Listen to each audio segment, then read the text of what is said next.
Obinwannem ndị Igbo Global Cultural Movement Foundation. Obinwannem ndị Igbo Global Cultural Movement Foundation. Ebumnobi anyị iweghachite ugwu na nsọpụrụ ahụ eji mara ndị Igbo n'ala Igbo. Ime ka ihe ndị ahụ eji mara ndị Igbo chahapụta dịka ugo site n'inwe mmụọ nkwado na ịhụkọrịta onwe anyị n'anya. Ịhụ na ahụhụ na mkpagbu dum anyị gabigara na mgbe gara aga bụzi nke echefuru echefu maka otito na ọdịmma nke ọdịnihu ndị Igbo. Ịkwalite ọdịmma ndị Igbo site n'igosi ịdịkọ n'otu na agamnihu. Ịhụ na ndị Igbo jikọtara onwe ha dịka ukwe asịsa were ofu obi na-arụkọ ọrụ iji hụ na njirimara na omenala ndị Igbo na-achawapụta ka ihe na mba ụwa. Ịkpọlitekwe mmụọ ndị Igbo ka obi sie ha ike ma na-anụ ha ọkụ n'inwetazu ebumnobi ha dị mma maka ọdịmma ndị Igbo n'ala Igbo. N'ikpeazụ, ịhụ na onweghị nwa afọ Igbo ọbụla gaala azụ na mbọ ahụ a na-agba maka agamnihu ọdịmma na nkwụdosi ike ndị Igbo. Maka ajụjụ na ihe ndị ọzọ ị chọrọ ịmata gbasara ebumnobi anyị, kpọọ Dairektọ Nwa Chineke Okechukwu Ugwu na mba Ukraine na akara nọmba +380 975 221413. With over 87 million people living in extreme poverty in Nigeria, corruption and poor governance only worsen the situation. That's why Caregivers International Corporation, an American-based organization, is committed to making a difference. We prioritize helping the poor and vulnerable in the 5 Igbo states: Abia, Anambra, Enugu, Ebonyi, and Imo, providing aid to those in need, empowering youth through development programs, and promoting accountability in governance. We believe that those in power must be held responsible for their actions. That's why we'll take any governor to the highest court of law if they abuse their power or engage in corrupt practices even after they've left office. Join us in our mission to create positive change. Follow us on Facebook, X, formerly Twitter, YouTube, and Telegram at Caregivers International Corporation. Together, we can build a brighter future for the vulnerable populations. Signed, Chief Daniel Chika, Chairman, CEO, Caregivers International Corporation.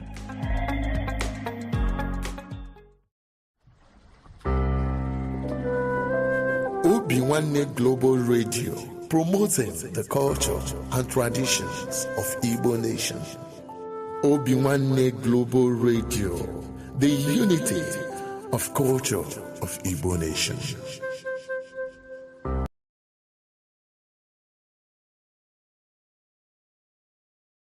Ụmụ Igbo, ọ bụrụ na ị na-ege anyị ntị n'onu ma na-ekiri ozi ọma nke anyị na-ewetara unu na ozi ndụmọdụ na ịgbazi ọnụ nke anyị na-ewetara unu, biko ka ị na-esonyere anyị na YouTube, na-esonyekwara anyị na Instagram maọbụ na Twitter maọbụ na Facebook na na webụsaịtị nke ndị Obinwannem, ka anyị wee na-ezinye abụ ozi ka o si wee kwesị dị na-adị, maka na oge erugo mgbe anyị ga-ebupụta ihe nke njirimara Igbo na asụsụ Igbo na omenala Igbo na ihe gbasara ndị Igbo niile n'ụwa niile, ọ kacha ihe anyị na-achọ bụ Biafra.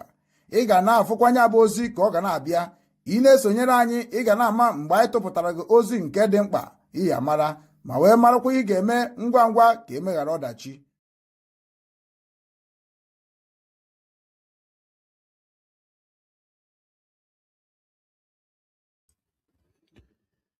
Igbo Bigbo, ekene m unu. Ana m asị nke onye chiri ya zere, ya mara anyị niile ma n'ụbọchị tata bụ ụbọchị eke ọkụ n'ala Igbo, ma bụrụkwa ụbọchị anyị ga-enye Chukwu Okike abịa ma ekene n'ife ife ọma ha na-emere anyị, maka na ewezuga ihe ọma Chukwu Okike abịa ma na-emere anyị, onwekwa ihe anyị dị ndụ eme. Ndụ anyị dị abụrụkwa na ike nke aka anyị, ọ na ike aka Chukwu kere n'igwe kee n'ụwa, mana onwe ya ekerie.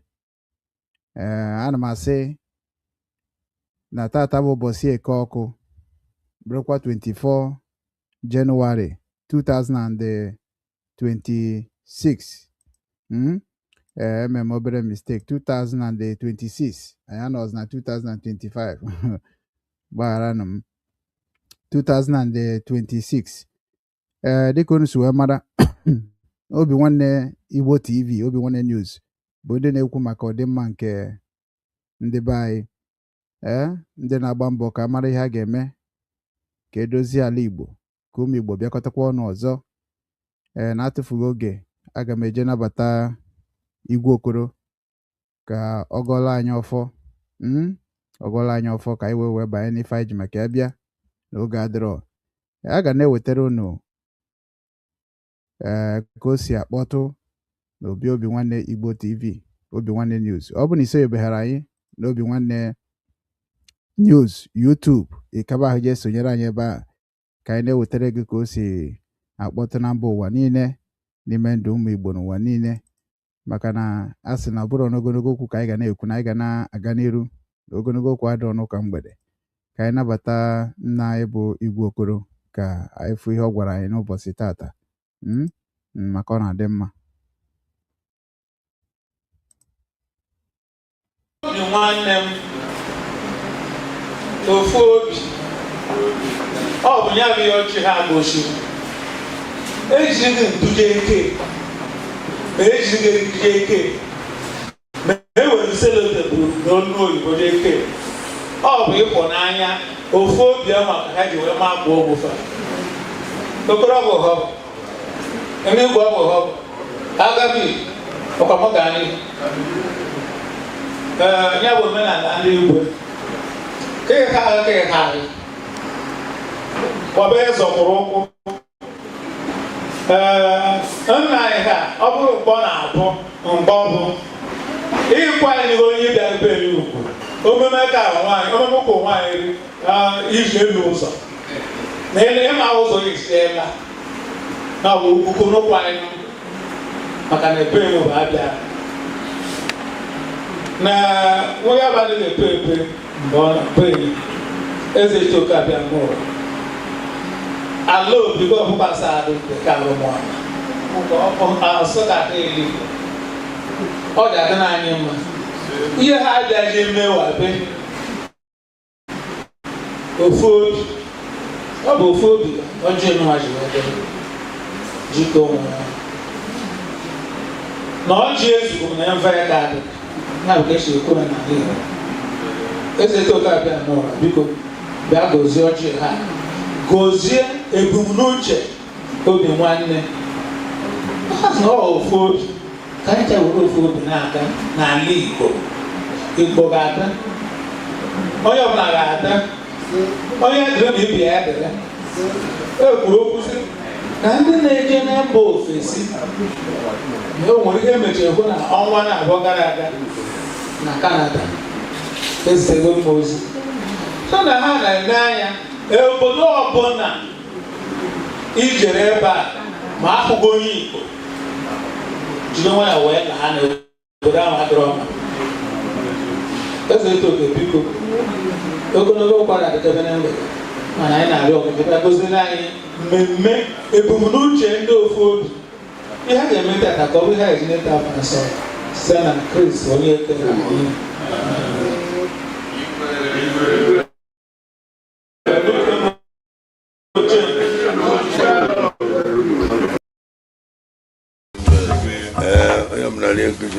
ndị ọzọ kabinet onye mara ka uri ya nke uchiri ya rie anyị nwere ọjị o ọnụmanụ ọjị bụ osisi dị n'iwu.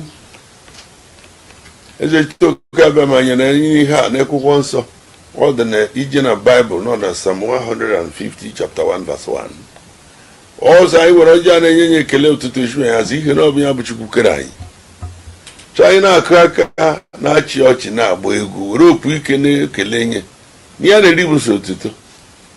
Ndị ome anyị na-ala ala welite obi elu wee na-ejighị ma ọ na iwelite obi elu ndị n'iwe ma ọ nọchie a na ga-afụta nwa n'ụzọ n'ọbụ iwelite obi elu na-ejighị n'ọbịa ọjije gwa ewechere obi onye choshi na kama adịghị lekwe na ọjị eze itoke abịa ma mụ na ụmụnne m nọ ndụ nwoke ndụ nwaanyị onye na-azụ ahịa bụ uru bụ ọchọkọ onye kọrọ bụ ọrụ ma akwụmụgwọ ndị ọrụ Igbo bụ ụgwọ nwa na promoshọn.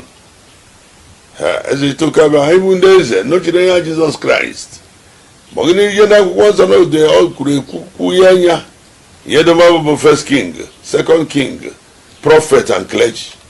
mana ndị be anyị gbalakwude ndị kelechi ga-amaghị na eze nọchiri ya Jizọs ka anyị nọ ebe na anyị na Jizọs tukwu ebe a maka mgbe ọ nọ bụ nwa ebe ọ bịa na ekọmiti ọba eze bụ ọ na-eje anyị adago nnukwu eze chite oke abịa maka na akpa okugu n'isi anyị na-adị ebe na eto oke gị na-eyi aza bịakwute mụ na ụmụnne m na anyị dara gị n'ụkwụ na mgbe anyị chi ya gara sị gị bịa na anyị ndụ na ihe anyị ga-eri chụzụbara anyị okwu na ọgụ chụzụbara anyị ndị ụghara ala nna anyị haziri nwoke ji ọhụ ma nwaanyị ji ọhụ mana onye jie bịa nara anyị ọjị n'obe omenala bụ anyị na-eme o nwere ba na-akụwa anyị na Baịbụl na Deuteronomy ọ sị gị ewefula ntọala sọpụrụ nne gị na nna gị ka ndụ wee dụgara mụ nwe ka ga-aba gbala eze nna anyị okoman ọ bịa ha onye na eze chite oke abịa ma bụkwa ọjị anyị chiwa ya ọdadị anyị bụ ndị eze isi anyị je n'obodo gọgọdọ ọhụ eze ga-amaghị na ọbụ gọgọdọ ọhụ kpegide udo jee mara anọ ọbụ ya dị mkpa ma ihe anyị nọ oge anyị na-arụ ma ọbụ gọgọdọ ọhụ ụmụ anyị ọdụ na onye ya ga na-agụ bịagịdenụ bịagịdenụ bịagịdenụ na nna bịagịdenụ bịagịdenụ bịagịdenụ bịagịdenụ bịagịdenụ bịagịdenụ Okay, guys, today I am in Nsukka, the ancient Nsukka Sadi Dekarumona, with my fathers from Nsukka, my grandfathers or great-grandfathers from Nsukka Sadi Dekarumona, to tell the history of the great Nsukka people, how they migrated and their cultural value and all. Obinwannem Global Radio. Ịkwalite njirimara na omenala ndị Igbo. Obinwannem Global Radio. Ijikọta omenala na ọdịmma ndị Igbo. Igbo ndị ọma na-ege m ntị ekenekwa m unu ọzọ ana m asị nke onye chiri ya zere unu anụgo onu nna anyị bụ Igwe Patrick Okoro. Igwe Patrick Okoro bụ Igwe Nsukka Local Government. Ọnya ka anyị ji wee mekwara Patron of Obinwannem na Enugu State, and Chukwuemeka Ezeani bụ Patron of Obinwannem n'ala Igbo niile dịka unu si wee mara ka o si wee dị n'Obinwannem. Before ma agaba na program today, aga m like kwa ka unu gekwa ụkọchukwu anyị ntị n'onu bụ Bishop Igwe Bikona, ya bụ Bishop of Nsukka Diocese, ka unu nụkwa ife o kwuru ka anyị wee pụtakwa. In the 17th century, I've told this story many times, because here that we don't have a historical approach to our problems. In the late 17th century, the Jukun put pressure on the Igalas on the northern border and pushed the Igala southwards. And the Ata of Igala, the ruler of Igala, was a very powerful man, and he moved southwards. And when the Ata of Igala moved southwards, he conquered most of northern Igbo land, from Mbaneki Igbo Nsukka now, right down to Asaba. And the Ata of Igala used religion as an instrument of colonization. It was religious colonialism. He introduced his priests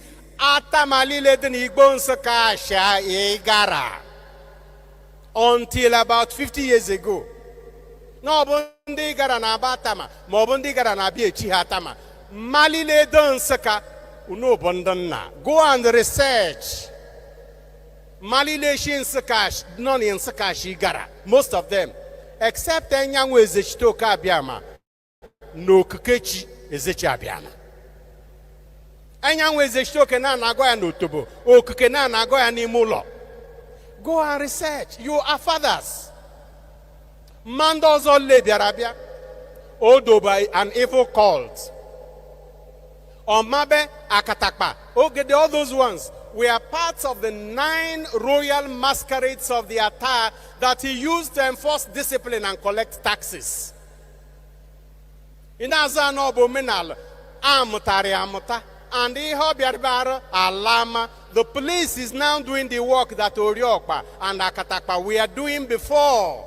What are they still doing here? Present Atai of Igara, the present Atas are Christians. Ata lagde, Burundu Bay lagde, and Nando Chufunanya Ata Igara and the Bay Bundocha.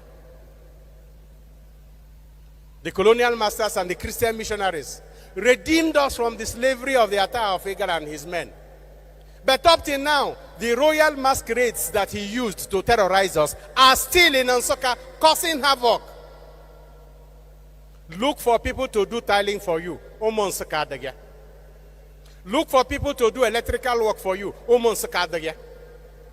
Go to the mechanic village to look for those who will learn how to repair your cars. Umu Nsukka adagya. We as diocese, we established a technical school, skills acquisition center in barracks. One of those he got only 2 people who registered.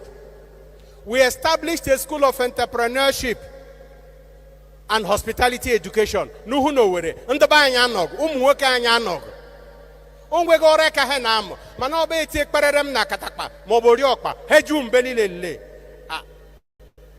We are going.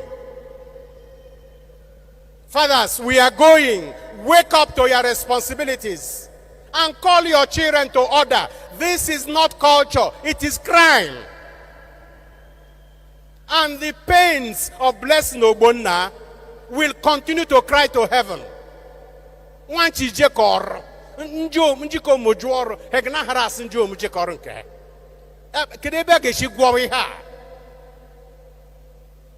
And the times we have had those people arrested, 2 times they nearly killed my seminarians. They have attempted on the life of priests. Each time you make arrests and want them prosecuted, CMO members will go and bail them out. How do we go forward from here? This is not culture. And the telephone solve their problems. Spreading evil and izoshi. Fathers, this is your day.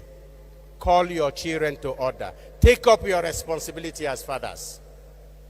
As the Father loved me, so have I loved you. Remain in my love.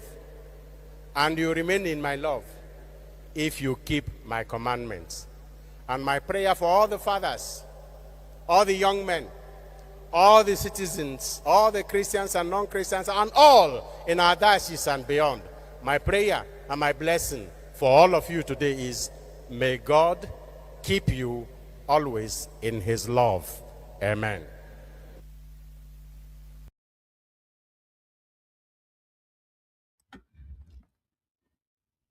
Igbo mụrụ nze m ọzọ, ekenekwa m unu.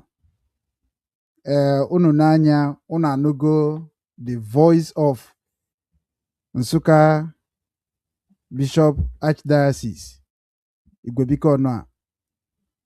Unu afụkwa dat na ife ọ na-ekwu bụkwa ife anyị nwa n'onwe anyị na-ekwukwa eri oge. Maka na ife nna gbasaba oziọma bụ oziọma nke mmara anyị ya dịka nne na nna m si wee mụọ m nsi n'ala Igbo wee toro wee bịabazi obodo oyibo nke nọ na ya. Unu n'anya, unu afụ na omenala na-ekwu okwu ya omenala. Ọ bụrụ ụmụ okorobịa kịta dị emesikwa omenala. Like ihe ọ kọwara maka Oriọkpa Nsukka. Maka na ọ ya ka nna preach na-agwa ndị be anyị na-asị na ozi na-ezikwa n'obi nwanne Igbo TV bụ onye ọbụla nachia na obi ya na village ya ka unu jee mara ka ndị bunu si eme omume. Oriọkpa Nsukka bụ ọnọdụ ka police before police ndị Britain abịa chekwaba anyị. Mana kịta na Oriọkpa na-emezi ajọ ife. Aghọtarazị m ka ha si eme. Bịakwa na Anambra steeti fụkwa nke ndị mmọnwụ ndị Anambra steeti na-eme. Unu afụgo nke megide wee mekwuo hares wee kpọchikwuo ha. Mana ọ na-adịkwa mma maka na anyị nwada akwado ihe ọjọọ. Na ihe na-agwa ndị be anyị bụ na ọ bụ dat na anyị nwa na-achịakwa dịka anyị dị na mbụ na onwe nke na-adịrọ mma ndị nne na nna anyị dobere na-enyere anyị aka na ndụ ugbu a anyị wepụe. Ihe niile na-ekwu n'okwu ya ka onye ukwu biri ka onye nta biri. O nwere ihe ọzọ anyị na-ekwu okwu ya. There is nothing more we are preaching about. So ana m ekenekwa Igwe Okoro, ana m ekene Bishop Igwe Bikonu na-ekenekwa Igwe Okoro, na-ekenekwa Chukwuemeka Ezeni, na-ekenekwa Mazi Nnamdi Kanu na-ekenekwa Simon Ekpa ebe ọbụla unu nọ. Ana m asị na ife anyị na-ekwu okwu ka ọ dịrị ala Igbo na mma. Anyị kwuru na anyị ga-eji Biafra gọọmenti wee dozie ebe anyị ka ọ dịkwa ka ọ dị na mbụ, mana ọ bụrụ mmadụ niile ghọtara ihe dị na Biafra gọọmenti, ọ bụrụkwa mmadụ niile ghọtara ihe dị na Biafra mishọn, mana anyị nwa ghọtara ya. Ọtụtụ ndị Igbo gbakọtara anyị azụ bikọsọ ebe a ka isi afụrụ wee kwuo okpu. Maka ọ bụ na anyị niile ghọta dat na gọọmenti Naijiria dị enyere anyị aka, ana ụmụnne anyị bụkwa ndị nọ na gọọmenti dịka gọvanọs bụ ndị kwesịrị ime ka ife niile anyị na-ekwu okwu ka ọ bịa na mmezu, ka e nwekwa ebe a na-alụ ọrụ, nwekwa ebe a na-eme nkụzi, nwekwa ebe a na-echekwa obodo dịka ndị obodo. Ọ bụ na ha mere ọdị otu ahụ, ọ gaghị na-eso okwu. Infọmeshọn anyị na-enweta n'ala Igbo bụ na ma ndị na-akwụ ụlọ ụgwọ ụlọ, landlord na-eme ụlọ ikriz, ọbịa na onwerekwa ebe esi enweta ego. Ndị sekuriti na-anara ego tax na-enye gọọmenti, mana ife ndị a niile enwerekwa nke a ga-aba ha natacha ewere edozi obodo. Ịbịa na Ọnịcha ugbu a ebe m toro bifo, efu dat na ọtụtụ ndị be anyị ị na-anya efu nwatakịrị o buru 4 galọn mmiri na-agbago elu, mana ọ bụ na gọọmenti tie ya ka iwu so that na onye ọbụla bụ landlord ga-agba mbọ mee ka mmiri niile pọmpụ dị n'ime ya dị ya ka mmiri na-agbago n'elu. Ha etinye na anyị ihe dịka tankị e ga-ejinye ebe ọbụla ibi n'elu mana ana ka mmiri na-agba na be gị. Ọ ga-abụkwa ife ga-adị m ọsọ na part of development, mana anyị agaghị eji mgbagbu ghara ọgụ, anyị ga na-eje n'ubi ka ji n'aka. So onye abụrụ ya, so na aga m agbapụ ya ọsọ maka enwere m ike ịbịa ugboro na ụbọchị tata ịbịa na-ewetara unu ka o si akpọtụ n'Obinwanne Igbo TV, Obinwanne News, ebe a na-ekwu maka omenala na ọdịnala Igbo na njikọ okume Igbo n'ụwa niile. Ọ bụrụ na ị na-esonyere anyị, biko ka ịkaba ahụ na-atụsanya bụ ozi, maka na anyị abaghịgo business as usual. Anyị abago ka anyị na-ekwu ịma na Obinwanne platfọm ebe a na-ekwu maka omenala na ọdịnala Igbo. Anyị anaghị ata eze, anyị anaghị eme ka ndị be anyị mara that na yes na anyị agaghị akpọ onye afa, anyị ga-akpọ onye afa. No, we call everybody. That is the representative of Obinwanne Igbo Global Cultural Movement Foundation. And mụ bụ Okechukwu Ugwukwa na pilot ya anaghị m asọ anya because na ndị niile na-akpọcha afa bụ ndị kwesịrị ịgba mbọ gbakarịa dịka nsi agba. Ọ bụghị na anyị nwanụ nwa ya marakwanụ na ịkpọ mmadụ afa abụrụ na onwere ka ọ dị na ọ bụ na ịkpọ mmadụ afa na ịgwara onye ahụ, mana anyị niile bụ ofu. Obi Kuba na m na-ekwu okwu ya bụ nwanne m nwoke ka ọ bụ, Chief Priest bụ nwanne m nwoke ka ọ bụ, Nnamdi Kanu nwanne m nwoke ka ọ bụ, Simon Ekpa nwanne m nwoke ka ọ bụ. Because onye ọbụla na-asụ Igbo eziokwu na ọ bụrụ asụsụ Igbo mere gị iji wee bụrụ mmadụ, iji wee bụrụ onye Igbo. Mana o nwere agwa ọ ga-abịa ịkpa anya sị yes n'ihi na kparịtara anyị ya. So na ọ bụ oke na ọrụ dịrị ndị youth dịka youth movement si wepụta kịta, mụ na anyị na ha akpa ka anyị mara ụzọ ha si abịa, ka anyị mara ka ha ji abịa. Oke na ọrụ dịrị ndị youth bụ ndị ahụ bụ ndị na-eme ọfụma, unu ewetu onwe n'ala wee jegasịa na obi ndị ahụ bụ ndị kwesịrị inyere anyị aka. Onye ọbụla na-emetere ife, ma ndị nọ na mba akwụkwọ ma ndị nọ n'ala, ejenu n'ọfịs onye ahụ jụọ ya ajụjụ si ya gịnị mere iji eme otu a, ka ekwanụ ka isi chọọ ka anyị si mee. Mana ndị be anyị ga-anọ na soshal midia wee na-akpọ ọtụtụ ndị mmadụ afọ na ekwesịghị ịkpọ ha. Ọnya na-ebute nkewa, maka na ịbịa na soshal midia si na Obinwanne ndị Igbo anarịgo Naijiria gọọmenti ego, mana ọ bụrụ eziokwu, no evidence. Ife ndị na-abịa na-ebute ntiwa, ihe ndị na-abịa na-ebute nkewa. Ọtago ihe ndị dịka mụnwa na-akpọ ihe dịka ndị isi anya na ndị kpatara ego bụ ndị ọgaranya afa ma ndị isi ụka. Ọ maka na oke na ọrụ dịrị ha erika, ha ma eketego na ha ga-enyere anyị aka n'ụzọ dị iche iche. Mana ebe ha anaghị enyere anyị aka ahụ, ọkwa anyị nwa bụ ndị ahụ bụ ndị ha sị na ha na-enyere aka ga-apụta n'igwe wee bịa kwube na enyemaka ha na-erukwa anyị aka, ọ naghị ejezu ebe kwesịrị ije. Mana ọ bụrụ na anyị bịa na soshal midia na-akọcha ndị niile anyị kwesịrị ije yọọ enyemaka ayịyọ, bụ uche na ndị Igbo anaghịkwa aya ayịyọ. Ndị Igbo anaghị aya ayịyọ, mana ụnụ afụgonu ka obodo ọ dị, onye ọbụla na-emezi sọsọ ezinụlọ ya, uche ọnya nwere ebute nsogbu. So mana ana m eji ohere a wee na-akpọ all Igbo race, all Igbo youth, ka unu cha niile bịakọta ọnụ ka anyị mara ife anyị ga-eme wee na-atụkọta ego ọnụ wee na-enyekọrịtara onwe anyị aka. Bikos ife na-eme bụ ife ndị ana, ife dị na gboo, ife dịbara tupu amụọ m ma tupu amụọ nna m. Onwere nke m nwa ji akọpịtara m nke ndị ọcha, akọpịtara m nke ndị ana nọ n'ime ya bụ Germany, Hamburg. Ihe nkọpịtara bụ nke ndị be anyị ndị omenala. Ọnya mere m ji emekọ wuti ndị eze na ndị ọzọ na ndị igwe. Ị na-anya efu ndị nticha na scream Igwe Okoro, Chukwuebeke Zen. So ndị a niile bụ ndị mụnwa fili na ha ka m wee mara ife dị n'ala Igbo na ka o si wee mee ka o si wee bido ka o si wee mebie. So na agwa ndị Igbo youth na ọ bụrụ na anyị niile abịakọta ha ọnụ wee mara ife anyị ga-eme ihe dịka wekpa nkata wite Pezak last time mgbe o bidoro ihe ọ na-eme. Ihe anyị nidere bụ ịbịakọta ọnụ nwee one akaụntụ anyị ga na-etinye ego wee na-enyere onwe anyị aka dịka Mazi Nnamdi Kanu si wee prichere anyị before. Ndị prichkwara prich ya na ọ bụrụ sọ na ndị Kanu na-eprich about the peace of Igbo land nọọ ihe anyị kwesịkwara ịmụta na achọ ma ịkụzikwa n'ụbọchị taa. So ife ndị a niile bụ gịnị?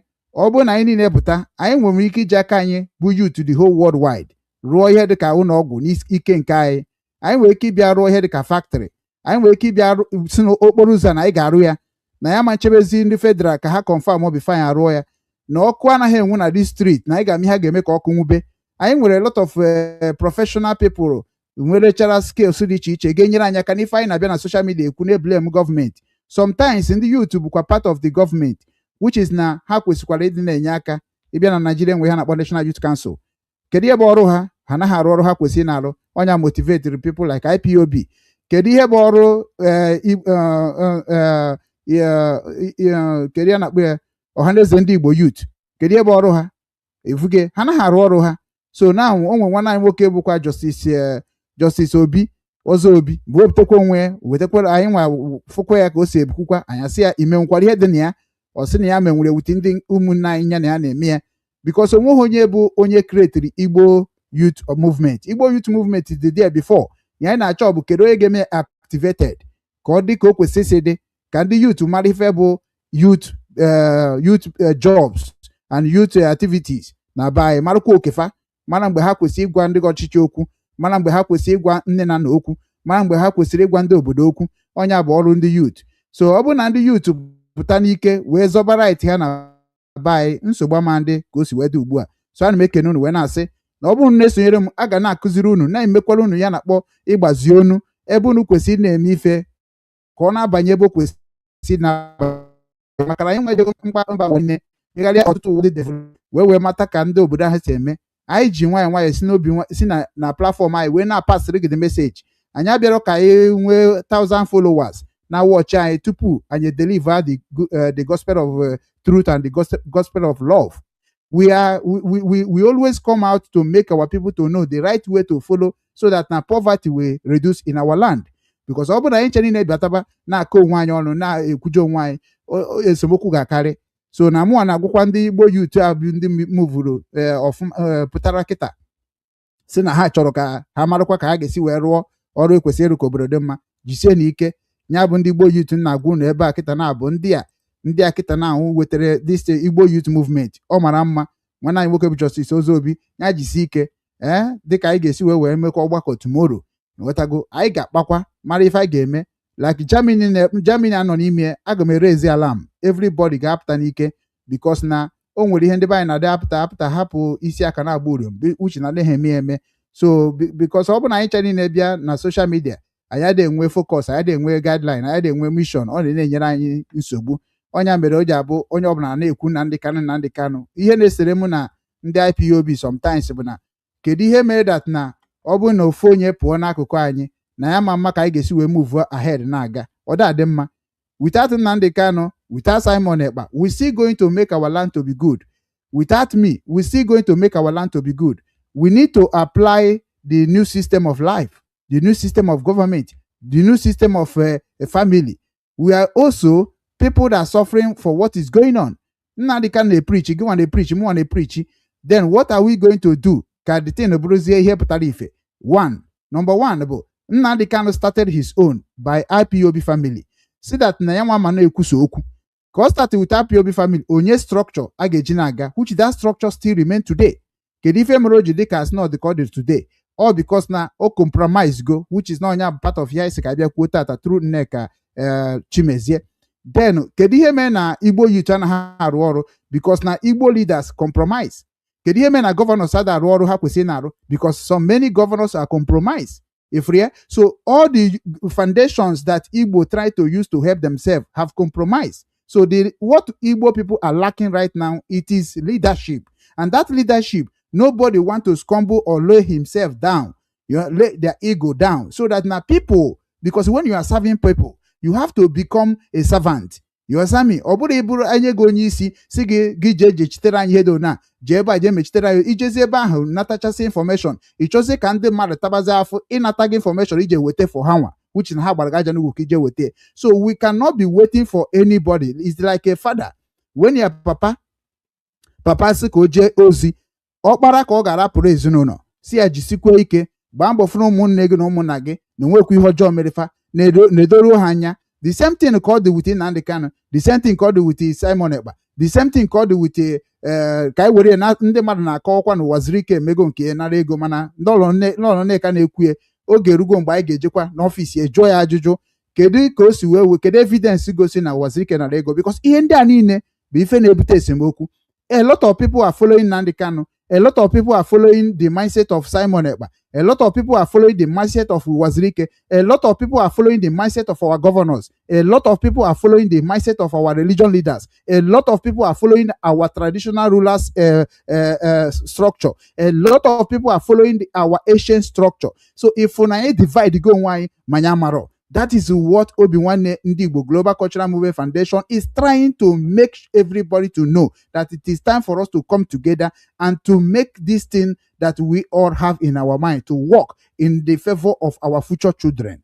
Ọba huru na ine abịa na divide onwe onye ọbụna m ekwunyere Simon ọ bụrụ nsogbu, ọbụna m ekwunye horo Nnamdi Kanu ọ bụrụ nsogbu, ọbụna m ekwunye horo Bishop ọ bụrụ nsogbu, ọbụna m ekwunye horo ndị gọọmenti ọ bụrụ nsogbu. Ọ kwesịghị ido na ife anyị niile kwesịrị ịmụta bụ na kedu ụzọ na-aga aga n'ife ndị anyị na-ekwu ihe ahụ niile bụ onye isi kedu ife iji eme ka ọ gaziere ala Igbo. Everybody bụ ndị isi ha na-ekpoko ekpoko ọ bụrụ ọba ikpoko na ọ bụ kedu ife na-emepụta n'ala Igbo ahụ onye bụ ife onye dịka mụ dị consign. Without that ife ndị ọzọ niile bụ just ka anyị chere na-ekwukwa ka anyị na-ekwu how many years ka anyị kwugoro okwu na social media ị ga-ama na ha kwutere. So ụmụnne m ana m ekene unu wee na-asị ndị nke na-agbakwanụ mbọ na-aghọta anyị na-atụsakwa n'ozi ọ na-aga ebe kwesịrị na-aga na-efolokwa platfọm anyị. Chukwu gọzie gị na Ekene Orie na Afọ na Nkwọ na ihe na-anọ Igbo ji wee biri ka m ga-eji wee kwuo okwu n'ụbọchị tata wee kwe ise ya yesterday akpọrọ m nwanne anyị nwoke bụ platfọm nwanne anyị nwoke bụ Chukwubikem Okparaeze ya bụ Aside Hot ọ nọkwa n'ala Igbo, ọ nọkwa n'ala Biafra, and o nwere ajụjụ njụrụ ya about IPOB and about the DOS, some part of DOS like Chinas Nworu, and nyekwana ya jụkwana ya si ya gịnị mere na ijebeghị weje fụ Nnamdi Kanu, because ndị dịka unu nwa bụ ndị gbagoro mbọ rine na Biafran struggle, unu ekwesịghị ka unu bịazie na-ewere nke mmadụ wetara wee na-ekwu okwu. Unu kwesịrị ime ka ọ bụrụ ime ka ndị mmadụ si n'ọnụ unu wee na-ama nke bụ eziokwu. Like ọ bụrụ na onwe ihe na-eme na IPOB na Hamburg, o nwere ihe mere ka nha pịbịa gwụ na ekosi mee, because all my concern is my property, is my responsibility. But ya nwere onwe na-akọwa na enwere reason ọma jefu Mazi Nnamdi Kanu na mkpọrọ dịka o si wee nọ n'ala Biafra, and that reason also si ya nwa bịa mịa, and those things ekwesịghị ịdị otu ahụ for me, because na Lolo Nneka wepụtara onwe ya wee jee with ndị eze anyị, with ndị igwe anyị, with ndị ọzọ, with Chukwuemeka Ezeni. O gosi na Lolo Nneka dị consign. Ihe a bụ nne mmadụ, ihe a bụ nne anyị ka ọ bụ. Ihe ọbụla o mere na-adịghị mma maọbụ ka o si wee jee na-adịrọ mma, o nwere ewe anyị ga-esi wee mekwa ya ka ọ mara. Anyị na-akpọkwana ya bịaba mebe ihe dị ono na-eme, jebere anyị ije na Abuja, jebere anyị ije na-amata ife na-eme n'Imo steeti be nna gị, ifuge ọ na ha agbakwa mbọ na-emekwa ka o kwesị isi mee. So na kịta abụrụ oge eji blame, kịta bụ oge eji achọpụta okwu nke onye kwuru ọ bụ eziokwu ka ị kwuru ka ọ bụ asị ka ị na-atụ ifuge. So ọ bụghị ihe onye ọbụla kwuru iwere nke ochie na-ajọji nke ọhụrụ. Ọ bụ na isi otu a na-eme ịma na ebe anyị na-eje ka tekwara ezigbo aka. N'ọnya ka m ji agwa ndị Igbo niile bụ ndị nke nọ na social media ka anyị wetunata aka n'ikwu ihe anyị amarọ, ka anyị na-ejeru ejeru tupu anyị ekwuo. Lolo Nneka jeruru ejeru na Imo steeti wee mata ife na-eme n'Imo steeti wee na-agwazi ndị be anyị na-ewepụtakwa ya ka o si wee dị, agbanyeghị ya bụ riski dị na ya bụ njem. Mana nwaanyị si na ya ma atụ ụjọ n'ebe o si wee bịa, na ọtụbụ ụjọ n'ebe o si wee bịa ka ezikwanụ ka a ga-esi chekwa obodo. Ana ọ bụgodo na ndị be ha chọ igbu ya si gbukwa ya kịta na ọ karịa ịhọkwa ndị nwụrụ anwụ. So na onye mere o ji wepụta onwe na-achụ àjà dị iche iche n'otu a ka ọ na-ebido ịma na ọ bụrụ na ị na-eme ihe dị mma na ọ bụrụ ọma niile ga-like ka isi eme. So na automatically from my view of what Lolo Nneka na-eme, ọ bụ ife anyị niile kwesịrị igbe ya aja n'ukwu wee chọpụtagoro nke bụ ezie n'ezie na ihe ọ na-eme in the favor of politician of British in Nigeria, in Igbo land, ọ na-eme in a favor of the youth of the land. This is what we need to be talking about, and this is what we need to be investigating. Ọ bụghị ojecha bata na-agwa anyị ka o si wee jee anyị nwanne nwaanyị abịakwazi na-asị na o jetere ọfụma mana o jetere ọfụma. Onwe nke o jere dịka o si wee bịa kwuo okwu m ga-ejikwa ya wee kwuo okwu today. Ọ bụrụ na onwe nke o kwuru na ọ dịghọ na rules and regulation of IPOB, ọ dịghọ na rules and regulation of what Nnamdi Kanu directed all of us to be doing, then anyị nwere ike isi ya mbakwa na ọ bụrụ skul otu a oles na Nnamdi Kanu echenjiri ya ifuge and ọ bụrụ ife niile Nnamdi Kanu na-ekwu na prison bụ ife anyị ga-eji wee na-eme ahịrị okwu because na Nnamdi Kanu nọ under duress. This is what Simon Ekpa said, but na due to amaghị ihe ndị be anyị aghọtaghị ndị be anyị, they misquote Simon, they misunderstand Simon, because Simon is saying that na ọ bụrụ that na Nnamdi Kanu zi ozi na prison, kedu onye na-ewejere Nnamdi Kanu ife na-eme na social media, kedu onye na-ewejere Nnamdi Kanu ihe na-eme na DOS, kedu onye na-ewejere Nnamdi Kanu ihe na-eme n'ala Igbo? Ifukwana onwugwe ike ọ bụrụkwa ndị ahụ niile bụ ndị na-anọghọdị n'ihe ha na-emegasị n'ife ndị a niile ha jee ọ bụ na mụ nwa na ụmụ Okechukwu dịka m si ekwu nnọkọta ngwa ala oyejimakọ unu emetakwa saịdị ahụ unu emetakwa saịdị ahụ efu iwe webe ha blọkụọ gị ha rịa abịawa kọmentị zie ka arapụ ime ka ndị mmadụ mara dị relevant, but ife ndị a niile gịnị ka anyị na-azọ? Is it not the same land ka ọ dị mma ka onye ukwu ribe ka onye nta ribe? Ọ bụrụ ka anyị na-eme. So a lot of them na-ewejere Nnamdi Kanu message na prison na detention, they are not part and parcel of the mission of Nnamdi Kanu, and that is a big problem and a big issue on the message we are getting from the Nnamdi Kanu. So that is why Simon make something special, something clear for everybody that na idine another Nnamdi Kanu information na prison without anyị nwanne mmadụ je nata the information ọ naghị clear. Ọ bụrụ na ndị mmadụ si na ha chọrọ iji efu Nnamdi Kanu on behalf of DOS eme ya ọ bụrụ ihe a na-ansụrụ bụ ihe ederede bụ ihe kwuru na the whole mba akwụkwọ ụwa niile, o jezi anya jụọ ya exactly maka DOS dezi ya kedu ife merenu ma ije na Kenya ọ gwọrọ DOS ma ime ọtụtụ ihe ọ na-eme without DOS. Gịnị mere o ji emechie ndị a niile? Nye weta a confirm clear message nye from lawyer. Ihe ọbụla si n'aka lawyer ya pụta anyị ga-esu stamp maka na lawyer bụ onye iwu, so na ihe a na-ekwu maka bụ iwu jikọrọ otu ọnụ. But na some people ada like ịga there anything ga-aga deep ka o wee bụrụ ihe a ga-eji wee nweta udo gbasara ihe mebiri emebi. People afụbia na enwere ike mee ome Nnamdi Kanu affect. What about those people you are accusing on social media? What about those people that you are trying to label in a way that the people ga na-afụ aka ajọ mmadụ? Mgbe ọbụla anyị bidoro gwaba onwe anyị eziokwu in this restoration of the peace of what we find ourselves in Nigeria, it is better for all of us. It is beginning of our freedom from what we are trying to do in Nigeria. Because na o nwechara ebe ife si mebicha na IPOB, DOS, Nnamdi Kanu, Simon Ekpa, Ụwazurike, Ojukwu, enwechara a lot of mistakes that already arrived, but anyị agaghị eji maka mgbagbu ghara ọgụ. Imagine maka past mistakes si na ime agazi n'iru. As a man, as a person that is determined to do something that is going to be achievable, ị kwesịrị ịdị na-aga without circumstances. Ifuge onye ka ndị IPOB ji wepụta slogan na-akpọ consistency. So we need to be clear and to be sincere for whatever we are doing. Like we say, that not only truth is going to save us from this problem we find ourselves in Nigeria. So although that na aicho imata ihe me na DOS, there is many ways I get jimatia. Number one, enwere somebody na represent director of the state DOS, Buchi Kedoziem. He lived in Australia. He lived in Switzerland. He lived there. Why can't Lolo Nneka say, let me find the office of the DOS and contact the DOS and ask him what is going on in your leadership? That is the right thing to do as somebody na chudo na imendo Umu Nna, because Lolo Nneka is like a mother to all of us. If you get so automatically when unne choridozi esemoku na esere nwanne na nwanne anaghị eme ka ọ saidere ofu ihe na-eme ka amara onye na-aghọta fenu ma onye na-eso n'ụzọ ọjọọ against the law na guide family in the house. So automatically ịchọ ka ị mara ihe na-eme na DOS, contact the latest DOS that is already on the seat, which Ike Doziem. Same thing, actually my head in Simon Ekpa. There is people that are representing Simon Ekpa mission in our own space, which is now even outside in Simon, all the go division now. ha nwere Biafra gọọmenti in exile nke oge nke dị na ha si na ya ka na kontrolu ya brigi enwere USB nke Ngozi Orobeze na handle, and these two people still alive. Ngozi Orobeze is in American, oge nke is in American. Where is all those people that is claimed they are lovers of our people, they are lovers of our freedom? Why can't invite these people in American to ask them a question? What are you doing? Who are you working with? What are you doing this organization to do in our land? Mgbe ọbụla eziokwu pụtara na ife a ga-eme ka udo dị, efu na ndị ahụ niile bụkwa ndị na-akpa nkata eme ife oji adị like this ha na-azụ fụbazie gị ka onye na-abịa imebizi onye ha ji arụ ọrụ. Gịnị ka ị na-arụ? Ịchọ ka ala Igbo dị mma, it will be for all of us. I am fighting for my future children opportunities. I am fighting for my land opportunities. I am fighting for those who cannot fight for themselves. So who are you fighting for? The complaint is still coming in Igbo land. So we need to be going to the offices of those people that is claiming they are fighting for the peace of our land.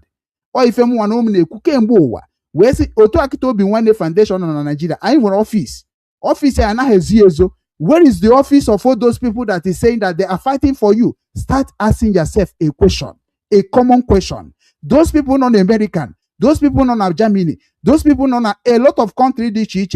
Anybody you find talking against somebody without evidence, we need to organize the youth. Onyamenji shock and support all this youth movement everywhere in all over the world. We need to rise as a youth movement so that anybody talking against our culture, talking against our religion, talking against of our faith, talking against of our restoration of Biafra, we have to visit the person and ask the person, why are you doing so? And what evidence can you prove to make sure that this thing is true? Because now, when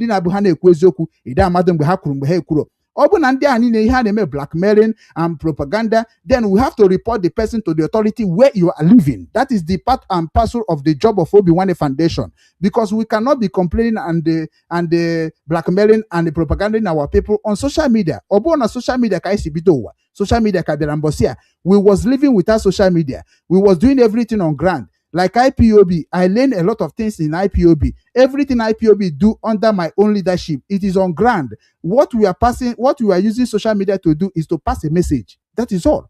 If I use social media, maybe pass message. Maybe now you want a meeting, maybe now I get JBD now, maybe now I get me protest, maybe now I get visit the government here, maybe now I get visit office here. That is what social media is existing in IPOB movement. But now, everything that is we are going to use to help ourselves and help our movement is now on social media. No. Because a lot of people have compromised. Mezie ka oburu say that na ogbasara na ihe obuli na-eme akam bụ DOS. Ihe obuli na-eme akam bụ onye isi nka. Ihe obuli na-eme akam bụ onye isi nka. If you like, go to hell. If you like, go and hug transformer. Nwanne onye na-egbukwana nwanne na-egbu onwe, onye na-akọjọ nwanne na-akọjọ onwe, onye na-akpa nkata ka ọ kpagide nwanne na-akpa nkata akpagide onwe, imejọ nwanne gị onwe gị ka imejọ. So it is time for all of us to understand the systematic of leadership and let us correct the leadership that our own fathers in the government of Nigeria could not correct by themselves. Nigeria. Mana the same organization or the same group or the same movement we created to correct the mistake of our governors in Nigeria is become worse than the one that governor is doing. What do you think that is? You are not moving when we create a group.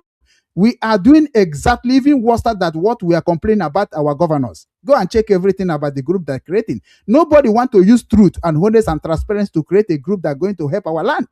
Go and check it. The reason why a lot of all of you are running away from Obinwannem Foundation, because I like the because I am a worker. Since I created Obinwannem Foundation, I created Obinwannem Media. I'm trying all my possible best to make you to know that Namu and never for you, and you could say no here for me. Ofu Obi. So now Umu Nna tata I get you on here Mazi Nneka Chimezie Ozio Jere Ofu Nneka Nnamdi Kanu. It is welcome development. I really appreciate. It's a welcome development. But now on my heme, you take a record here, store here in case of future. If I do we matter when if any this struggle, man can a government, man can over. Or man can I keep record, and that record I keep.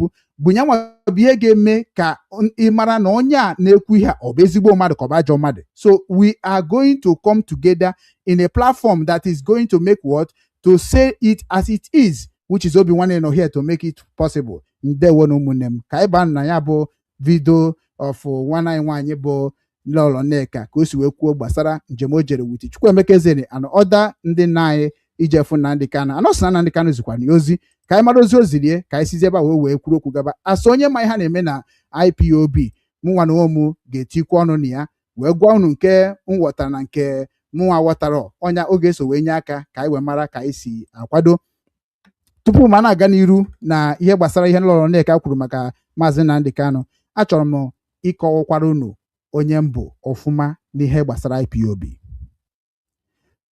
O nwere ike ịmara ịka na-eso m ọfụrụ like onye isi ndị youth mgbe m na ya kwuru okwu wit ndị otu m I think yesterday ọsị m na ya mara onye mbụ ọ bụrụ is not ji ihe ka ọ bụ so mana obikwa na Ọnịcha ana Ọnịcha mụnwa bikwa ya and ebe ọ na-akakwa ụka na Ọnịcha Awalide of Fatima ana m ekwu ebe everyday anọ m ya abụ m one of CYON before m pụọ so ihe m bụ reality person and na-eme ife na na-ekwu ife ije na-eme investigation and anyị achọghọ 419 again na be anyị ịma na ife aka na-ekwu and Trump is coming to stop all those things all those people na-egwu ndị mmadụ wayo ndị a na-eji oke ndị public funds wee na-eme ife masịrị ya ọ na-akpọ ha ọgaranya ihe na-abịa anyị na-achọ ka anyị kwụsị through international help so automatically ị na-anya kịta na ihe gbasara ihe na-eme na be anyị anyị niile kwesịrị ịghọta onye ka onye a bụ who are you started from your village who are you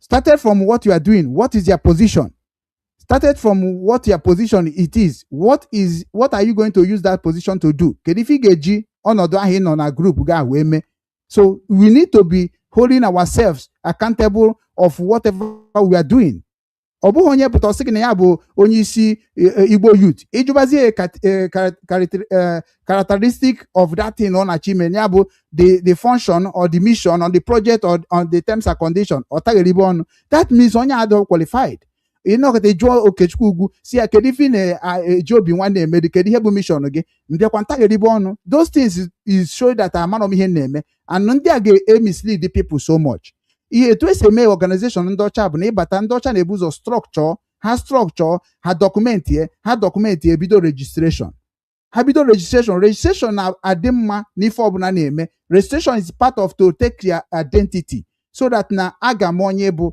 identity also help to protect your dignity to protect your life to protect you to help you in your career that is what identity is all about. Ọ bụrụ na ịbata na Obinwannem nwere identity of their members so and from the identities ayamarazi nke ị na-eme mara ebe akara aka gị mara ife ime nwuru mara ebe ibi mara ụmụ n'iji mara biznes ị na-eme ọnya maka anyị ga-eji mara mgbe ọ febara gị arụ ka anyị mara ebe anyị ga-esinyere gị aka every organization ị ga-anọ n'ime you know the benefit for anything they get help your family get help your future that organization will destroy you and put you in a frustration and o put you in frustration eburuzie ọgbata uhedere anyị nwa amakwa ụzọ anyị na-aga so those things supposed to be stopped. Any organization of begin to ask the person where are you in Igbo land, where are you, where do you base all the ezigbote oke mkpa ọ ga-eme ka anyị catch ya ndị bụ ndị 419 ihe anyị na-eme ndị jizi Biafra akpa ego ndị ji omenala Igbo akpa ego ndị ji ọnọkọ nke ụmụ Igbo akpa ego. It is time for us to know it by the professional and by activities of all of us. Many people na-abịa ajụ m na mụnwa ebe ka Simon bụ onye ebe ka Simon bụ Simon abụghị onye Igbo efure but echetara m na Simon nwere ebe mgbe ọ kọwara onwe something like ọha ukwu o nwere mgbe ọ kọwara onwe ya ọfụma mgbe ya na-eso okwu bịakwa kọwa onwe kwukwu ebe o si and before Simon abata na social media ọ na-enyere ndị ụmụ ajadubefe aka anyị na-afịa na kamera then so kedu ka onye Igbo ga-esi wepụtakwazi si na Simon abụghị onye Igbo anọkwa ndị Igbo ahụ bụkwa ndị na-asị na ha chọrọ Biafra. When you need a Biafra, you don't need a discrimination. That is what Nnamdi Kanu talk against. That Biafra we are not going to allow discrimination. Discrimination when you are telling somebody that it is not what it is. On your discrimination. Go and inquiry. You are accusing or you are blackmailing me. You are making people to never believe in what I'm saying. And the people that believe in now cannot even ask a question on comment section or make a call. I am #1 platform in the whole Igbo race that is can put my link, put my number, say call. But in the na-atụ asị na-eme ihe dị iche iche ha tinye unu ejebe ahụ jegbaba asịrị eruechu na asị na Tinubu na-enye nsogbu eruechu na asị na gọvanọ anyị na-enye nsogbu. You don't want to also work on your own capacity. to prove that na o igemenwukwana ihe a governor na-eme through whatever you are doing. I use Obinwannem to prove the indigenous people of Biafra that what I learned in Radio Biafra through Mazi Nnamdi Kanu and Uchemefo broadcast, it is not in vain. I'm using it in Obinwannem since 2019. That is when I started creating Obinwannem Media. And they know, and I report, and I write official letter to DOS that is reach Nnamdi Kanu. They read my letter, and they understand what I mean. And since then, I still they push Obinwannem to make sure that now the dream of Obinwannem come to pass under the movement of what we are still looking Biafra. Because now Biafra bu ijeru oru obroko ijera hola. Biafra ina hana no freedom of Biafra. Okwa konyo na jerobo oru. Oto anyị na-arụ ọrụ 8 hours, 9 hours, 10 hours in obodo oyibo. Ọkwa ka isi otu a wee rụba dị ọrụ dị. Obroko ihe na-eje ka egwuregwu ọnwa. It is a job. So what are you going to do when Biafra come? What are you going to do when Biafra come? If now government of Biafra take over now, maybe na Trump and Ando to say, okay, divide Nigeria, Biafra go, Oduduwa go, Ariwa go. My brother, my sister, what are you going to be doing as you are scared? Integration. That's why Obinwannem integration course and Obinwannem business strategy. That is place we are trying to make sure now integrate, give them knowledge, give them ideas how they can survive. Because if they can accuse in a school, how many people be educated in Nigeria? How many people can government in a free education to understand what is in system of Nigeria? If you get or what is in system of government? Abasanjo nwere okwu okwuru mgbe ọ bịa na Enugu ọ na-eme address by what is going on in Igbo land and in Nigeria entirely. Or say that na problem ha nwere na the biggest mistake ha mere bụ na ha akụzihoro their youth what is about politics. Abasanjo is the one that said it. So we need to understand that na ọ bụ na nne gị na nna gị akụziri ka obodo si wee dị kedụkwa ka esi wee maka esi na-eso ndị obodo. So na enwechara ọrụ okenọrụ dịrị ndị nne na nna, ndị ikwu, ndị ọchịchị na ndị ndu. O nwere okenọrụ dịrị fa. Ana okenọrụ dịrị fa ka Obinwannem na-atara ka eme ka ịghọta ka ịrapụ ịdị na were time ikwesị ịdị na-achọ nke gị were na-emebi nke ndị mmadụ ndị ọzọ kpatara akpata. So ka m gaba n'iru. Afa m ka bụkwa Ugwu Okechukwu. Abụ m onye Amaji Ụmụakashi nke dị na Nsụka n'ime Enugu ala Igbo anyị na-ekwu okwu ka ọ dịkwa m ọzọ. Ịbịa na IPOB, I joined my IPOB in 2013 na Ukraine. That is when I joined. And I joined when I called Nnamdi Kanu on phone. Wee jụọ ya kedu phone eme kedu mission ya. Before then, dị ka nsa akọwa every day. Maka na aka were egoruo. Enwere otu nhibere a na-akpọ nzukọ ndị Igbo na Ukraine. Odessa precisely. Kedu ihe nzukọ ndị Igbo ahụ meaned? Eje mkpokọta ndị gụrụ akwụkwọ, kpokọta ndị na-arụ ọrụ, kpokọta ndị ji akwụkwọ, kpokọta ndị eji ha akwụkwọ. Si ha bịanụ. Ka anyị wekwara knowledge anyị ji wee gaa na National Youth Council na Nigeria, ka m wekwara wee gaa na Ukraine na ọka bụ ofufe. So all of them like what I did. And mkpọhoku ha bịa. Anyị wee setie panel, setie administrator, wee gaba n'iru ọ na-aga.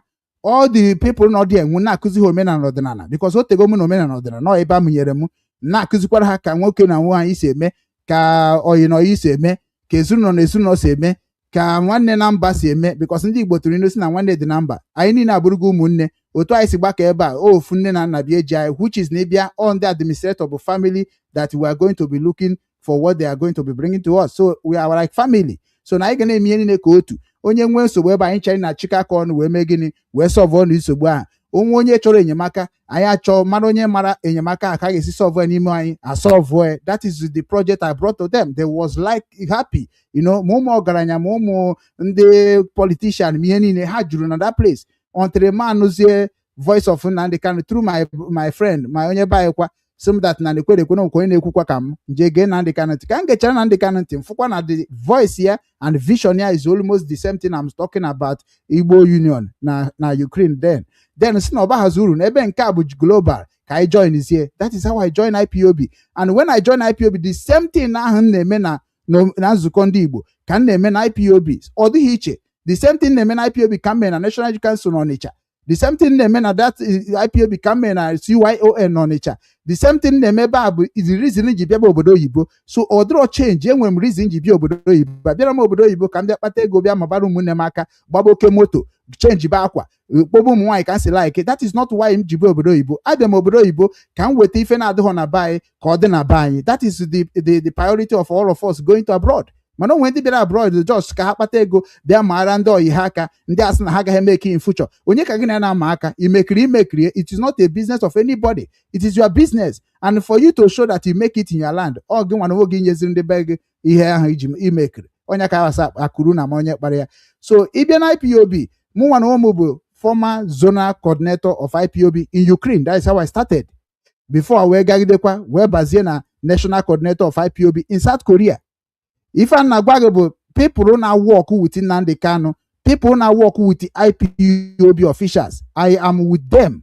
I also run IPOB media, completed 4 years as a moderator. Onye bụ the leader of IPOB media, which is in Enye Sobu today, or former in Australia. I have every information of IPOB since I started in 2013.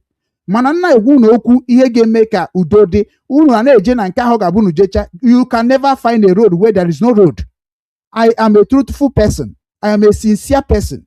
I am a person that can live what I'm doing to help you so that you can be free. Maka na onwe ndị tagoro afọ mara harụ, eso na one of them. Atago ma ezigbo afọ n'ụwa, afọ mara marụ. So enwere m ike rụrụ ọrụ gị ihe ga-abara gị uru ma still arụtabeghị m nke m. Ọ bụrụ that na ọmaka, but na ọ bụ ihe Chukwu ji agọzicha ọtụtụ ndị ka chi ha si wee bịa. So mụ nwa na ụmụ na-achọ ịgwa gị maka ihe gbasara IPOB, m ga-agwa gị na my knowledge through Nneka, Lolo Nneka. Aga m agwa gị ihe ga-ama. Unu ejezi n'ebe unu abụnu jee unu jụba ndị mmadụ ajụ ha masa nwa sị na nke a na agaghị amagwa. O nwere ihe jụrụ m na Obinwannem TV, o nweghị ihe jụrụ m na this platform ka a na-apesa gị ya. Ma oles na kọmentịrị nke ya bụ kọmentị esi gị gbagote bịa n'ebe a ka m fụ onye jụrụ ajụjụ a, maka na enwere som ajụjụ ga-abịa jụọ ịfụ na onye akịta na-abụ AI ọ na onye akịta bụ scammer, onye akịta bụ enemy na-achọ ka e were ajụjụ a wee destroy ọtụtụ ihe dị iche iche. Ọdụ a ka m anaghị asa maka ibe na-ajụ m ihe gbasara Nnamdi Kanu. First of all, m ga-amagodu na ịbụ a member of IPOB nke Nnamdi Kanu hibere, also na principle of IPOB. If you are not a member, ọbahụrụ na m na gị na-akpa maka Nnamdi Kanu, because you cannot know anything about Nnamdi Kanu without joining Nnamdi Kanu, which what Nnamdi Kanu is propagating, it is something ga-abakwara guru bara muru. So it is something that onye ọbụla ga-adị freely bịa anyị na-agwa onwe ya okwu. Onwe ebe o metere anyị emezie, onwe ebe o metere anyị akwadie. The same thing called ndị ọzọ niile. So na onye ọbụla bụ onye na-abịa agwa gị maka Nnamdi Kanu, make sure na onye a na-work with Nnamdi Kanu before. And mara na ife na-esekwara m na ndị DOS, many of them arụghị ọrụ. Many of them did not even listen to Nnamdi Kanu radio. They don't have that time. So na abụm na that media that time ahụ mụnwa bịa na-enye ha the information of what Nnamdi Kanu said or what Chimefo said or what our people all over the world is saying through comment section. That is our duty.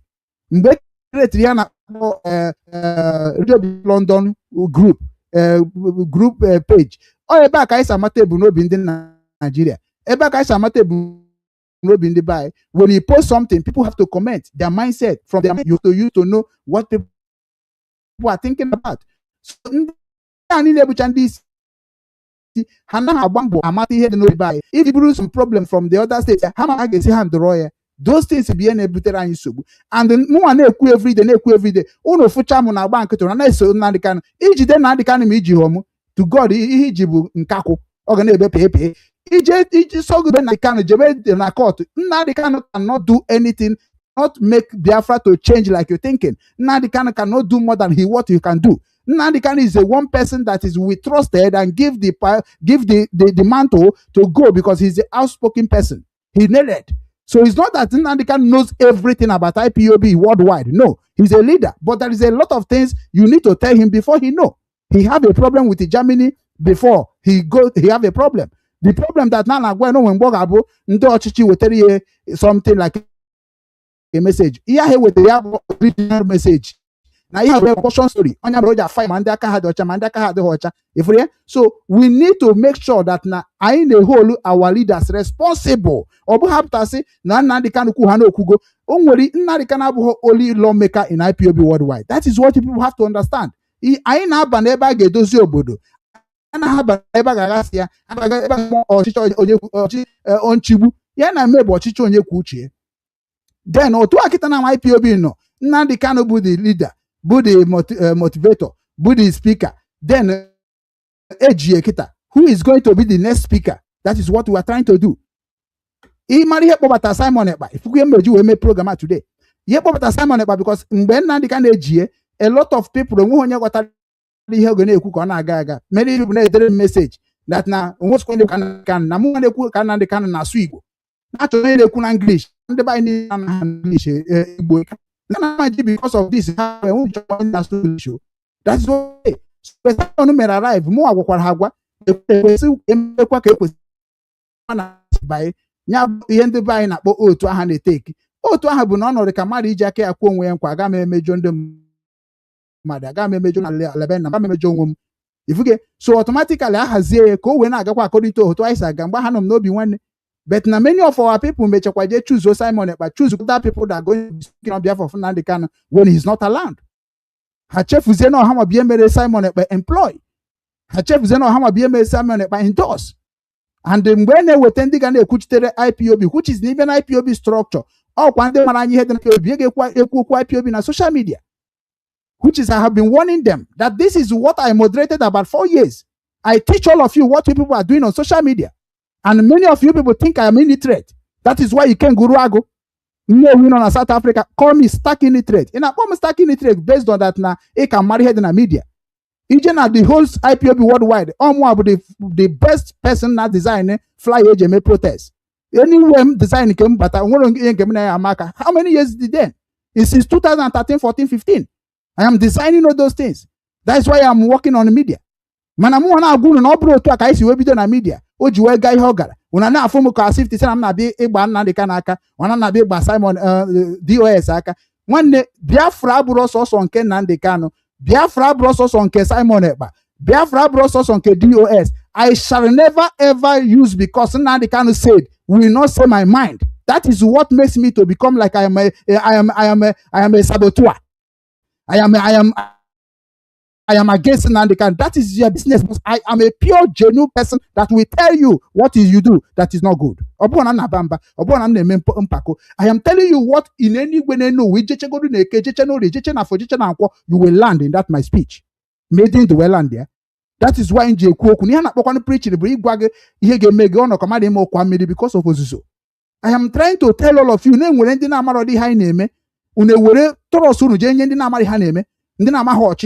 onye ajụrụ ajụjụ kedu ihe a ga-eme ka ọ gaba n'iru or say that we are doing something on ground. That is what the answer. So we need to wake up and understand what the leadership is all about, and need to understand mgbe anyị ga-eji wee gwa ndị ọchịchị na ha emetere ihe, both ndị na-achị na Biafra, both ndị na-achị n'ala Igbo, both ndị na-achị na gọọmenti, both ndị na-achị n'ụka. It is time for us to telling them where they are doing it and where they are not doing it well. A lot of people were educated now. So you na-make it now as Biafra. Oburo otu aka o si wee dị mana Masop mana IPOB, go and check Masop. Ị gaa na afọ ebe ha na-eme mkpọtụ na social media, but go to ala Igbo ka ịfụ na ndị a nwere members. Organize onwe ha very very well. They have zonal coordinator, they have a national coordinator. So ha just elect a prime minister, re-elect a prime minister. Una say that no, opposition Simon Ekpa. Who are you that are talking that? Who gives Simon Ekpa prime minister? Who do you think gives Wazike prime minister? Who gives Mazi Nnamdi Kanu leader of Biafra? Who gives Mazi Nnamdi Kanu leader of IPOB? You don't think about the right way of the peace of our people. You always think negative. Power. And when they give themselves power, it is up to us to see if the power or if even mabuno grow una condemn and cause on kahi condemn ga condemn nkahi chere na support. Nyakanji webro nyozio man ke chineke nka na ha komiri. Let us now enter where we are going. So makumu Igbo bụ ndị ga na-eso ọka ma na unu ncha niile wepụtara eziokwu unu ga-eji wee na-amara ohe obi nwanne. Maka inwe obi nwanne ị ga na-afụkwa maka ajọ mmadụ. And ọ bụghịkwa my business. My business bụ ịgwa gị exactly that truth. That's my business. Maka nwụọ kịta na ama m ekwucha ihe niile dị m n'obi. Ịmana ọnya ma bịa ga-eme m na-ebe akwa na nna anwụ. But ọ bụ na ikwuchi ihe niile dị gị n'obi, mgbe ọ bụla na nwe na smile dị ka ndị nna nna anyị si wee na smile, because onweghị ndị nna nna anyị na-anwụ n'iwe. Onweghị ndị nna nna anyị na-anwụ n'arịrị. Mana kịta ọkwa ị na-anwụ na-eri ebe arịrị. Maka na ị na-eme isi moto ị ga-anya, ị na-eme isi ụlọ ịrụ họ, ị na-eme isi because na mụnwa abịaghị ịrụ ụlọ, abịaghị m egbu oke moto, abịaghị m iyi oke akwa. My reason of the living on this earth is to try to make sure na ndị ahụ nka mma na m mere ha ka ha ka mma tupu ma na-arapụ ụwa. That is why I am here. The reason I created Obinwannem integration course room, the reason I created Obinwannem Igbo, to teach you what I learned from abroad. I will not hide it. I will not use it to intimidate you. I will not use it to make you to become my slave. I will not do that. That is what I have been preaching to all of you. Inwe ihe na-agụrụ na-abụrụ onye ọbụla webute akara aka Chukwu nyere wee nyere ụmụnne ya aka na were na-egbu onwe unu wee na-eme ọkanga. Onya mere unu ji nọrọ ebe unu nọ today. I am not that kind of person. I will teach you what you will. That's what the Ndi Kuroko said. I will teach you how to catch fish, not to be always give you fish. Man, all the difficult Ndo ọchịchị unu na-esogharị n'ike today, he teach exactly what they know. The reason we love Nnamdi Kanu beyond what his imagination, what even him thought about, is because Nnamdi Kanu then a Radio Biafra, he break the record of everything about secret of break the secret of everything. Hona Chikumakia. Nnamdi Kanu no Radio Biafra self bandi ni lenye na roro now. Ona no na Radio Biafra buy information in the igeji webri he gabu no wana. That is why you love Nnamdi Kanu. You love Nnamdi Kanu because he speak the fact. You love Nnamdi Kanu because he tell you what you are benefiting from it today. Ihe na-enye joy today. Ihe Nnamdi Kanu kwuru enwego ndị kwuru before Nnamdi Kanu. But all due to na ịnwa na akwado nke Nnamdi Kanu na-share na push na market here. That is why you think because Nnamdi Kanu ekwe. There is a lot of people Nnamdi Kanu is learning from their preach, learning from their broadcast, learning from what they are doing. But when he come on his own radio, he speak it like he's the one that is receive the message. Like otan na-ekwu okwu a enwechara ndị ga-abụ nche ka ha si wee kwuo achịkọta m ọnụ na my own platform wee kwuo ye onye ọbụla bụ onye furu ihe nkwugboro before ọ ga-asị yes ekwugo m ha ebe dị ona. That is how life be. So no bụ onye na-echete ka ihe mere na mbụ bụ onye na-akpọ onye ndu, onye na-ama ka esi edozi ihe mebiri emebi bụ onye na-akpọ onye ndu, onye na-akpọ ndị ọkaiwu. So we need to understand the structure of what is on ground before I name if I name n'ụwa. All the very very important. Ndewokwan.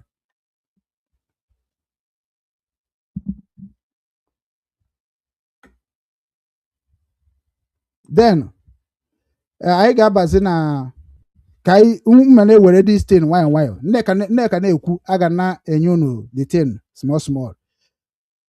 Before I na-aga n'iru ya onwego onye kọmentịrị na anọ ya kọmentị mma na-ewekwa kọmentị o. I'm out of all of you because I'm na asị that na okay ada aka nka na-egwu ọma agba.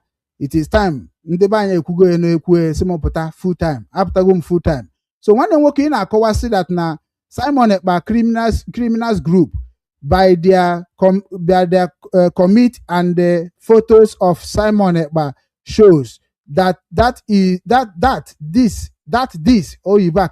this is criminal group. Fine and good. I was maybe Sabia from my own little knowledge of your English. Idiot! Don't you know IPOB leadership is Nigeria target? If unonya kita self or not on IPOB or not on a Simon Ekpa group, so automatically that is where people see people like this as Nigeria agent, which is it is welcome. It is up to you. Makana inwa karigo ikpoi no inakpa ya na enye the fat to suppose we were the fat when na. That is what makes us a reality people in what we are doing. So now let us now move ahead from what we are doing today.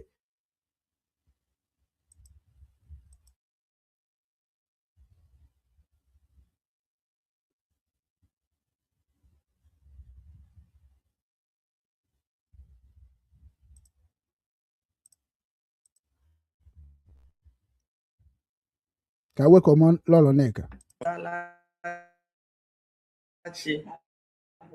Igbo ndị ọma njem ọnụ ọ bụ na m abụdụghị onye Igbo ama m ihe m ga-eme onwe unu. Ana m asị onye biri ibe ya biri. Ise maka na onye biri ibe ya biri elu ụwa tere anyị na mgba ịghọtago. Lolo Nneka Chimezie ịgala ya bụ mba ifele ya bụ okpukpu mmiri asaa iyi asaa agbara asaa bandit asaa terrorist asaa ife Chineke a na-enye n'elu fegana steeti Sokoto nke ebe gara hụ Mazi Nnamdi Kanu na mbụ kedu ka ọ dị? Nke mbụ bụ na ana m ekene Olisa ka anyị si wee gaa ije ahụ bata gaa ya ọfụma n'udo na ọṅụ. It was a very smooth ride. Anyị fụrụ Mazi Nnamdi Kanu. Mazi dị mma. Ịma na afụrụ m ya oge ọ nọ na ụlọ ikpe, oge ọ bịara ụlọ ikpe mgbe ọ nọ na DSS. Kịta ka anyị ga-ama na Mazi mara mma okorobịa. ahụ dị ya mma, ọ na-amụke na-amụsa amụ. Ịma na ọ bụkwa onye amụ, hapụ iwe wepụ ya, onye abụkwa onye amụ, onye abụ onye nganga, onye abụ onye na-akpa mmadụ.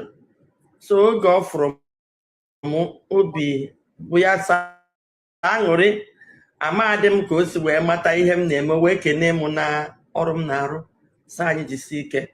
Ndị anyị na ya so gị ije abụ Ezeri. In fact, ọ Ezeri chere m na his entourage anyị ji wee gaa ije anụnwa.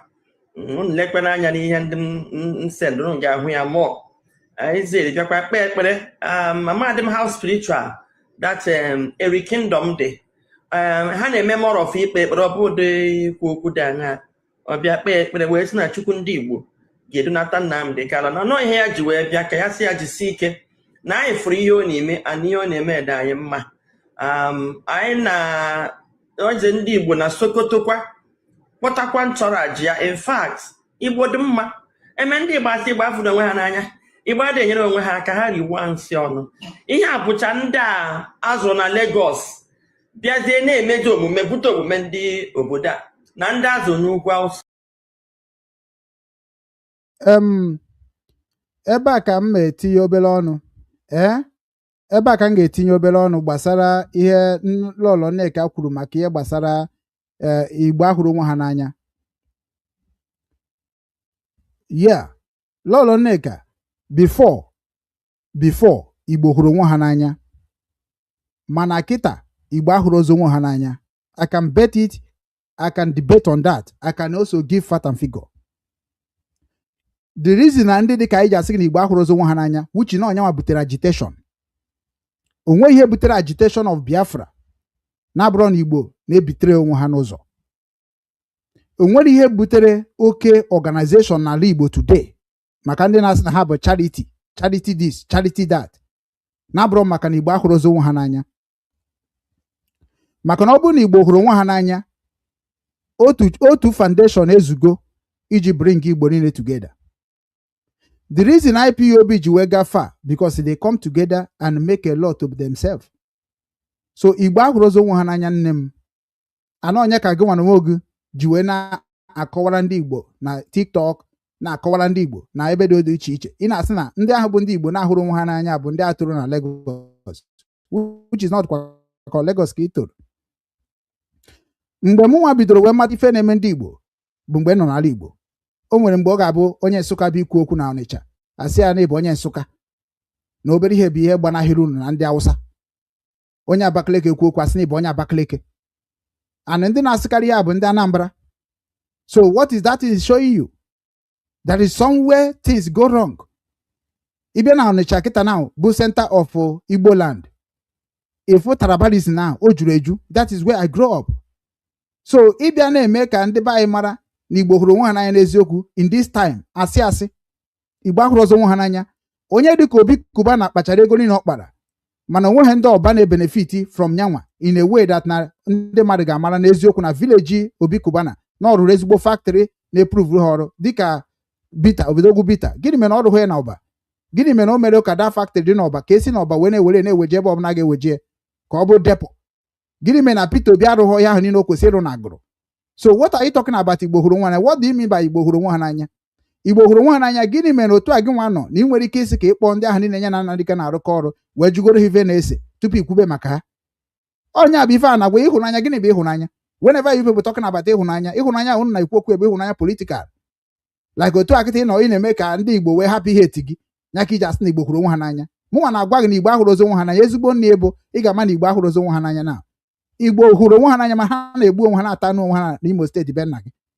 Igbo hụrụ onwe ha n'anya bet na ha na-egbusisi onwe na-achụpụsị ndị mmadụ na ebe ha bi na Imo steeti. Kedu ebe ịhụnanya ahụ dị? Ịhụnanya adịrọzi. Ịbịa n'obodo oyibo ịfụ na nke ahụ bụ ịkpọ asị n'obodo, ịkpọ asị n'ebe ndị Igbo nọ erika n'obodo oyibo. Onweghị ndị grupu ndị Igbo kreti n'obodo oyibo na-anọ in peace. A ga na-agba onwe ha mgba. Kedu ebe ịhụnanya ahụ dị? Even na IPOB ekretiri ha na-agba onwe ha mgba. Kedu ebe ịhụnanya ahụ dị? Ị na-anya ọ dịzị ka Biafra bụ ihe gbasara Igbo, mana Biafra bụ ihe gbasara the whole eastern region of Nigeria. Mana ọzọ Igbo bịa buru ya n'isi. Oke, ka unu bie n'isi gosiri unu ndị ahụ niile bụ ndị unu na-ekwu ka ha kunite ka unu si wee kunite, mara ka unu si wee mara ihe unu na-eme. Cha anyị ejego na delta mgbe nwaanyị nọ na delta o nweke nọ na delta nwụgoro anwụ jee gwa ya na anyị chọrọ ka o mee ka ndị delta ndị ọzọ niile ka ha ncha niile join ha na-eme. O nwere ihe nwaanyị ahụ jụrụ ha ka unu ga-ejegoro ikpokọ onwe unu ọnụ hụ onwe unu n'anya gosigoro ihe unu ji wee bụrụ ndị isi Igbo bifo unu abịa na-asị ka unu jee kpọta ndị ụmụnne nọ na mba, maka na ị ga-ebugoro ụzọ dịrị mma pụta site n'ụlọ dịrị mma pụtaba iro. So na ị gaghị na-achọ iwepụ mmadụ ihe dị ya n'anya ma iwepụ ihe dị gị n'anya. So ka anyị hapụ na-eklemu na Igbo hụrụ onwe ha n'anya webanye na anyị ma na Igbo ahụrụ onwe ha n'anya. Igbo hụrụ onwe ha n'anya webanye na all the churches dị n'ala Igbo, nke Mbaka hibere, nke Ebuka Obi hibere, nke Ebube Nsọ hibere, nke Odumeje hibere, nke Lazarus Moka hibere, nke Chris hibere, nke Chibụzọ hibere, iwe batazie na Katọlik nke ha hibere, iwe batazie na Anglican nke ha hibere. Kedu ihe mere ha ji wee create all those divisions society? Why? Whereby everything ha created bụ one mission and one direction about to know that is when you want to do your people bad, remember God. That is the mission of all those things. Gịnị mere ha ji kewa? Ha kewachara ihe ndị a niile because ha hụrụ onwe ha n'anya. Everybody na-achọ ihe oge ji wee dozie ezinụlọ ya. Everybody na-achọ ihe oge ji wee gosi gị na Chukwu ka ahụ ya n'anya karịa gị nwa bụ nwanne ya. So where is ịhụnanya ị na-atọ ị na-ekwu okwu Lolo Chimezie? Where is the love? Ọ bụrụ na ịhụna Igbo ka hụrụ nwa n'anya, Mbaka bụ ụzọ kewara from Catholic. Kedu o ji wee kewara? Unu ajụgokwa ya why o ji wee kewara from Catholic? Maka ọka unu ka na-pretend na Mbaka ka nọ na Catholic. Whereby na Mbaka anaghị eme ihe n'usoro Catholic. Mbaka na-emezi ihe n'usoro nke nyanwa. Anọ nyanwa mere mgbe aha anyị na-eje na Mbaka anyị nụrụ ọgụ nụtara ya datị na ọ na-eme die. O nwere mgbe Pope dekwara ya akwụkwọ a na-agbagharị na-ekwu okwu unu asachigo nke ahụ. Gịnị mere o ji wee si na usoro nzukọ nsọ Catholic wee pụọ mebezi adoration? O nwere some reverend father no dey support adoration. O nwere some reverend father no dey support charismatic. Mbaka is doing like a charismatic. Mgbe anyị na-eje ụka na Wole of Fatima Parish Wole atọ Ọnịcha, I remember o nwere father dị short echefugo m afa father ahụ. Ọ bịa ha n'ozugbo ndị na-akụ egwu nọ n'ụka bido ha n'ịkụ nke ha na-ada akụ ka agbabazie egwu ọ short way down so that na this place abụrụ egwuregwu. This place is not integration where we teach you what you have to know to be holy. So ndị Mbaka bịa na-eme nke n'ụdị nke Ebuka Obi fụ na nke Mbaka agabagorie bidokwa nke Ebube Nsọ fụ na nke ya agabago bidokwa nke ngwa nwanne anyị nwoke abụ fada kedu nke unu na-akpọ ya nke rụrụ hospital rụkwa school Fada Ede ọ nwere obi nwanne were ego ndị ụmụ Igbo wee rụọ skuul wee goo moto luxury moto ba transportation nke onwe luxury dị iche iche wee nwecha ọtụtụ property gocha ana dị iche iche were si datin na wee na suppress ndị be anyị. Ọ bụ obi nwanne ọdụ ebe ịdị n'otu ọdụ ebe ahụ? Ọ bụ ịhụnanya dị ife ahụ? Onye a bụ Reverend Fada bụ Reverend Fada kedu ya na-akpọ Fada Ede. Ọ bụ na onye ghọtara ihe Fada missionary na-akọwa, onye akịta kwesị iji ha wee nyere Igbo niile aka. Kedu ihe ọ na-achọ? Ọ ka ọ kpakarị ego bụ the most richest person in the Southeast. O kwesị iji na-enyere Igbo aka. Ịbịa na university as na ọ bụ the most cheapest university in Igbo land. Ọ ka esi kwesị na-eme ịba transportation ya bụ gold, something like gold. E si that yes na ichi jee na gold jee baa na nke a bụ nke ndị Reverend Fada hibere ya bụ Fada Ede. Ọ dị cheap from Onitsha to Lagos, from Onitsha to anywhere. Mana nke dị too much expensive. Gịnị mere o ji do na? Ị ga na-ajụ n'ebe ka ịhụnanya nke Igbo nwanne dị. Ka anyị na-agwa onwe anyị eziokwu, ka anyị hapụ iji ihere wee na-ene asọ ma na-ekwu ka ndị mmadụ wee sị na ịbụrụ ajọ mmadụ n'ihi na-ekwu n'ịma ihe na-eme n'Igbo ahụ Igbo macha mgbe ebe ha na-emebi emebi mara ebe ha na-eme ite. So whenever you are pretending, they know. Like what you are saying that Igbo ka hụrụ onwe ha n'anya, asị Igbo ahụrụ onwe ha n'anya, ya mere ha ji wee nwee different foundation. Idezie na ndị nke bụ ndị agbara ọhụrụ juru na social media today dịka Ejofezak, Mazi Dibia, Lozeus, Okwuru na ndị Igbo, waja bụ ụzọ eziokwu bụ ndụ, Onowu Igbo, and Nnatu executive and Okenwa. Ndị a niile ọ bụghị ndị Igbo ka ha bụ. Why can't them come together and form what they call strong union that are going to bring all their narrative and their scale together to help Igbo people? Kebi hunanya dị those things. Ka anyị hapụ na-akọ ihe ọ ga-aba anyị kọcha nna anyị bụ Igbo webere anyị niile iwe because n'okwu onye kewa na ekewa. Otu akịta na anwụ na-ekwu okwu the main thing ji wee create Obinwannem ka m wee nwee platform m ga-eji destroy ya BBC. BBC butere anyị wrong narrative and wrong information in our land. Onweghị mgbe nji wee bịa ka azụ ahịa n'Obinwannem mana ha pushigide ka azụba afịa nsi oke disie ka ngosizi na ihe bụ ịzụ ahịa. Mana ihe m ga-agwagodu na ọ bụrụ na azụta ha ka ekesi azụzụ ute. Ọ bụrụ na ịbịa mee business n'obodo na-enweghị security, how can you secure your business? There is some certain things kwesịrị ịdị before business, but ha na ha water the message. So nne m ọma, Igbo ahụrụ onwe ha n'anya, and that is why we are fighting ka Igbo bido hụbakwa onwe ha n'anya dịka ọ dị na gbogbo. Continue. So nwafọ Igbo bụ nwafọ Igbo azụ n'ala Igbo nweju mmiri ara afọ na-eme ọtabi onye nwanne na-enyere nwanne ya ka ihe eji mara ndị Igbo wee inye aka. Ndị a moto ruru 6 pụtasịa bịa bụrụ anyị ma eze ndị Igbo na Sokoto no Ọhaneze president na Sokoto, onye isi ndị Igbo na Anambra, onye isi ndị Igbo Anambra, onye isi ndị Igbo Enugu, ha ncha dị o steeti onye isi ha bịara. Ọhaneze bịa akpọpụtasị amadi past ones moto ha ka eji kwọrọ anyị ga anyị gasịa ha pụtakwaga nye anyị nni kwọrọkwa anyị kwọkwa anyị n'airport. Enweghị m any stress ịchọwa taxi ma ọwụ anything. So odo oge anya na ọ gaa na-alụ bụkwa that spirit eji na-alụ ya. Anyị wee fụ Maazị obi tọọ Maazị ụtọ. Njọ ya ụfọdụ ajụjụ nsị ya zie m ozi. Ajụjụ m jụrụ ya bụ ọtụtụ ihe na-agbagwoju ndị mmadụ anya na-efegharị n'iru akwụkwọ anyị amarọ nke bụ nke sokwa agbagwoju m anya.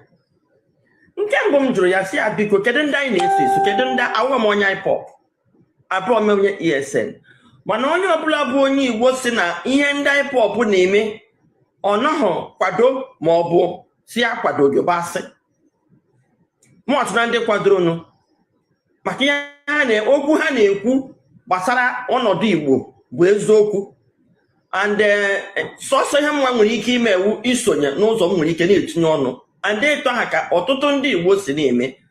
Masị ya biko kedu ndị bụzi ndị otu gị? Ọ bụ ndị otu Simon Ekpa ka ọ bụ DOS?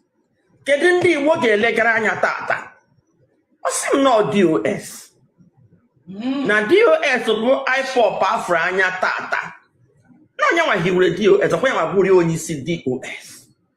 Nsị ya biko ka ezi ihe kpatara iji wee nwee DOS oge ịbara na nga ịpụta kwuo si onye a ga na-ege ntị bụ Simon Ekpa ebe ị nwere DOS.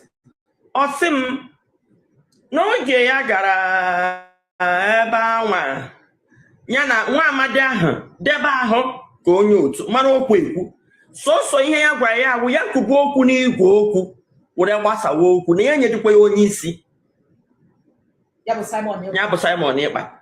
Mazi Nnamdi Kanu sị na ihe ya gwara Simon Ekpa bụ ebe o nwere olu nkwuwa okwu ya si ya were igwe okwu ọwụ naanị ofu onye na-agbasa ozi n'igwe okwu ndị a ọtụtụ ndị na-agbasa ya wee sị ya ngwa ebe ọ nọ n'ebe ahụ ọ nọ ya were igwe okwu gbasawa okwu ọ na amanụ hụ na mgbe ya fụrụ na ọkụ eri ọ bụ ọzọ ihe a na-ekwu ka a na-eme ya gwakwa ndị mmadụ onye sokwere ihe onye a na-ekwu na ọ bụdị ihe ekwuru ka ọ na-eme.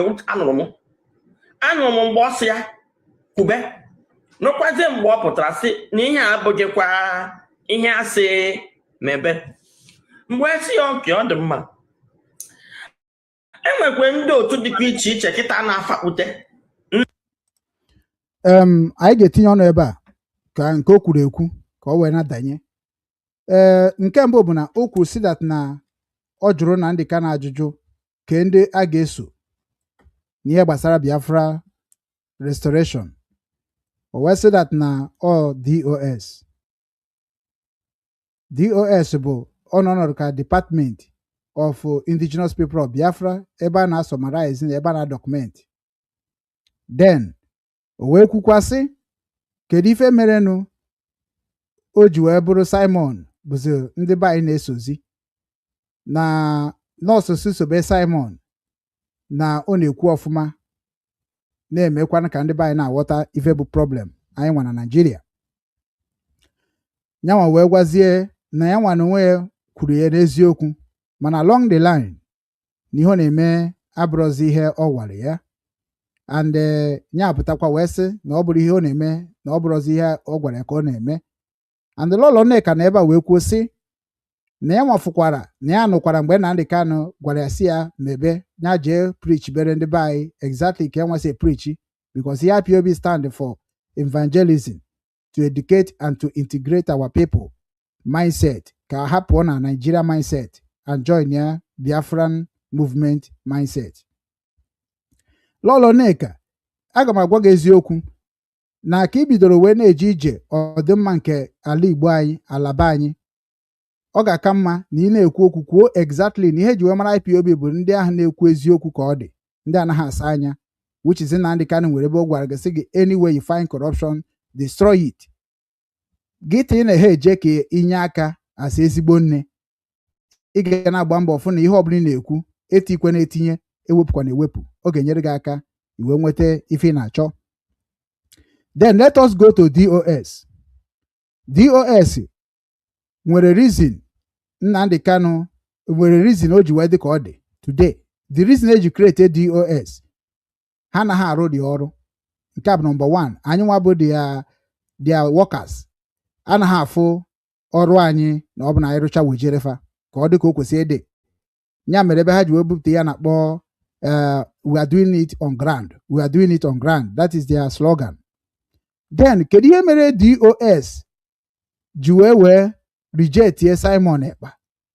Ihe ndị a niile unu ga na-ekwu ya ọfụma, maka na ndị ahụ bụ ndị n'ọbụna IPOB joinere Simon Ekpa, join Simon Ekpa because Nnamdi Kanu recommended Simon, and that recommendation bụ ihe na-eso okwu today.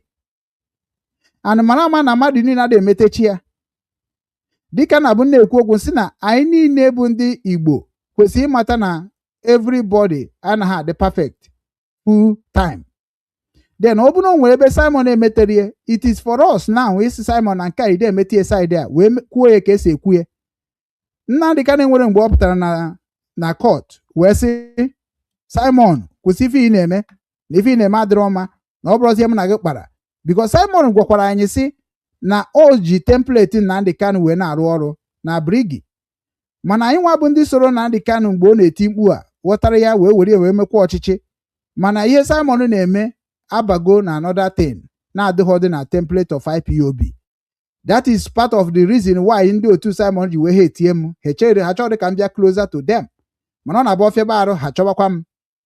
Mana mụ nwere ome etigidego mkpu sị na ebe Simon chọrọ isi otu o si wee chi ime nke wee gaba, anyị wee gwabịa wee sizi oke na ebe nye nwana onwe ya for that na by ime agitation, ime protest, na ihe ahụ na-eme a na-egbu ndị be anyị, na ya nwana onwe ya agaghị chịpụta ụmụnna anyị ha nwụọ n'ụzọ, na ihe nwa ga-eme bụ na ya nwa ga-esi etikwa tim ndị ya na ya ga-arụ ọrụ wee rụọ ya in a way that na Nigeria ga-anụ ụdị ya, anọ ihe o mekwara.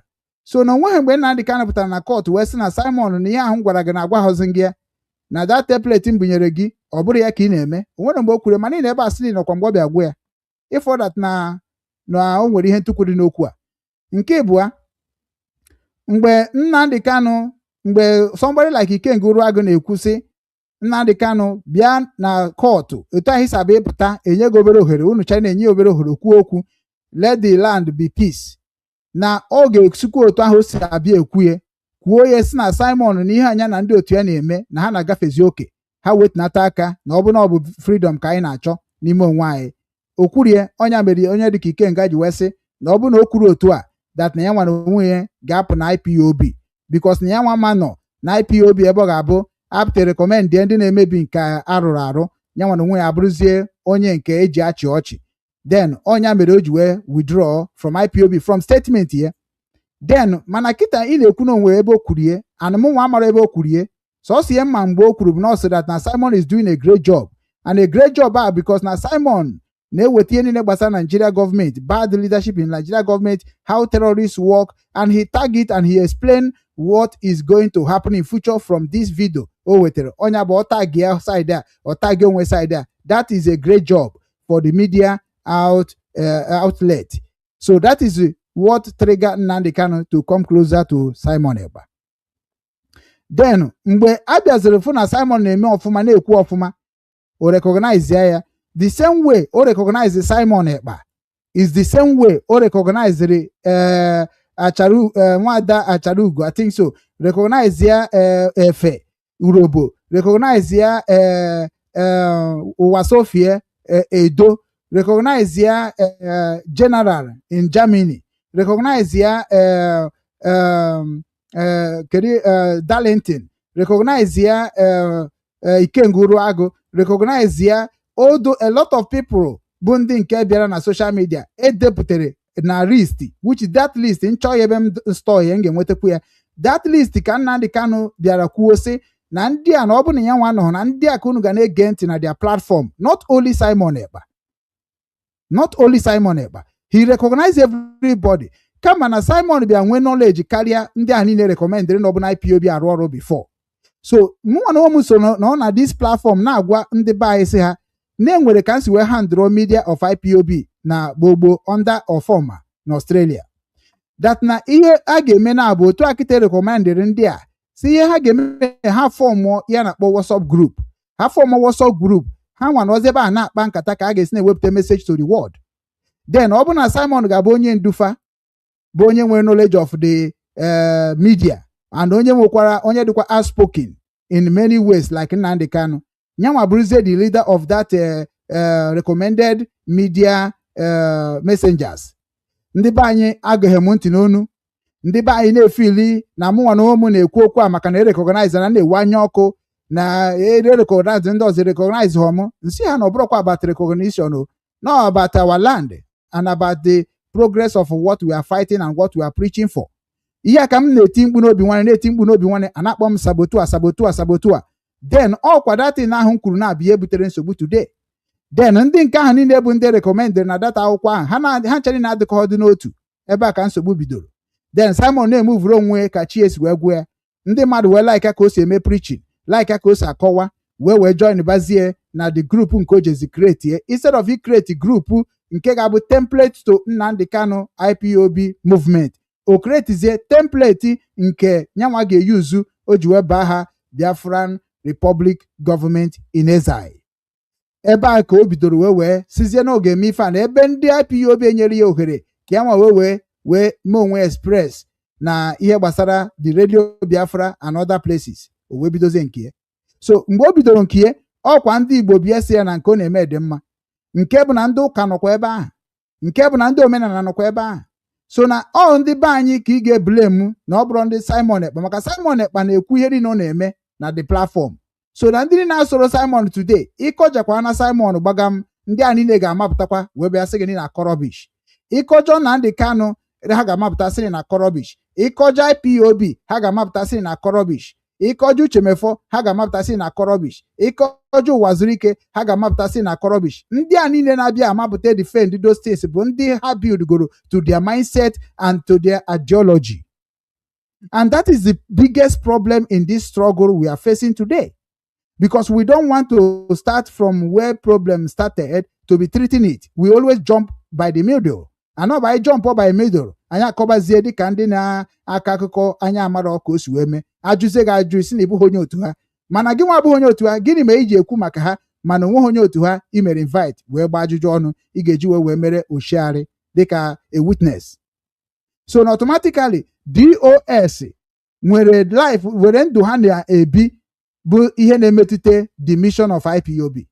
Anyị nwa bụ ndị na-esofa, anyị nwa bụ ndị na-work with them. All that in aka Simon onwe ya fukwara wee sị na ndị etego ha na silence the voice of the indigenous people. They always say that now what they say goes. More than the ahụ more the indigenous people more the what they say goes. And that is where the problem started.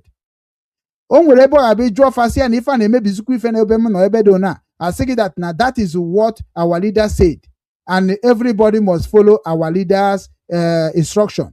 And when you come to social media, our leader will broadcast another thing entirely about what we are complaining. Even as Radio Biafra, Nnamdi Kanu ga-ekwu ka ọ dị. Then ịbịazie dịka ịchọ ime ka ihe ahụ o kwuru na Radio Biafra ka ọ bịa na mmezu in a practical, ndị DOS abịakwa na-ebutere gị another dimension, another statement na-eyiteghị ihe Nnamdi Kanu broadcast na radio. So onye mere ndị dịka anyị ji na-asị ọ bụ gịnị ka anyị na-emede ihe a, anyị na-egwuso onwe anyị egwu ka anyị nwa jos nọ were ife wee na-achọ famous ebe a ka DOS bidoro gbaba ọlụ.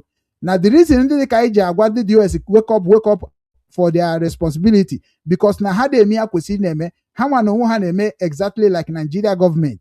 Ọ bụrụ ife niile ka ha ga-agwa gị ma nke ga-egbu gị ma nke agaghị egbu gị, they will not tell you until they nwụọ. So that thing goes that na ha dịrọ capable to take care of indigenous people of Biafra, which that leadership need to be reshoved and change. So na ịbịazi na nke Simon Ekpa, ihe Simon Ekpa merenu bụ na ọ bịazi ka ọ correct here the error in DOS, which is not chọ ka o si na through DOS wee correct here. DOS wee jụ why, because na ọ bụ na Simon batara ihe dịka na Radio Biafra begin to speak where a lot of ears are hearing, ha ga-eche na Simon ewerugo ọnọdụ Nnamdi Kanu, which na a lot of people was voting ka Simon Ekpa bụrụzie like a deputy of Nnamdi Kanu. Mana ndị dịka anyị nwa ama na Uchemefo bụ deputy abịago wee sị mba na before na-eme anybody deputy na this struggle a ga-agwagodo na anyị ihe bụ njọ Uchemefo. Onya mere na ndị dịka anyị nwa apụtakwasị na anyị na-akwado Uchemefo upon na ọnọdụgo Nigeria gọọmenti ego, and Uchemefo is everyday come on social media say ịmara ebe m si nara ego a with evidence, ịmara ihe mere m ji wee sabotage this struggle, come and talk am. Ndị be anyị achọkwa ịnụ ihe ahụ, ndị be anyị achọghị ifu ihe ahụ maka na ha nwa na onwe ha efocusgo na ọ bụ na ọ bụghị Nnamdi Kanu, ịma na Biafra will be a forgotten story, which is ọ bụrụ ezigbo ife ka ọ bụ. So automatically many of our people mara ife ha mere na this struggle, and that thing ha mere na this struggle na backfire ha one by one. Mana gị nwa bụ nwa ada kịta pụtara na ka ịmatasị ya ka o si wee mee, ị ga-ebidokwa n'isi o, ị ga-ebido n'isi jee iji ya ije na DOS jụọ ha gịnị mere na ha na-eme ihe ha kwesịrị ime as a leadership, ije na side ndị otu Simon jụọ ha gịnị mere ha na-eme ihe ha kwesịrị eme na leadership. Maka na anyị bịa otu a na-ekwu against each other, ọ ga-adịkwa behuge, ọ ga-adịkwa kpọkpọ, unu ama nwetakwu ya. Ndị ahụ niile bụkwa ndị iro ga-emechikwa were iferi na anyị na-agba mbọ ya. Onye ka m ji wee bụrụ onye ozi ọma nke Chukwu, na-ekwu ya na m ekwu ka ọ dị, I will not shape my mouth. So now ịbịa n'ihe gbasara DOS eso na Nnamdi Kanu si na ya hiberie, yeah, for me amara m ka DOS si hibe, for mụ nwa nọ na IPOB wewa ama m ka o si hibe. Mana ọ bụ na Nnamdi Kanu bịa hiberie, ọkwa he ndị DOS bụ ihe ga-abịa kwue, ndị dịka Uchemefo, ndị dịka Mamezu ọnwụgonu, ndị dịka Clifford Iluanya, ndị dịka Omiomio, ndị a niile bụ ndị hiberie mgbe ahụ. Kedu ka ha si hibe, kedu structure ha si hibe, kedu ihe mere na ha chere na-anọkọzi ọnụ? That is the real reconciliation movement for anybody na-achọ ka ha mee ka udo dịkwa na this struggle. Enwere ndị bụ ndị ya na Nnamdi Kanu nọ wee bịakọta ọnụ wee kpaa nkata wee mee ọ bụrụ ihe ọ bụ today. Unu enegnetiz na ndị a, ọ bụrụ na ha nara ego, let us find a proof ihe ha ji na ego ka anyị maa na onye ọbụla ejidego proof ihe mere onye a ji dapụ n'ụzọ. Ọ bụghị onye pụta otu a Nnamdi Kanu pụta sị na onye akịta na dị compromise, o ma ngosi gị o ji dị compromise ji because na ọ bụ onye isi ikwete n'ife ahụ, ọ na-emebi ife na this struggle. I'm telling you my experience. O nwere ndị tara afụfụ spend millions ha kwụsị ọrụ ha wee gbaa mbọ fụ na promote Nnamdi Kanu to be known as a leader of indigenous people of Biafra. Those people ama like ị na-ekwu anything ị na-ekwu, may na ha ekwu according to how they also struggle and make the struggle to be what it is today. So na ị ga-akaba ahụ wee na-eje n'office to office wee na-ama ife mere tupu anyị na-ekwu okwu, ọ dịkwa oke mkpa.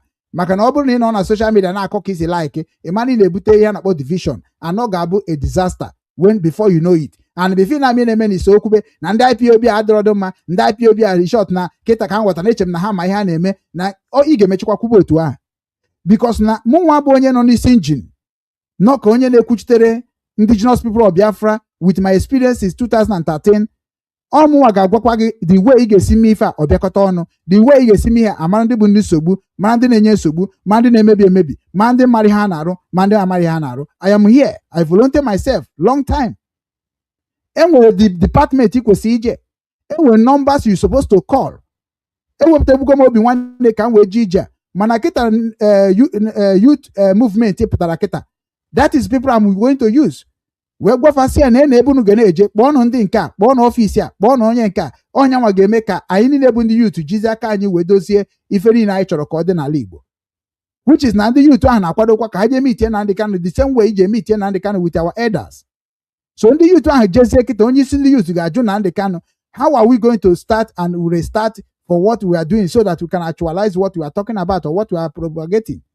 So na ọ bụ na onye youth jee ọ ga-agwụ ya si ya oke ọ DOS otu esi na DOS ka ya eso mụ nwa na ụma ga-asị oke na DOS ya bụ ndị arụ ewerego m ihe mere na 2015 and other places wufuo na 2015 ekwuru m 2025 sorry ekwuru m this 2026 my job is to make sure na m na-agwa ndị be anyị the right way to follow and the truth behind the scene ihe mere na anyị niile gbasara agbasa. That is my job. Onye ọbụla chọrọ na ka nyere ya aka n'ife ọbụla nke ọ na-eme ka ọ bụrụ ihe amara amara bụrụkwa ihe ndị mmadụ ga-esi na ya mụta ife bịa na the table of Obinwannem Media. We are going to talk about that. Onye mere anyị ji bụrụ ofu. Mana ọ bụrụ na ị na-eme n'ụdị na Obinwannem nwere ihe ọ bụ Okechukwu Ugwu enweghị onye ọ bụ who knows Okechukwu Ugwu ịfụkwa na nne gị na nna gị maka onye ọ bụ, because na ife nọ na this platform eme every day by day bụ ịgwa gị the right way to follow ka ndị nọ n'ala Igbo ritebe urie ka ndị nọ n'obodo Igbo ritebe urie. So na ọ bụrụ na ndị youth kịta na-asị na ọ bụ jụọ na ndị kara asịkwa na DOS otu isi kwuo fine and good, then we have a connection way to go to DOS. Asị ka e were ihe be n'abalị ka ọ bụrụ anwụnta na iwe nwana eru n'ọgbụ. It is time for us to use this thing make a reality. Onye me nji asụ unu no matter whatever Simon did, it is time for correct our mistakes. No kwa condition but a crayfish or a bend. So na otu akita na Nnamdi Kanu not DOS. Lolo Nneka, first thing he's supposed to do as a person nọ n'ihe na-eme ikwesị ịkpọ Chike Doziem si ya kedu ka leadership goes around. What is the basic of your movement, your leadership? Kedu structure? How is structured? For gị nwa bụ Lolo Nneka na-abịazi for reconciliation of the peace of our people. From ihe Chike Doziem ga-agwa gị now bụ ị ga-eji wee ghọta the ihe Simon Ekpa mere na ọ bụ na ha echegharịbe, mana ọ bụ na ha echegharịgo restructure the leadership to put people who nwere the skills of what we are talking about. Ịma na ha ga-akọkwara gị exactly ha kọrọ gị Simon ji si ha na ndị amalife ha na-eme, and nye nwere onwe nọ na this level ọ nọ agaghị eje kpọtọsi onwe in this way. Enwere a lot of people na broadcast na Radio Biafra, somebody like Mazi Peter and Mazi Alozie kịta ha nọzi there. Ndị a niile gịnị mere na ha dey broadcast is the way arọ na ya ha maka na ha akabago ha ma bụ ndị veteran they experience the war. Ndị a ha na-ekwu okwu na radio, you can be learning something important. Kedu ihe mere na somebody like George Onyibe is not broadcasting as African rep? George Onyibe still there werekwa iwe ihe merie wee na broadcast against of Biafra, against of Igbos. Why people can't go to Abo Jamie tie George Onyibe see what is your problem? Because no one will wait the time here to devote in this struggle. Kedu uche me phone na London gini me no eje web the delegate or to say web the delegate spend ege ja for Nnamdi Kanu. Why can't you people bring a delegate to go and meet those people enwe division mindset and enwe problem with Nnamdi Kanu? Why? That is what makes you people hypocrisy. That is why I'm trying to let all of you to know that we not be ready to resolve the problem that's going on in our land. There is Wazirike no there. Before you talk against Wazirike in this kind 2026, we are looking for peace. You have to go to Wazirike. Wazirike imego kisi me before. Ebe I made a mistake. I chose kisi oto me. But this year, ne I choro kine me. Igeme ukwe kige hemi. Then in a concrete evidence of what you are going to talk about Wazirike.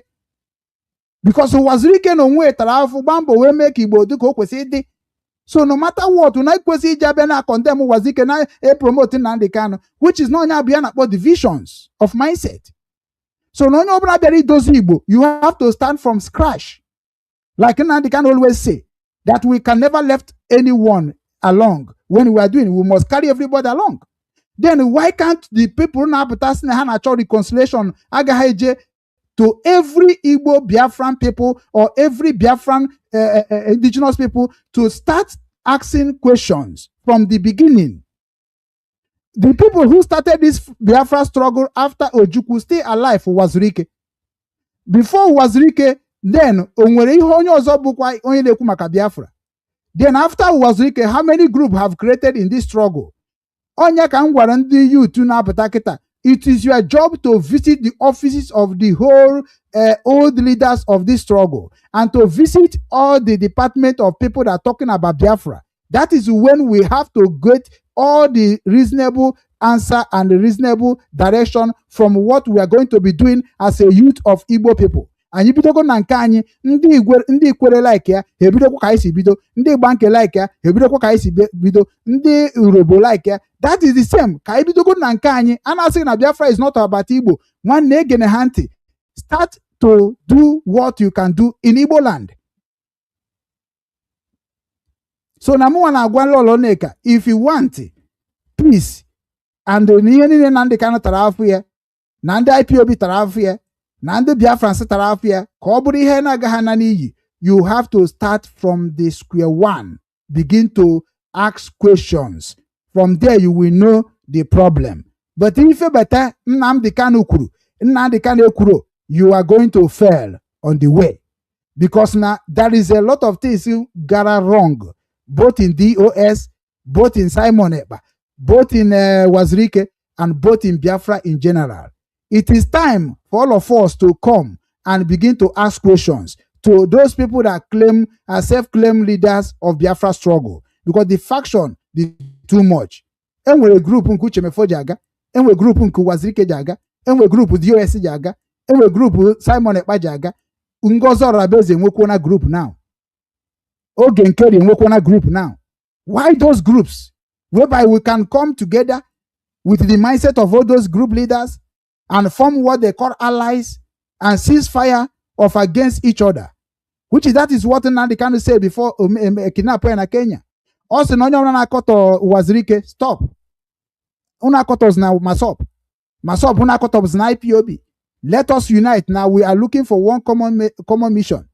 I received the documents then. Then we must stay in there. IPOB believe in a love on Nnamdi Kanu. Can a jena koku Wazirike on? He got for somebody on a station. Now call it the endos on without evidence of honoring Nako. Why? How do you think that indeed they get one day hunting on then loyal to that leader like on social media? Oh my God, been on that platform now kotogi.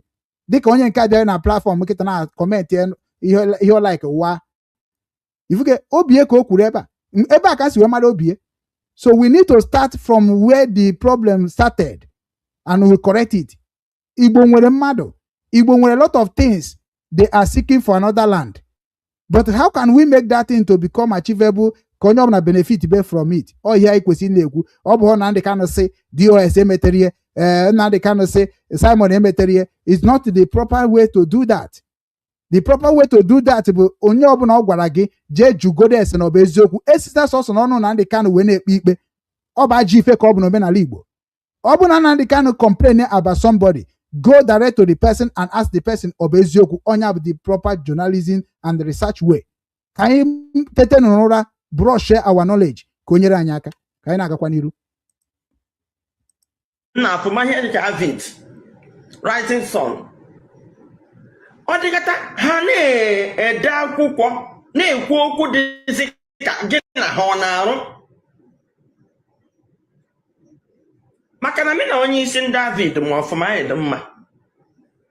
Ogwe ya si ya ka eji ihe ọjịzi dịka akpọchapụziri ndị DOS nwanụ bụ ndị n'ọdụ ka ndị otu ahụ ndị isi. O mepe ọnụ sị m na ọtụtụ compromise gị.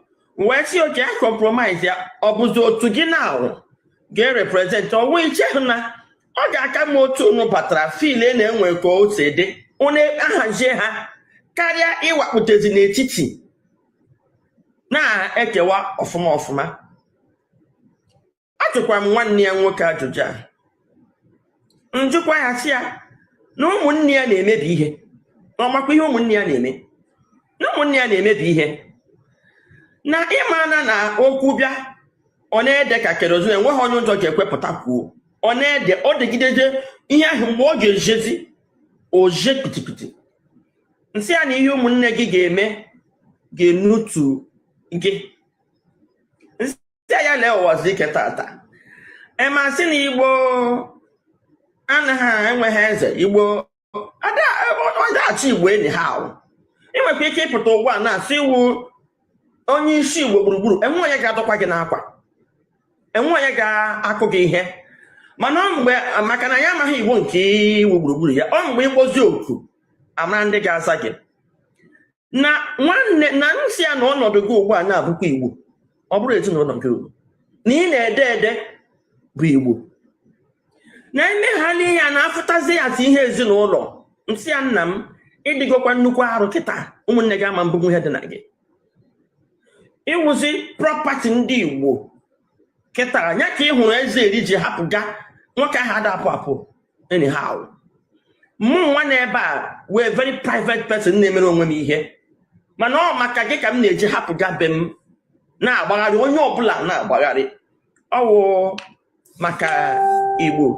Ị ga-agwa ụmụnne gị ka ha ga-enyere gị aka dịka ụmụnne, mana ha nọcha dịka ha nwere ọtọriti olu ikwu okwu na-represent ndị otu gị, ọ ha na-agbachapụzi otu a agbachapụ ka ọ bụrụ ha nọ n'isi maka na ịwụ nwanne ha, ọ ga-emebiri gị ihe. Nsị were ụwazike, mana enwegwe ụwazike na-etu etu a dịka nke ịbụkwa onye otu ya n'ala ebe ọ nọ. Nsị ya ịma ihe Igbo ji eso gị? Ọsị m mba. Nsị ya integrity.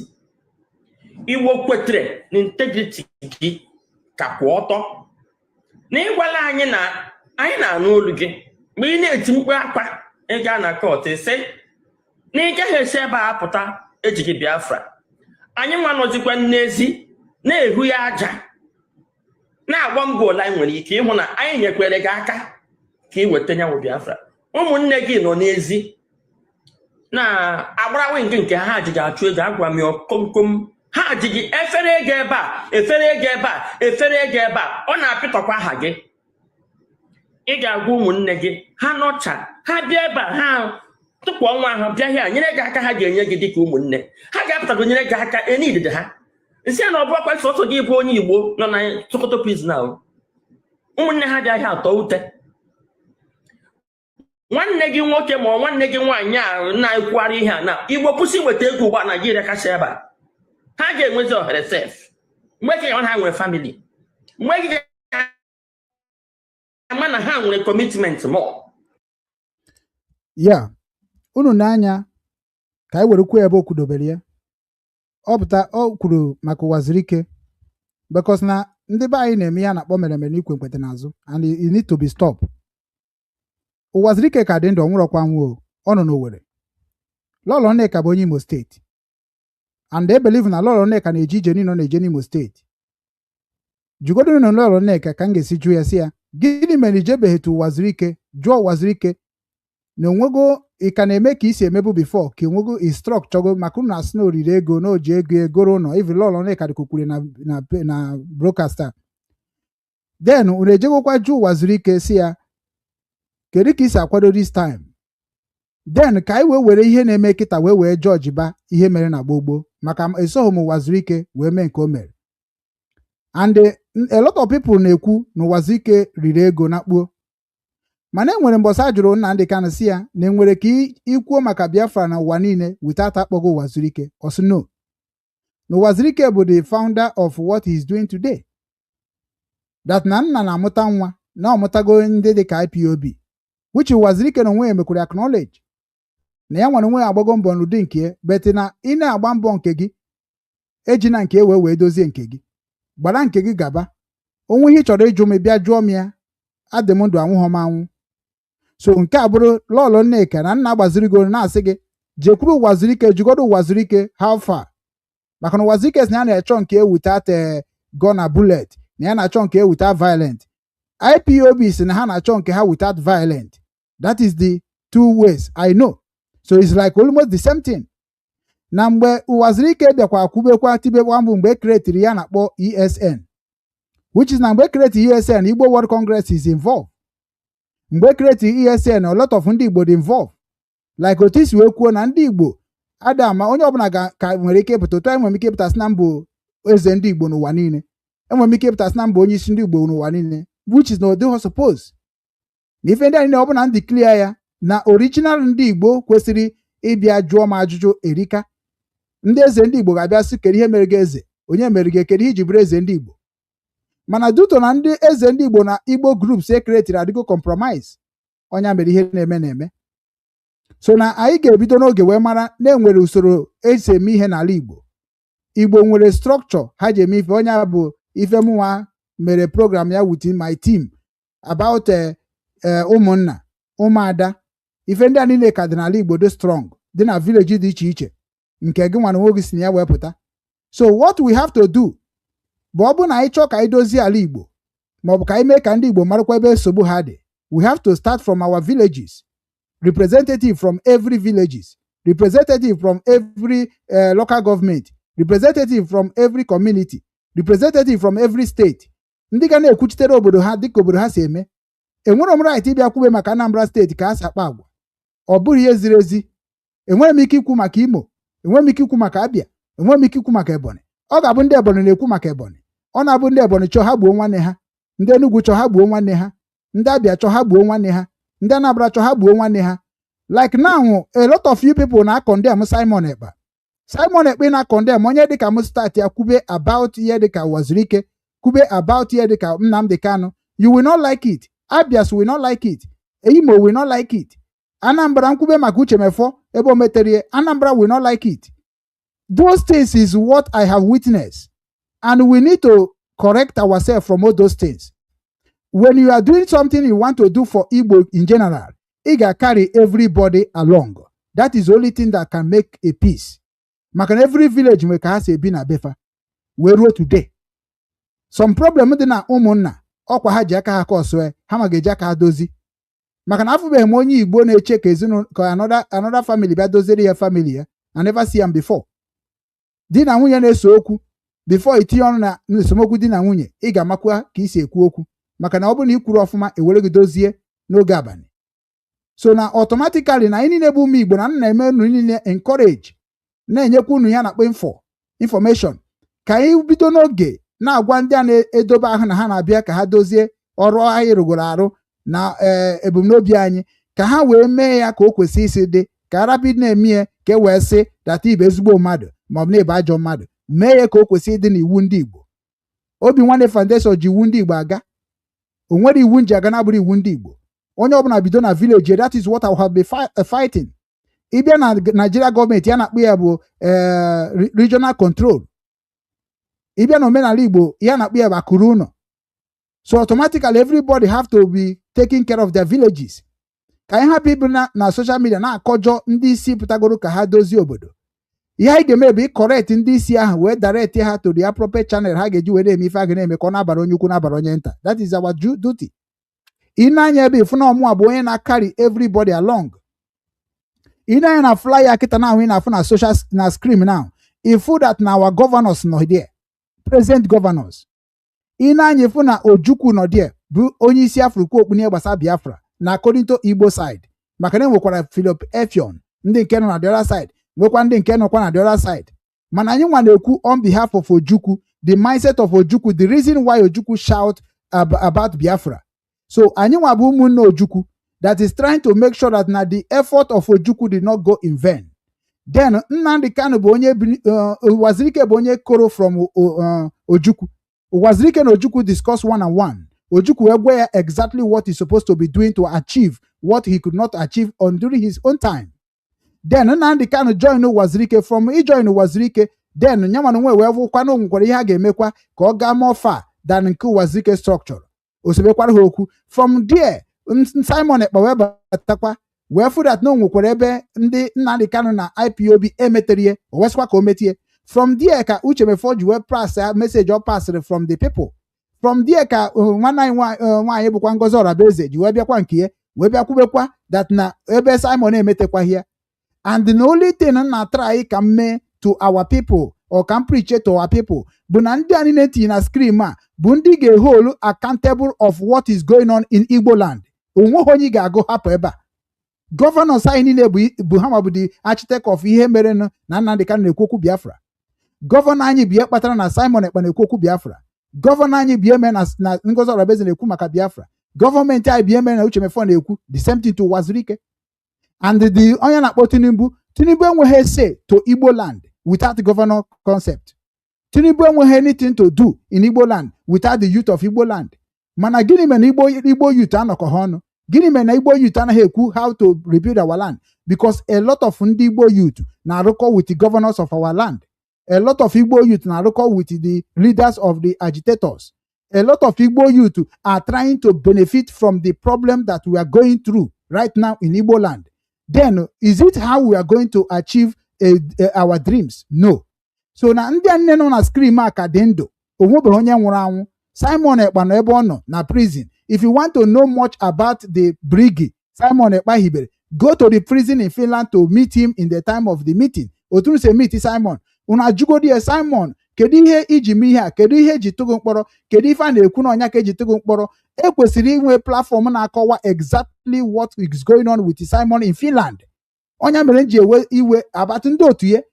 Ekwesịrị ịkọwa ihe mere eji jide Nnamdi Kanu. Ekwesịrị inwe platform eji akọwa ya dịka Radio Biafra, dịka Biafra Television. Ekwesịrị inwe platform eji akọwa maka Ojukwu mission in Igbo land, maka Ojukwu mission in the southeastern of Nigeria. Which platform na-akọwa ya? Ekwesịrị inwe platform na-akọwa the mission of Wazurike, how it is today. Ekwesịrị inwe a platform na-akọwa maka ihe gbasara the political ambition and the political solution of our governors and the leadership of our governors. Kedu platform na-akọwa? If you go to Nigeria platform, you will see Arise News. Look at how all of you migrate and watching and the following and sharing. If you go to the Channel TV, you see it. If you go to AIT, you see it. If you go to NTA, you see it. Where is the Igbo platform where you can lay about the problem of our people? Yoruba is the one that anchoring the media of Nigeria. And we are following the same media of Nigeria. Look at Sahara Reporter.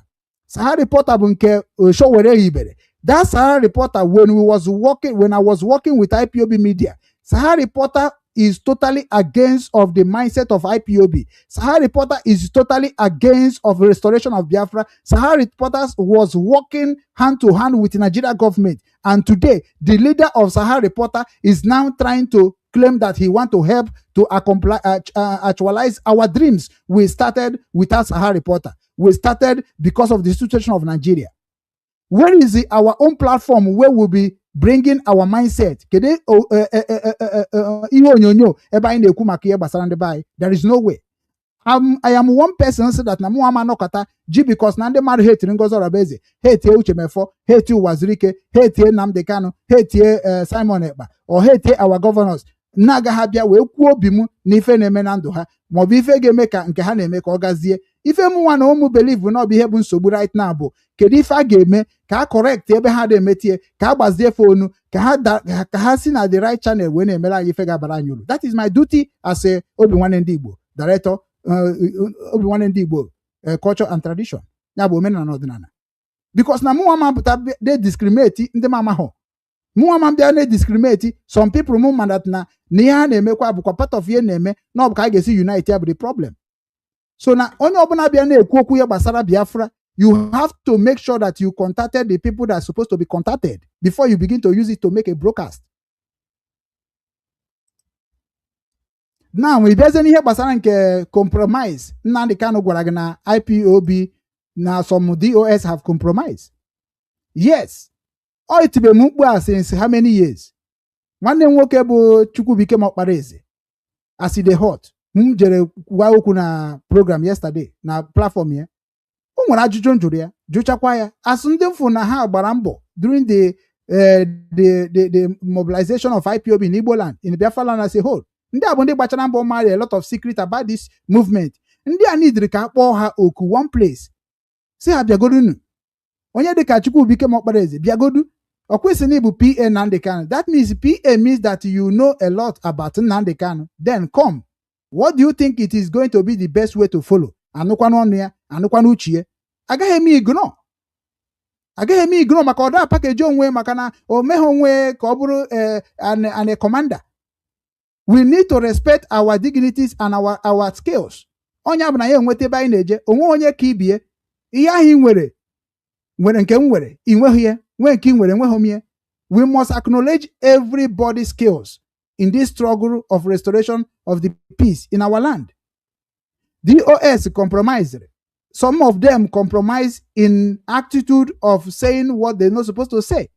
Some compromise by ignoring the right thing to do at the right time. Some compromise by doing other things that is, I don't know, maybe working with Nigeria, or maybe listening to the governor, or maybe listening to the individuals before the organization members. So compromise, I saw DOS compromise, is that na ha chọghọ ịdị na follow ife na-eme according to otu ha kwesịrị na follow ya. Chike Doziem nwere ihe o mere m na ndụ. Onwebeghị mbọsọ nọkọta kọm ọnụ, onwebeghị mbọsọ pụtara kwuo against me, akpọgo m ha meeting ya na nne ya anya na ndị otu ya na Tomi nzuru ime ike, akpọgo m ha meeting mgbe nọ na South Korea. Mụ na ha kwuo mgbe gwakwa ha the mindset of South Korea members, because every national coordinator have to be responsibility about the country you are. That is only where your department stop. Okwesighị ka a coordinator Germany na akọtọ coordinator American is not your right. It is the right of DOS to caution and to redirect any country that not following the rules and regulation of IPOB. And don't when they eweta report to DOS na ihe coordinator ndị obodo na-eme, because coordinator nwere ike ọbụrụ na-eweta ezigbo ego na the society, then DOS amafu ụzọ ha si wee gwa anya na ide emetie onya compromise. Some coordinator bụ apụta ha anaghị agba mbọ motivate ndị mmadụ, their administrator ada motivate ndị ọzọ, preachiri ndị ọzọ, eme ka ndị ọzọ mata the mission of this struggle. But ana complain ka ewepụ onye ati onye ọzọ, DOS asị na ha ga-eme ha ga-eme, from there they no go do am. Ndị ha na-ede ewepụkarị bụ ndị anyị na ha na-arụ ọrụ, anyị mana ha na-arụ ọrụ, ewepụ because na ha na-ajụ ha critical questions, which is it is applied in this indigenous people of Biafra mission. And Nnamdi Kanu could that I love debate. Anything you say that I do, come and say it. Anything you want to ask me, I open my platform to you to call. So if you bring a critical argument to the leadership is the right of leadership to clear people's mindset. Make and the matter matify in the cook way, make him attend the hand and judge you. On this platform, so called John exactly what is happening, what I'm saying, because I don't say what I don't know. So now IPOB compromised by that now. Hamarosi heading at the leadership of IPOB because all of them was following Nnamdi Kanu only direction without even thinking if the direction Nnamdi Kanu were or favor the members of IPOB co-favor her. That is where problem started. Chike Doziem no the konye kolonel mirikita because omahanko aboku okita odiko kujoro Nnamdi Kanu because there is a lot of things transpired. DOS, a lot of them na kukuno mwebe Nnamdi Kanu de metie. The members not only me, all more be na katobi agul na be here na this struggle. Manu na fuzier that if they say onya na we na choka oko ka obitre Nnamdi Kanu or ka or hijack here Nnamdi Kanu. No, I am part of the parcel of what we are talking about. So now DOS now more na that this DOS structure ehibere control indigenous people of Biafra. I know how I run IPOB leadership in South Korea. I know how I run IPOB leadership in Ukraine. I know how I run IPOB leadership in media. So when I'm seeing something that's not supposed to be seen, now, that is what makes me a full member, a dedicated member. I'm not auxiliary. That is why ndidi kunu bia na-ekwu gbasara IPOB ma bia gbasara Nnamdi Kanu unu na-ekwu in wrong channel. DOS now ọ bụ na akpọ onye dịka Chike Doziem mmadatna ndị anyị na-eka nọkwa mbọ niile ha gba, do you want to hijack it? Ihe na-ewutere ha na Simon Ekpa because na Simon bịara ọ chọghị ịga ka anyị si wee ga, but ịmadatna every day things change. Ọ bụrụ ka ọ dị na gbogbo ka ọ dị kịta, ana m ebuchi unu ka ọ dị na gbogbo ọ na-afị unu arụ because many of you people was not grow up with the culture and tradition of Igbo nation. That is why when I'm talking about Igbo culture, ọ na-adị unu ka na mara akọgheri mana ọnya ka unu China na-acheta kịta. So DOS in Nanya Chike Doziem cannot there. Ndị atara ezigbo afọ when we are growing this IPOB, people are now enjoying it today. So now let's go back to the Department of DOS and ask them a question. What is going on? They are the right people that are supposed to say about IPOB, not Nnamdi Kanu, as I'm saying now. Onye ga-ekwu maka IPOB bụ Nnamdi Kanu, and Nnamdi Kanu can never move forward without indigenous people of Biafra. Go and ask question. Nnamdi Kanu cannot move forward without DOS. No matter what Nnamdi Kanu gathered the whole world, he cannot move on without DOS. Or chain of command. They tied each other. We tied ourselves that is nobody can escape it. And he knows. So we need to start now mboka dinagbo we choba exactly ebe midi si bob higbogore. No bụ na anyị chọrọ ka anyị shame our devil, our enemy, and our political problems. So na DOS na agwa Lolo Nneka contact DOS leader bụ Chike Doziem. From Chike Doziem, you have to know about the people that call themselves DOS. We need to know them. We need to know their villages. We need to know what they're representing in that department of DOS. We need to know their jobs. So that in anyone that did not do their jobs, we are going to make what? To complain and to remove the person publicly according to the law. And now we're Monday DOS that na kita abrozim mgbe agababta sige that you must wait for the last command, commander control. No, this is the time we need to bring a law that's going to guide us as a political solution. What Nnamdi Kanu is accepted now is political solution. So political solution is supposed to be also allowed in IPOB right now. We need to be talking according to the political system we are going now. Unu na heje eme lobby now to American. Unu eme lobby to ebe di chiche. Oru IPOB bi mmegi ka mara nke na agaga ga-eme ka actualize this Biafra struggle. That is the duty of IPOB. Not to condemn, but to redirect. So na mụ na agwa ndị bụ ndị na-asị na DOS compromise. The compromise of DOS, after all of them, is few. Chike Doziem mama agba cheche. Man ihe na-eme ha bụ na ịgọ ha na-enye ha nsogbu. Anọ nwere some certain people na nọ na DOS ahụ. Ihe ọsọ gụ na-ekwu, ha ga na-agwa gị na onye a, ha ma na onye abata na ọ ga-abụ ọgbata uhedere ihe ha na plan n'ime ndị Igbo through IPOB. So na ndị ji Chike Doziem move now bụ ndị mere that na DOS anaghị aga n'iru. And I don't know them. Because Chike Doziem ekwesịghị na-ege ndị DOS ndị otu ya ntị na-abụrụ ndị indigenous people of Biafra. Onwe ihe mmadụ mere na-adịghị mma, apụta caution onye a, ị na-esak onye a, ị na-edekwa the reason of the sack. But onwe ndị a na-agba nakọta asị sack onye a, but ịsak cha onye a nwere ụdị ihe dịka reasoning. The reason iji sack onye a ka ọ dị documented because of future. Enwe ndị na-asị that even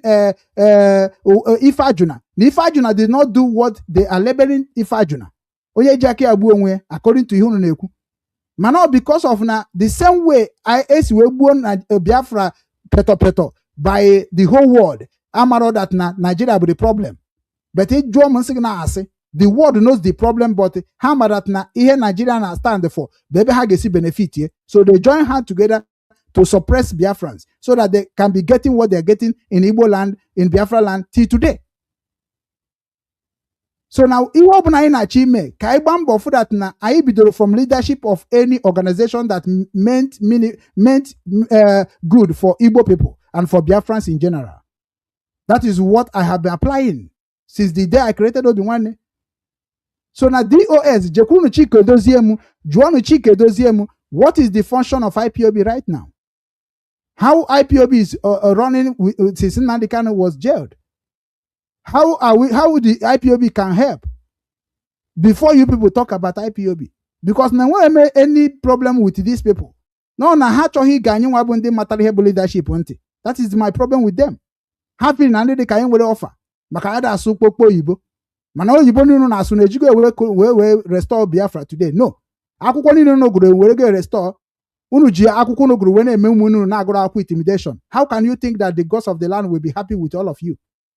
If ndị dị ka decide that na ya gụrụ akwụkwọ, onye na-agụrụ akwụkwọ onyanwa bụ na ọ ga ha ma ihe ọ ga-eme ka chi esi kee ya. Enwe ndị na-agụrụ akwụkwọ ka ndị gụrụ akwụkwọ wee ma ihe. Ndị na-emebi this struggle bụ ndị na-eklem na ha gụrụ akwụkwọ.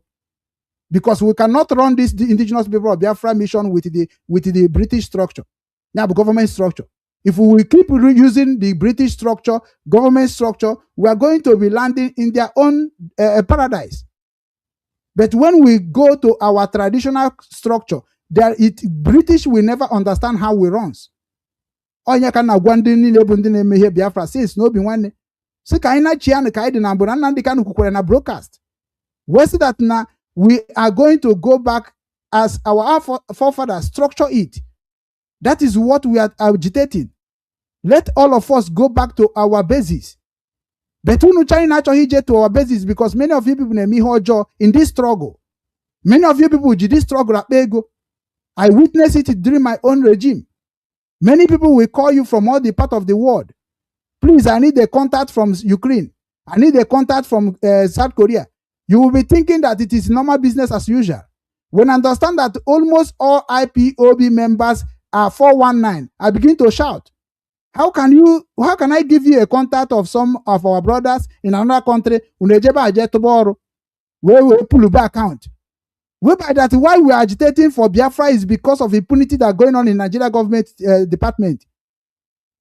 Because of corruption in Department of Government. You are scamming Oyibo and you say you are IPOB member. Do you think that the gods of the land will accept all whatever you are doing?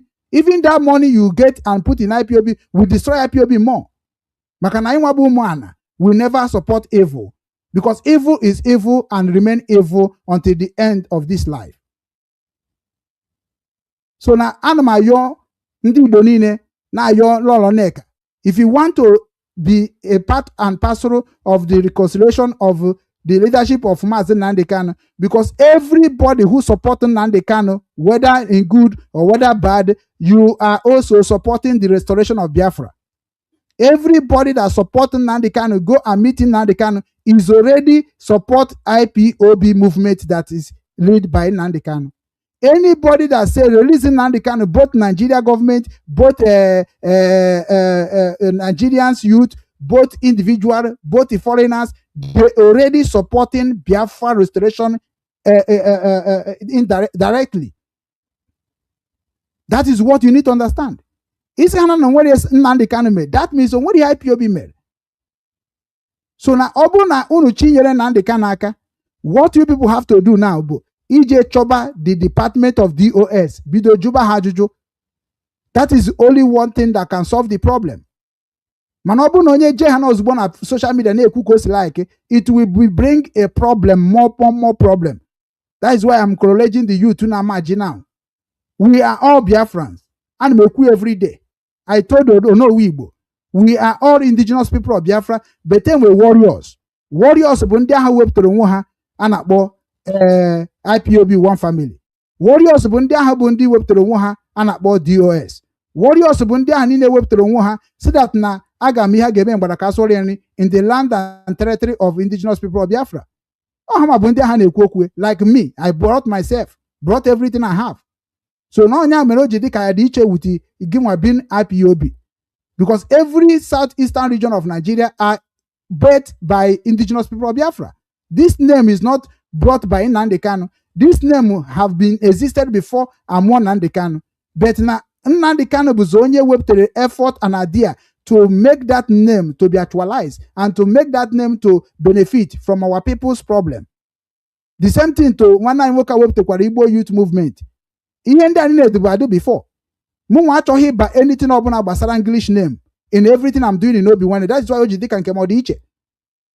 Nam go Obinwannem Ofu Obi because no Obinwannem can de Biafra geju emete alabena through a good government.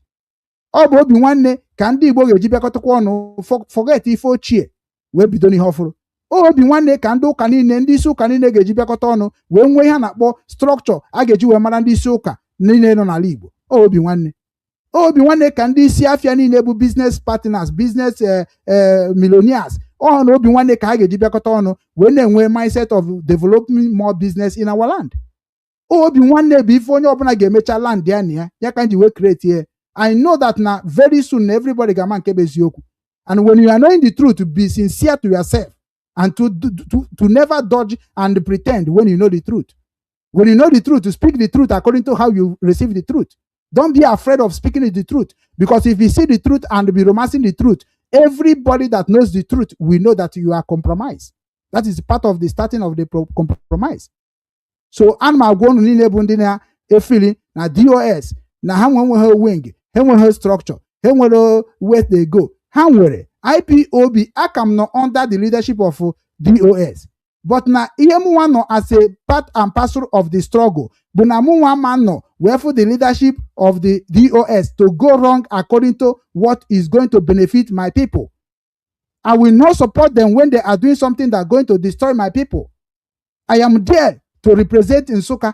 I am there to represent Amaju Makashi. I am there to represent Enugu State. Be there to represent your own people too. Because if we are there to represent our own, we are not going to look for individuals' mindset or individuals' opinion. We are going to be looking for the opinion that are going to help all of us together. mgbe anyị bidoro ghọtaba that na ihe niile dị na Biafra bụ ihe dịrị onye ọbụla onye ukwu na onye nta bụ mgbe anyị ga-eji wee mata that na anyị enwerego onwe anyị. But if I begin that na Nnamdi Kanu na-eme karịa Simon na-eme karịa Nnamdi Kanu, Simon na-eme karịa Uchemefo, Simon na-eme ima that no, this is what our enemy loves so much. And na-agba onwe anyị mgba for nothing. So go to DOS, can restructure the DOS department in the whole world. Ihe kwesịrị ịbụ the DOS, but the whole coordinators of IPOB worldwide. They are the people that are supposed to be DOS. The people that are supposed to be DOS is the coordinator of all coordinators. That is the people that are supposed to be like a Senate, like a cabinet. It's not supposed to be appointee. It's supposed to be by merit.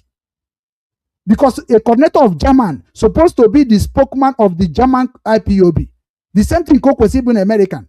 The same thing Coke was even China. The same thing Coke was even a part of the world. Ebendi Bono, Ebendi Biafra Sinino. And your job as a national coordinator is to mobilize and educate and integrate the people that is living there under the Nigeria government. Because everybody living under the Nigeria government, wherever you are already in the mess of what all of us are. So you have to also come and support for the freedom and for the good governance of where we came from. But na ine ka ndị mmadụ na-amata ihe bụ ọrụ ha, ha na-eme ya n'ụdị na iburu ọgụ nwa bụ onye isi, ọbụrụ ọgụ nwa kwesịrị ịgwa m. Because when I was in South Korea, this is what I did.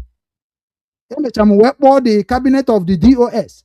Si ha bịa ka unu wee nụ ajụjụ ndị country m na-ajụ m. That is how it's supposed to be. Ọ bụghị nọkọta si na DOS, onye bụ DOS? DOS supposed to be the national coordinators, nothing more. This is the time for us to make it a correction. Onwe coordinator adịghị eme ọfụma, we have to go to meeting of that nation.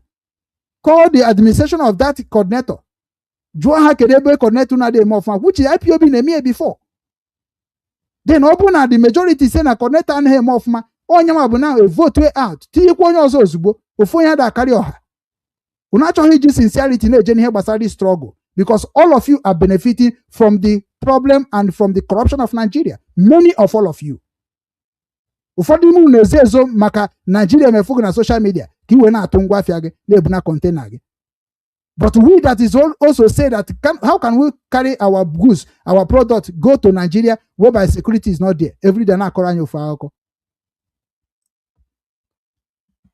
So, the one nwere ike ịgwa gị bụ Lolo Nneka about DOS. The structure is there. Nnamdi Kanu can never be above or that structure. Whether you talk good or whether you talk bad, Nnamdi Kanu putakwa okwa that structure is going to lead and help Nnamdi Kanu to actualize the dreams why he's suffering in this struggle. And that is why ndị dị kunu nu jechekwa unanachiata.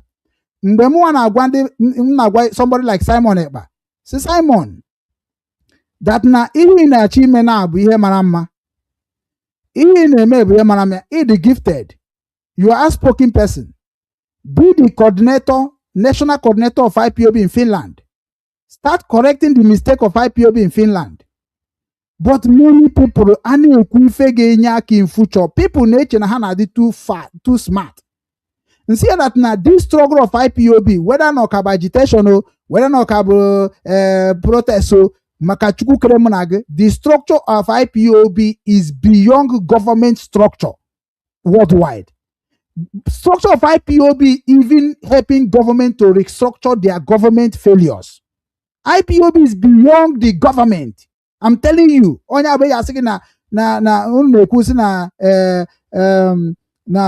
People beyond the government. IPOB is like people. Power belongs to the people. That is what Nnamdi Kanu is structured. We are above government. But we always follow the rules and regulation of government to do whatever we want to do to the system of the government. We are the one that correct the government where they are not doing well. But Simon till today. Man, survive well. Because Nandi Banyi, Mondi Banyi of my Igamana, enwere ebe ma pakanando de Banyi, notu. Iya na asị na onye ọzọ dị emetie mgbe nke gị asị gị na ide emetie otu ahụ onye ahụ si abara gị mba na-akọgọ ọnụ bụkwa otu ihe si kọkwa ọnụ n'oge nke gị. Everybody nwere personal anger on themselves. onwe onye ga-abụ ọpụta na-agba mbọ niile na-agba mbọ eruo echi ịpụta teta ụra wee sizie na mbọ onye ahụ gbara abụrụ na nke gị ga-aka mma instead of ijoin onye a bute nke gị together ka nke ya nwa wee wọkọ tụrụ nke gị ahụ because ọ bụ na nke ya wọkụrụ nke gị ama wọkụ because ozugbo ị kọndem nke ya ma werekwa ndị nke kọndem ba nke gị ọ bụrụ wọ but ọ bụ na ịbata n'ihe na-eme na strọgụl bidokwa ebe ahụ iji maka ya bata maka befe ikwube maka Biafra enwere ihe motivate gị. What motivate you? Is it through Radio Biafra? Is it through Wazirike? Is it through Ojukwu? Is it through the government of Nigeria? Where did you motivated to join this struggle? That place you motivated, it is where you have to go and ask the proper way to join and to be participate. Everybody abrugo advisor. Everybody abrugo a preacher. Tomorrow you begin to look for the people that you will use to build your own platform. If the Jide Simon na akọta ya, if the Jide Nnamdi Kanu na akọta ya, ndị ahụ bụkwa ndị ahụ bụ ndị ụwa na-atụ n'ọnụ chee dat na ha na-eme onwe ha ihe ga-adịrị ha mma. Amaghị na ha na-emegide onwe ha. This is not the time of blaming. This is time of correction from my mindset. So let us correct everything. Simon ama Simon amaru ebe ahụ na-eje through this bridge this information. I know. Mana o mego ka ọ ga-esi mee, which o kwuru ya n'okwu, say that na my duty, I must make sure that my name was written on the Biafran restoration record. O mego niile na I recommend gị. Mana ihe ndị niile abụ ndị na-support Simon kwesịrị na-eme, if you go to Google, Wikipedia na and type about Simon Ekpa, a ga-agwa gị na Simon na-emere a charge Simon terrorist charge in Finland. Ihe mere na type on Nnamdi Kanu nwere ike ịfụ that kind of thing because na Nnamdi Kanu bụ important like intelligent and educated people in this struggle. Nnamdi Kanu gara na ime wee vọpụta ndị a ga-abụ na ofu onye nwere ike ịkarị many ọha na Nigeria. Igwe nwere ike ịfụ ebe ga-abịa type on Nnamdi Kanu na Google inweta ya na-akpọ terrorist. I nwere ike mana almost ndị Igbo na-akpọ Nnamdi Kanu terrorist. And mgbe ndị Igbo bidoro kpọba Nnamdi Kanu terrorist mgbe ha worked with Nigeria government, Nigeria youth to label IPOB terrorists. That is when all of them begin to open their dirty mouth and be calling people like us a terrorist. People like us ji face ekwu okwu. People like us na-aga meeting na akpa anyị meeting. People like us na-aga na government na hakpo anyị a discussion meeting. Ọ bụrụzi anyị nwakụ na-akpọ terrorist. Ọ bụrụzi anyị nwakụ na asị na support ndị na-egbu mmadụ. Mana ndị ahụ niile bụ ndị na-ekwu okwu a enwerekwa ebe ha si abịa. Ịnọhọ na Nigeria, ịnọhọ na the group, ịnọhọ nwekwanụ group nke iji wee na-agba mbọ ka igosi anyị exactly how it will be good from your own side. No bụ ijide nke mmadụ tara afụfụ ya wit ihe niile Chukwu ji wee kee ya wee mee ọ dị ka ọ dị ihe ma bụ ịbịa kọtọọ ya gbatọọ ya destroy ya anyị chere na nọrọkwa n'afọ ụwa. Simon Ekpa ihe o mere kịta na ahụ bụ ihe nji like ihe Simon Ekpa mere. Simon proved the whole Nigerians, the whole Igbo Nigerians, the whole Nigeria Biafrans that now those things you know, I know it also, which I was trained about that in Finland. It is not your duty. It is the duty of government to prove what he did. And from information I'm getting, that is why I know they talk about Simon much because Simon nwere ndị ya na ya work and ndị ya na ya work can on social media go and talk to these people, ask them questions. Because ụfọdụ na-asị na onye ma bụ egbusisi ndị mmadụ n'Imo steeti. Lolo Nneka ejego kịta na clarify ya na ọ bụ ndị otu Asaridọkụbọ na ndị ebube agụ na ndị niile bụ ndị gọọmenti ji arụ ọrụ released from the prison of the Imo State. That is what information we are getting from the right source. Onwebeghị mbọsị nnọkọta anụ Lolo Nneka kwuru okwu sị na ndị mebiri Imo State bụ Biafra Liberation Army. I never hear that such a thing. And when Lolo Nneka na-defend that kind thing kịta na TikTok. Ndị ahụ nọ n'ala Igbo gịnị mere unu amapụta bịa kọwara anyị ka ihe si eme ka ndị nọ n'obodo oyibo bụ ndị na-asọpọtụ ajọ ife ka ike gwụ ha ka ha na-akpuo maka na unu nwa ka anyị na-eche ka unu kirite. Somebody like Nneka kwesịrị otu ọ pụtara n'Imo, onye ọzọ apụta na Anambra, onye ọzọ apụta na Enugu, onye ọzọ apụta na Ebonyi, onye ọzọ apụta na Abia. We need to have a strong voice that going to be telling us everything that going on in our own land. Ọ bụghị onye pụta na social media onye nke na-eme ọfụma anyị nwee mmadụ dị ka go na no, everybody nwere the same thing everybody nwere mana ọ bụzi in a different ways. Ndị otu Simon enwere ike na-agba mbọ ka remove those terrorist act. because na use ndị nọ n'ala Igbo Simon ji arụ ọrụ wee blackmail Simon a na-ekwu everyday because na isi okwu ọnụ Simon ị ga-ama exactly what Simon is driving to. Isi n'okwu ọnụ Nnamdi Kanu ị ga-ama ebe ọ na drive to. Mana ebe ma support Simon bụ ihe na-eme na be anyị. Who are you showing it to the world? Forget about those things in the publish na Twitter. Enwere a lot of ndị egburegbu a na-send them na WhatsApp. I will never post it and claim that we are working, we are getting information. Immediately I start doing that, if not, many people will be thinking that enwere m ife na-eme n'ala Igbo bụ ihe ndị nchekwa. Many of ndị youth akpọgo m ka sponsor ha nwere 1,000 youth, ha nwere 500 youth, most sponsor ha m were Obinwannem Foundation mee ha equipped. Instead that now before my name any organization or any security equipped na buy, unu ga nachi as from your village to village and coming out to represent your village, because now I will not support only just people that just come together and say na ha chọrọ ichekwa obodo. Ade mi eme n'ụwa. Onye bụ terrorist a na-agwa gị ya. You must draft the security plans according to how the land was drawn. Ọ bụghị na ọkọta match after sini ga-abụ security of your area. So go ebe ga-egbe na mma. Enwechara policy na guide egbe. Enwere policy na guide mgbọ. Enwere policy na guide uniform of a security man. Who can educate you on that? Nya ka m kwuru na ndị chekwa ala Igbo na ndị Obinwannem ga support ndị chekwa ala Igbo ka ha dị well training. You know, train onwe gị as a security, whether or company security, whether or bank security, whether or merchant security, forest security, or village security, or state security, or city security. You must train how to communicate with the people on that areas. You must learn it. Or business. When you are working as a security, they will be paying you. They will be paying you like they are paying salary for others. That is what we was trying to. That is what we think is about ESN. Instead of it, go and secure your land. Open land get them one not even in Israel is like the highest payment in Israel but security. Because security how can you give them bribe they take? So now about the Simon Suweme, and the indigenous people of Biafra cannot allow things like that to come to them. Many of us say ESN because of the way they operate, and we still stand on that till today. And you say, okay, no, we don't do that. We are not follow person. We are a critical thinkers people in this struggle. If we get so we talk about our nation. We talk about our progress. We talk about our prosperity. That is where we belong. And everybody is supposed to belong in the same way.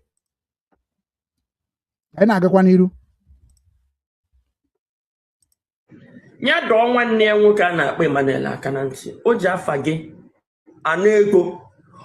Ọ pụtala ihe. Nke a ọ na-ekwu maka Umu Nna Nnamdi Kanu. O nwere ife m gwara ndị be anyị before. Agwa m ndị be anyị exactly what I will say now. Umu Nna Nnamdi Kanu a sị na otu ọbụla nwanne gị anọ na iwe nwa ị ga-stand kwara ya o. Mgbe Umu Nna Nnamdi Kanu mere apịa na ihe a na-eme na IPOB, the problem started from mgbe Nnamdi Kanu nọ n'ala Igbo. Anyị nwa so wee sị no Nnamdi Kanu imetekwa ya o na ebe ị na-aga kịta adịrọkwa mma. Mgbe Nnamdi Kanu nọ n'ala Igbo, o je na-eme protest ha na-emegharị ma mgbe a na-eje Ebonyi ma mgbe a na-eje Mkpọ ma mgbe a na-ejegharị all those protests a na-eme na be ebe ọ bụla a chọrọ ka Nnamdi Kanu bịa. Ọ bụ na Nnamdi Kanu ama nje nwunye o wepụta nke a na-akpọ Kanu Nta ya je nọchitere ya, which of them suppose Kanu Nta, what is position of Kanu Nta in IPOB? Ebe a ka m nwa so wee dee a petition against it. Si na onye kwesịrị na-ejechitere Nnamdi Kanu ije n'ala Igbo na ọ bụ na ọ nọ bụ African rep. Ọ bụ na ọ bụrụ African rep, ọ bụ state coordinator. Any state ọ bụla ọ chọrọ ịbịa, ọ bụ na Nnamdi Kanu ama bịa, state coordinator ga-represent Nnamdi Kanu that place. Ọkụ ya ọ kụziri anyị o. Ọ bụghị nọgọdị iwe nwanne gị nwoke tinye si ya nọchitere ga eme ya eme. Ọ bụrụ na nwanne gị nwoke ga-abịa, ọ bụrụ ya ma ga-abụ bụ onye a ga-afụ asụ na onye ma bụ onye na-abịa asị Nnamdi Kanu. No, ọ ga-abụ the state coordinator or state director. So mgbe ahụ ka abịa na-efuche ụmụnne Nnamdi Kanu ebe ọ bụla Nnamdi Kanu maji oti ụmụnne ebe ọ nọ maji oti ụmụnne, onye abịa mere ndị mmadụ na IPOB begin to ask questions then. some ebe a ga-eje meet ndị governors otinye ụmụnne some ebe a ga-eje meet ndị personnel people ga-enye aka etinye ụmụnne mana onwe ndị bụ ndị nwere the position IPOB. So na ụmụnne was in IPOB by the structure of Nnamdi Kanu. Go and ask question very well.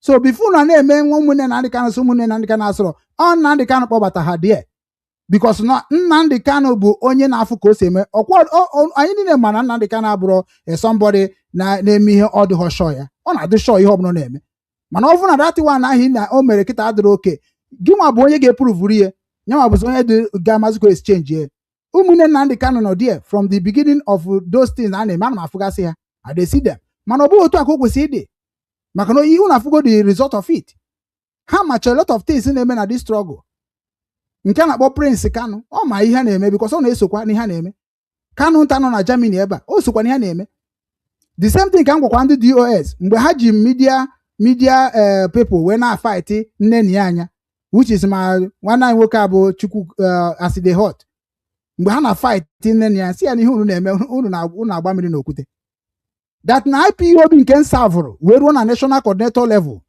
na Nnamdi Kanu bụ onye na-enye structure of every department na Nnamdi Kanu gwa nne na anya do not give money to DOS enwe okwu enu n'eluigwe ka onye unu amaghị nke ahụ ọ bụ na agwa Chike Doziem do not do this in the same thing so na onye a mere mgbe unu na fight nne na anya sị m na ihe unu na-emekwa na corridor IPOB na finance department nọrọ onwe ha nwee leader anọ ihe leader ha kwuru bụ ife a ga-eme and the leader ha they listen and they take decision from Nnamdi Kanu not from DOS agwa m unu mgbe ọ na-eme ụna na-afụ m ka onye na-achọ ịgba Nnamdi Kanu mgbe because unu cha niile nwechara mindset of Nigeria government unu na-efili bedat na support ba Tinubu na na-eme ọfụma na eme ọfụma go on a support ba Igbo governor na eme ọfụma demo go on mana unu ga-emechekwa lacheta n'okwu ọnụ ma niile mụ na ehetirie mụ na ehetirie maka na ọ bụ structure of the leadership I'm saying ndị DOS bụ ndị kwesịrị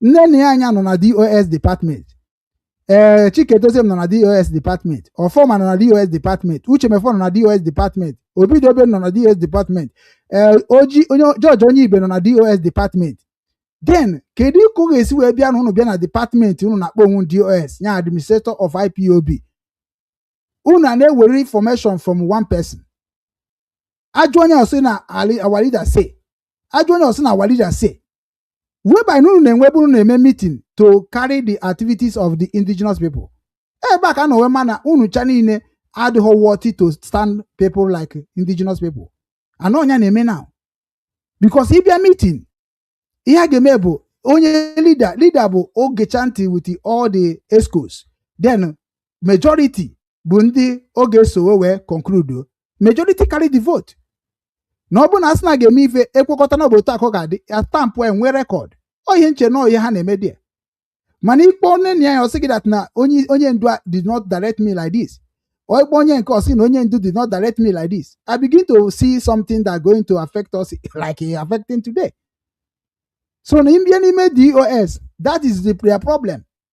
Mgbe ejide Nnamdi Kanu achọ ka amata ego one dị na account of IPOB ka amara ka a ga-esi wee employ lawyers and some certain things I ga-eme ma I carry protest ma I carry some certain things ka ama na ego dị n'akpa o ga-emenwu ihe dị na ya o si ebekwa okwu nne na ya anya kwechiri no na-efolokwa command from Nnamdi Kanu a na-agwa ya na Nnamdi Kanu anọghịzikwa ya in a way that na anyị niile ga na-ama ka o si ekwu na anyị ga na-akpọ ya meeting jụọ ya ajụjụ na ọ gbasara everybody must work so that it can release so that it can continue every anọ onye bụkwa ihe Uchemefo ji wee nwee problem with Obi enu omiomio and Clifford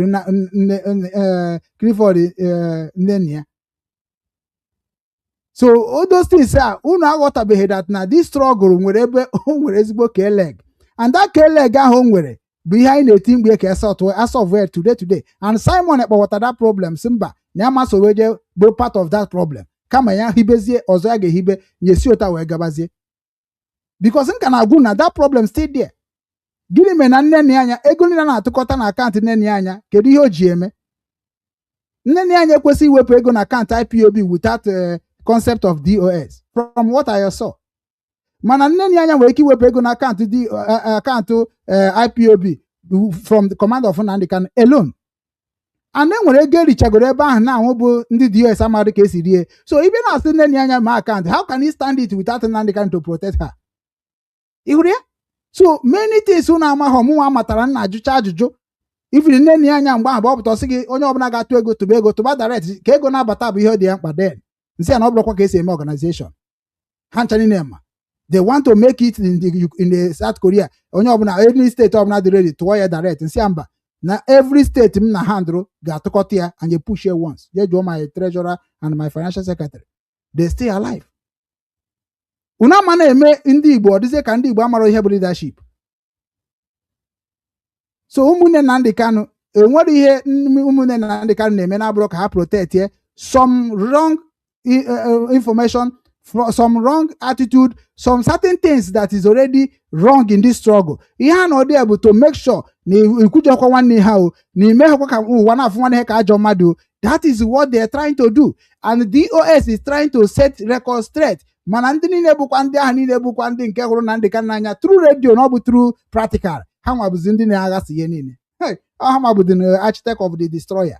Ha nọ na social media like Nnamdi Kanu just na radio. Mana onwe ndị like Nnamdi Kanu through the attitude and through the structure o hibere. Ịhụge? So na ndị dị ka anyị amagonu na nwere ya kwuru ka ndị mmadụ ghọta ya na-abụrụ na ha bịarukwa na abịarụ ha ajụ. So na social media ka ha na-asọpọtụ Nnamdi Kanu. So na social media ka ha na-ekwu na Nnamdi Kanu Messiah. So na social media ka ha ga-ekwu na Nnamdi Kanu bụ the highest person in whole Igbo land. And it is not good for the gods of the land. Mark my word. If you like, keep trying your best to propagate the truth, to stand against the truth. Emechi unu niile ga-regret ihe unu na-eme now. M in a way that na unu ga-enwe record of somebody like me. Enweghị ihe niile unu na-eme na social media kita bad Biafra na ma regret in future. I swear. Maka na anọ m na njina. We na-aghọta na unu cha niile mụma na-eme ihe ndị Igbo na-akpọ mere ikwe mkpeta n'azụ. Unu adịghị honest, unu adịghị transparency. If unu adị transparency, unu ga-ama that na ihe mere nwanne gị mee ihe onye ọzọ. Ihe ọ bụla imeghe onye ọzọ emekwana nwanne gị. Ihe imeghe nwanne gị emekwana onye ọzọ. That is what they call love. Obinwannem. Ọ bụghị nọkọta ịbịazie maka na m ọbụ Okechukwu ugwu enwere m dekin, enweghị m moto, enweghị m ezigbo ego, na-agwa gị ihe ga-abara obodo uru. Esi m onye ka ị bụ, who know you, what did you have, what have you contributed? Nwanne ị na-agba onwe gị egbe n'ọkpa. Ị na-agba onwe gị ezigbote egbe n'ọkpa. When you will realize what you are telling me, ọ ga-adịgoro gị too late. Because if you're never to correct the leadership, if you're never to direct the leadership, but unu sị na who am I to direct DOS? Nwanne nwoke gbakpara eze mụ na ya sere okwu maka DOS. Today ọ bụ ya nwa wee na-ekwu maka DOS. Ike nguru agụ ọhụ nwa na-agwa na ị na-emete ị na-emete according to the press prof IPOB. That is why German coordinator ebe a na-ewere m iwe. That is why my coordinator in Ukraine na-ewere m iwe. Because I'm telling them na ndị anyị nunu wee tinyechara ihu ọrụ bụ ndị mụrụ arụ n'aka m. Ikenga mụrụ ọrụ n'aka m. All of them mụrụ ọrụ n'aka m. Ikenga was coming on my platform like this. Ọta ka Obinwannem kpọbara ike nke ụwa ime ka ozi ọma Chukwu wee dịkwa n'ala Igbo. But unu na-afụ m otu na na-afụ m ka nobody.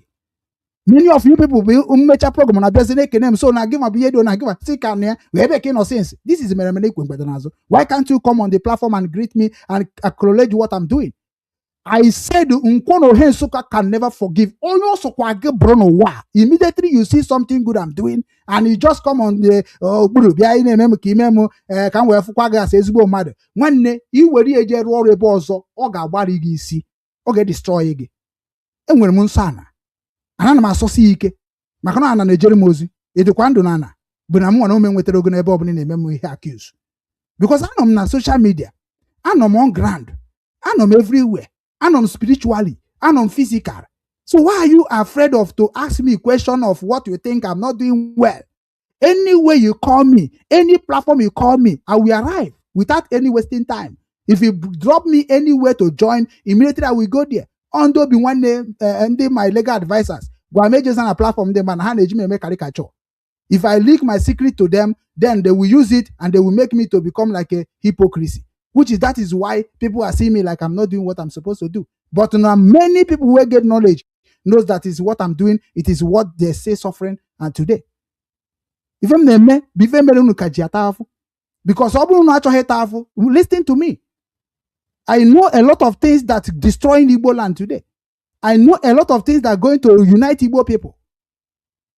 Because of na mmadụ egbu mmadụ unu chọka mbube mmadụ bifo na-enye m accurate ọ na-abụ onwe ka nsogbu nsi wee kpakarị ike unu agwa m osisi nji wee pịa arụsị na-ejere m ozizi ọ bụrụ ka nsi ezuzugharị unu nwa bụ ndị kpọrọ nwunu Christianity arụsị kpakarị ike agwa osisi eji pịa eji osisi apịa arụsị ọ ihe unu gwatara sa arụsị because arụsị is your spirit. Arụsị have a double in your life. You have a two spirit, right spirit and wrong spirit. And all the spirit that in you, it is also going to help you for what you ask them. Arụsị bụ onye na-anọrọ onwe bịa yọọ ihe iyọrọ nke ọma ọ ga-emere gị iyọrọ nke ọjọọ ọ ga-emere gị onye ka eji akpụ ya ekwensu. Mana iyọ Chineke ihe nya bụ ndị right one right wing iyọ ihe asị gị ihe yọrọ m enwekwa m ya o but na-ekwe ka esi nweta ya ọ direct ya gị ihe akịta yọrọ m o enwekwara m ya nee ya but biko wechetara m ya ihe yọrọ m o biko m ga-emere gị were enyekwa onye ọzọ na ọ bụ na ị nwetakwu ya. Otu a ka ndị right wing si eme ya bụ ndị otu ndị na-asị na Chineke na ụzọ Chineke ka a na-esi.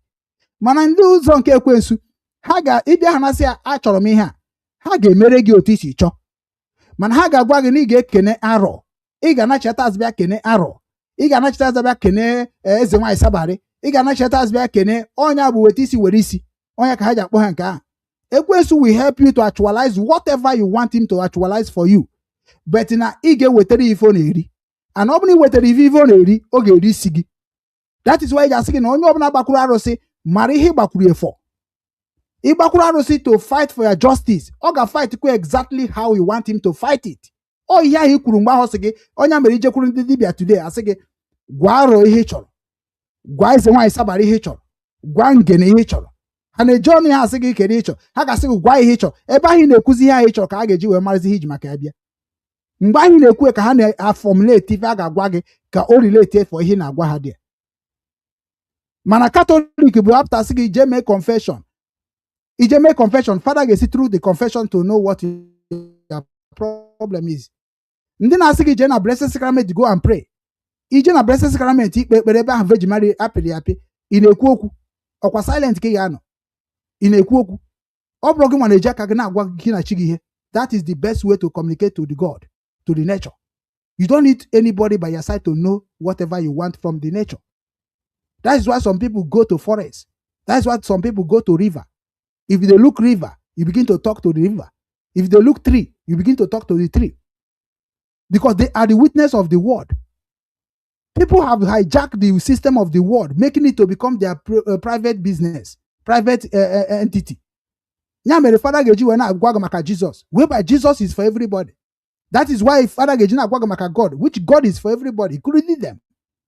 Kedu ka God gesi gwa mbaka so mbaka okwu dị agwage. That is a compromise God.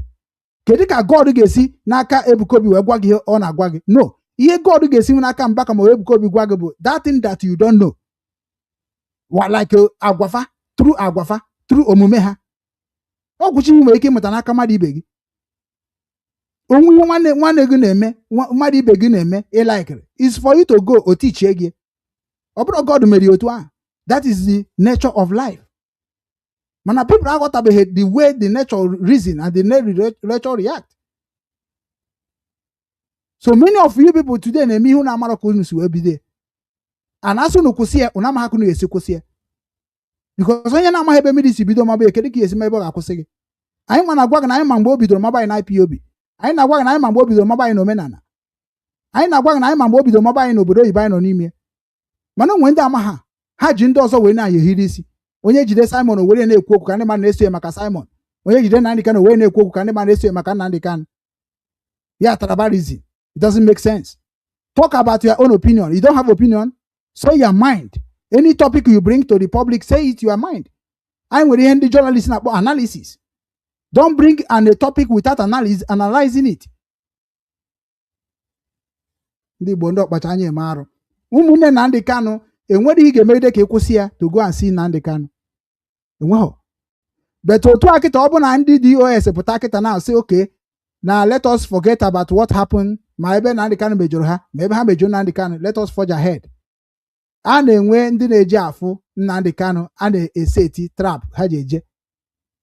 o nwere ndị nke Lolo Nneka na-ekwu na ọ nọ na North na-echefu na ndị ka na-akpọ ha na ya na ha ga-enye gị ọ ga-agwa gị mbọsị unu ga-abịa olide gị todie onye ahụ ndị be anyị niile kwesịrị ime onye maka ọ bụghị obitere ya kịta asịbazi anyị olele na ndị Kanu obitere na onye dị ihe a nwe odoye ga-ama ya nke ahụ agakwa ihe mere na ndị Kanu na Kenya enwe Kenya IPOB coordinator. Have you see one day akpọpụta Kenya coordinator na-ajụ ya what happened to Nnamdi Kanu in their own region? Rather ha jeje kpọba ndị Kenya kpọba ndị mmadụ na ọha ma bihe kpara nkata eme Nnamdi Kanu ihe merie na-pretend na mba akwụkwọ ụwa whereby na IPOB nwere structure how to receive Nnamdi Kanu and how to send Nnamdi Kanu back.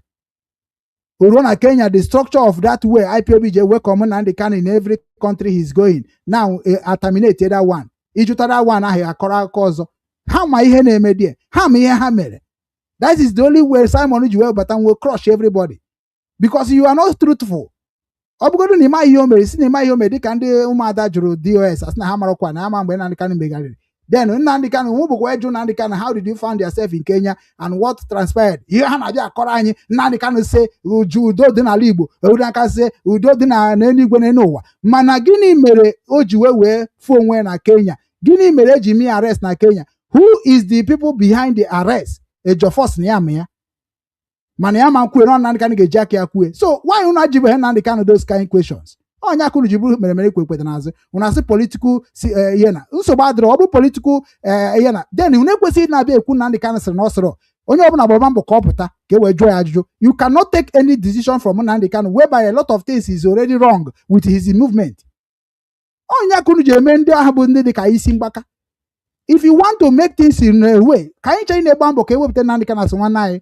But don't go there and collecting message from Nnamdi Kanu because na ndị dịka anyị si na onweghị ihe anyị nwere ike ịnụ n'ebe Nnamdi Kanu nọ na-abụ na release there. Ọgwa anyị how can our leader, our able leader, people anyị ji fụ ka ofu anya ji isi ụgwọ fụ onwe na Kenya a na-ekwu na afro ya na Kenya ekidnap ya na Kenya a na-ekwu na kidnap ya na Kenya anyị amara ka o si wee ruo ofu onwe na DSS.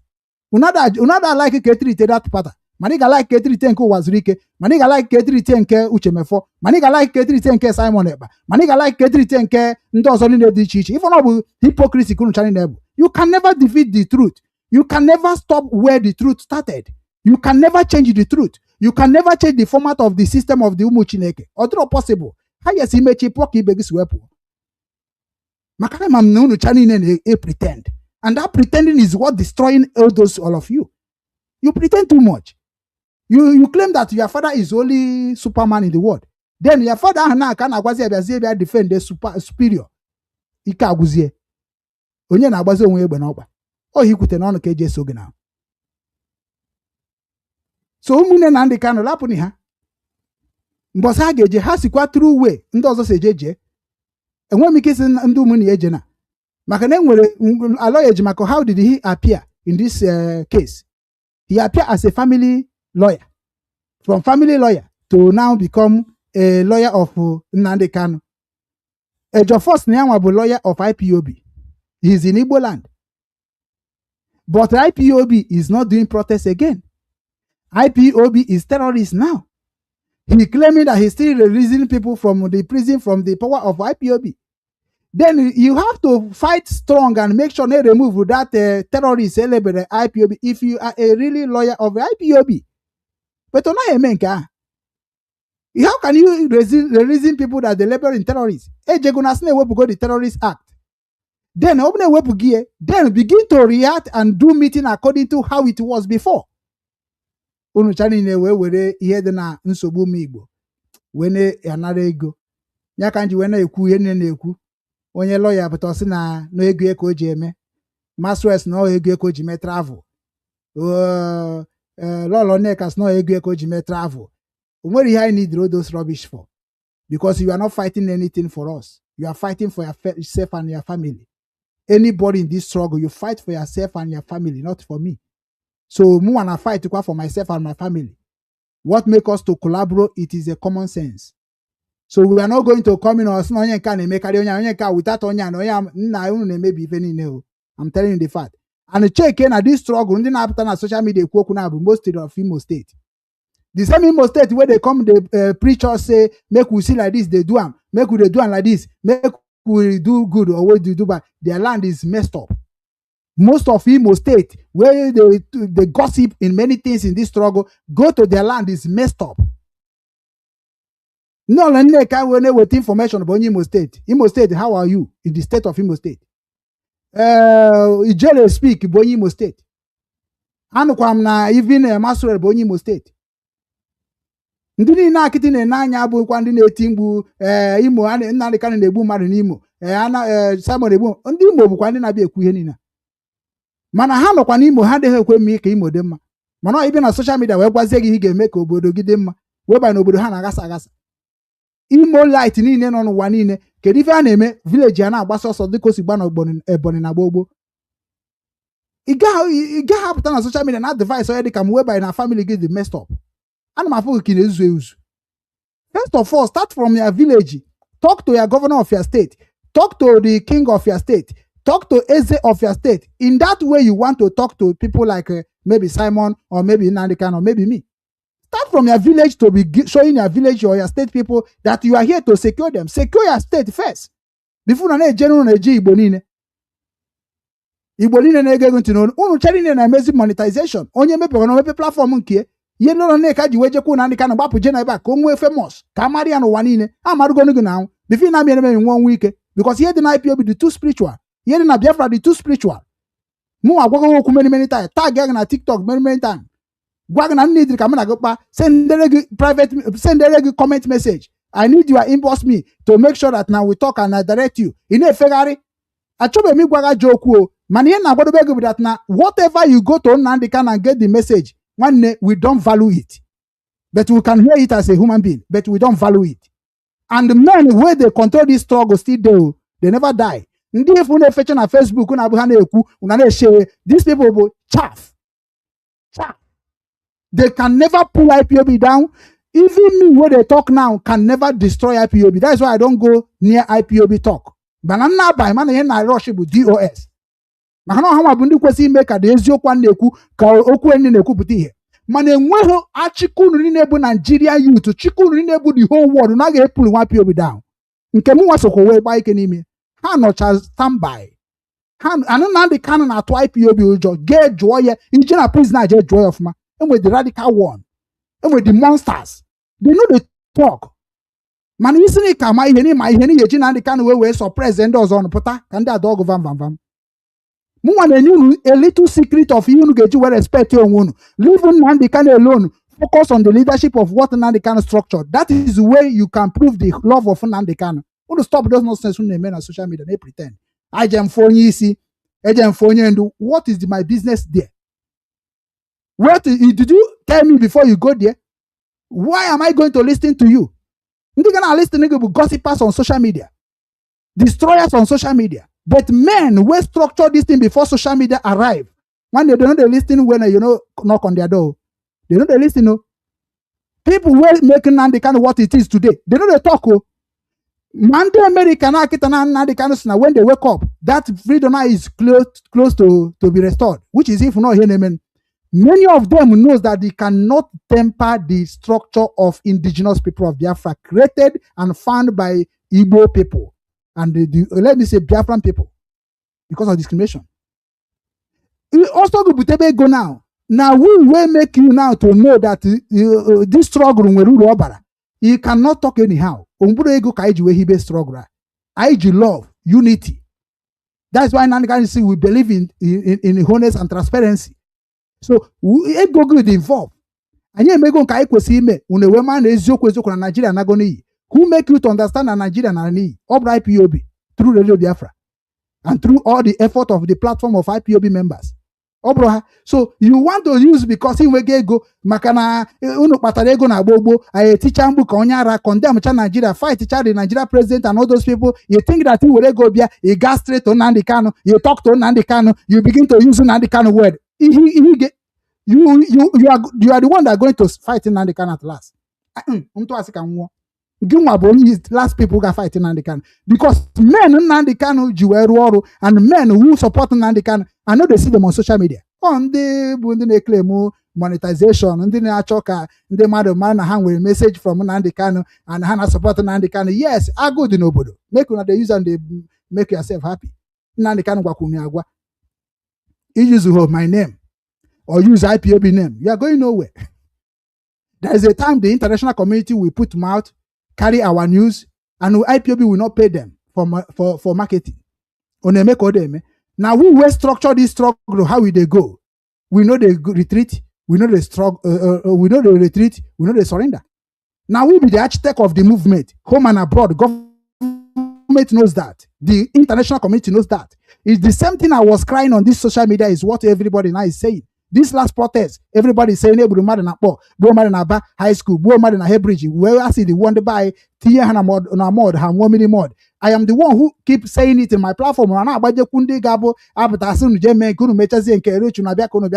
is my opinion? Opinion for what? Have you asked me my opinion in IPOB? Have you asked me my opinion how Igbo land will be good? Have you asked me how Igbo people will make sure that now their right is taken from Nigeria? We are the one that is going to embassy to be making sure that all the embassies hear what we are speaking about Nigeria. We are the one that are going to Nigeria embassies where we live, where we base, to make sure that one Nigeria embassies ambassadors. We are the ones that are writing letters to be making all those people to know. What do you think you are doing now? We have not done yet. Instead of you to join the struggle according to the right direction, let all of us correct the mess of the EOS. Let us correct the mess of the leadership in this struggle. You are sabotaging Nnamdi Kanu indirectly. That is why I'm angry when Simon I'm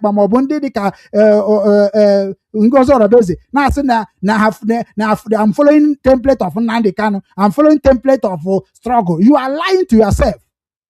You are lying to yourself, big lie, and you know that somebody like me can never come and ban the last battle I will fight.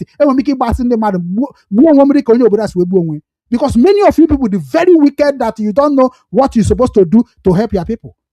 Yeah, common sense.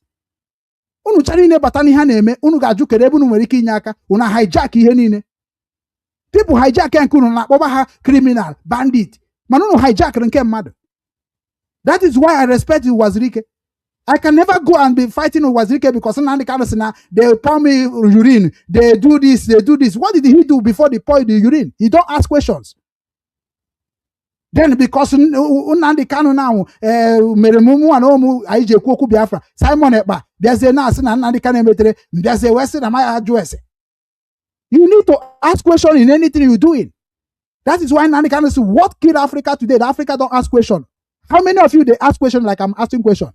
The same Onyunu Neso, the same Onyunu who believe in his preaching, is telling you that what killed Africa is because Africa don't ask questions. Why can't you ask questions what is going wrong in the DOS? Why can't you ask the same question what is going on in the MASOP? Why can't you ask questions what is going on in the government of Alibo? All of you just say, but we're here in Marina Bambia. I am wabundi name called them. We're winning another gift. Kerebe the content creator no. How many of you people know those content creators of Igbo Mechafu? We IPOB medias, we already know it. Nnamdi Kanu told all of you publicly. They will later pay a lot of media. Ndi Igbo Gabo the highest.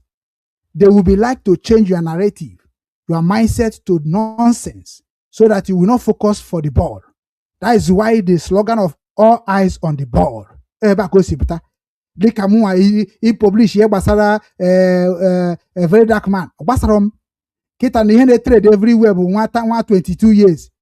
No highest subscriber. Waiting that one go help for Africa.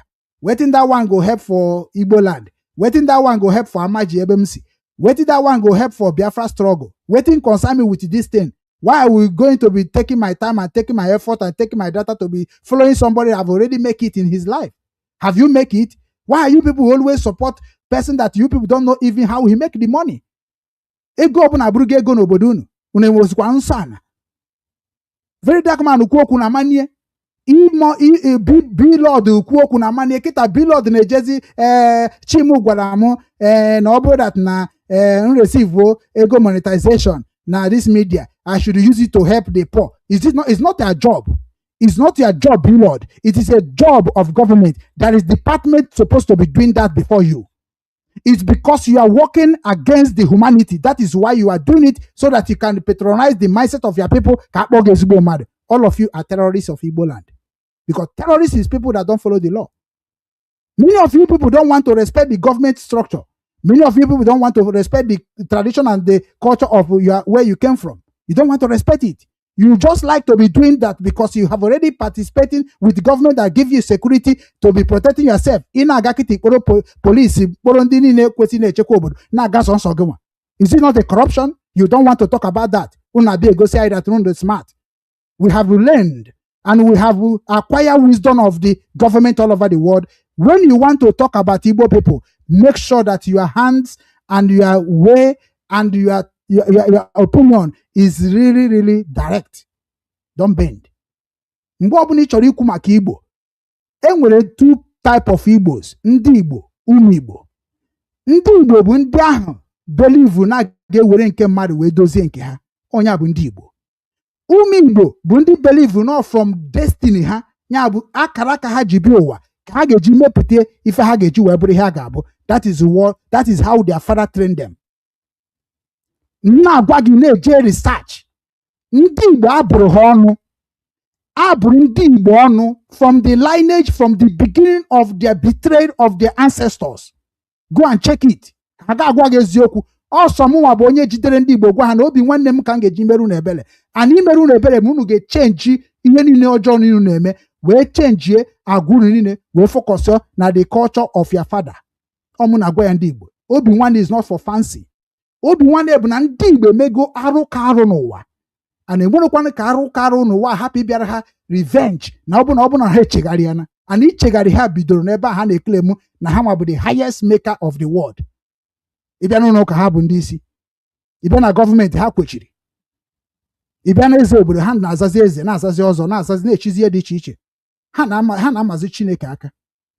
Weba na ndị Igbo, onye bụ Chukwu ndị Igbo n'ala Igbo bụ nna gị. There is nobody can be your God except your father. Go and check it.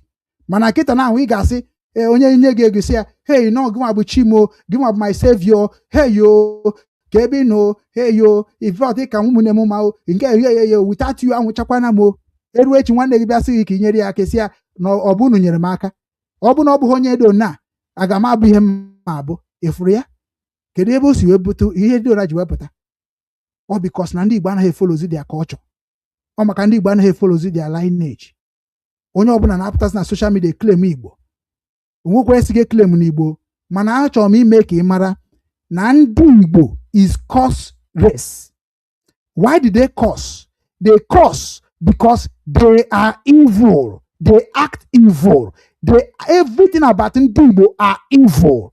They are the one denied their ancestors, moving around, bringing all the new things from outsider to destroy their own structure of ancient structure. Go and check it. Ndị Igbo bụ ndị ahụ jechara obodo oyibo wee filize na ha ga-eji obodo oyibo akpata ego ha bịa rụọ ihe dịka 7 story ọ rụọ ihe dịka 4 story na befa were fes gbakọjuo ya na-agwazi ụmụ na bịa na-eburu akpa rice na befa. That is ndị Igbo for you. Ndị Igbo bụ ndị ahụ ga-abịa ihe mee nwanne ha ha jee n'ụlọ ikpe ha sị ụmụnne ha kwụgoro ụgwọ before ha ekpere ha ikpe. That is ndị Igbo for you. It is not how Umu Igbo behave. So when you are saying anything about Igbo, make sure you know what you are saying, because na Umu Igbo bụ ndị ha na-ekwu okwu. No one, Trump can never do anything about Umu Igbo. Enweghị ụwa niile nwere ike betray with the heart of Umu Igbo, originated Umu Igbo. They still alive. Ị na-anụ na Igbo enweghị eze, ọ bụghị na Igbo enweghị eze otu unu si echie n'ụwa. Maka na mụnwa mara onye na-erubere isi, mụnwa mara onye na-eso ụzọ ya. Igbo is blessed by nature. Igbo was born by knowledge. Every nwa afọ Igbo ma ndị Igbo na-agwa gị abụrụ ọnụ ha ncha niile mara ife ha na-eme. Maka na ọ bụrụ na ịma ihe na-eme, how can you do it? Ha machi ya na-eme, mana ha bido mebie mgbe gọọmenti bịara mebezi ya na-akpọ eneta aghara, and British government plan it very well. So na ndị Igbo buru ụzọ bịa n'obodo oyibo zuzucha atụcha ha mkpọrọ werezie wee na-agwa ha okwu in future. Ya ka anyị ji agwa gị na ndị Igbo bụ ndị abụrụ ọnụ, anyị amakwe maka ha wee hapụ esi n'ala Igbo adịrọzọ mma. And we need to come together to fish anyị họpụsịa ndị ahụ bụ ndị Igbo na-achọghị ichegharị maka na ihe Obinwanne na-eprichiri gị the gospel na bụ na ka ichegharịa egwuzina ndị ọcha wayo maka na ị ga-akwụ ụgwọ anyị. Trump take over Nigeria now ma ọ take over Biafra land, all of you bụ 419 ego niile ahụ unu kpachara ma ihe niile jiri rụcha Golden House nwanne unu ga-ata ezigbo afọ. Ịma na sometimes agụbgo m na ihe a before gwuno nwe time ọ ga-abụ ruo n'iji passport America is not going to save you, n'iji passport here on no go save you. O nwere program m ga-eweta after this program because I will be coming time to time.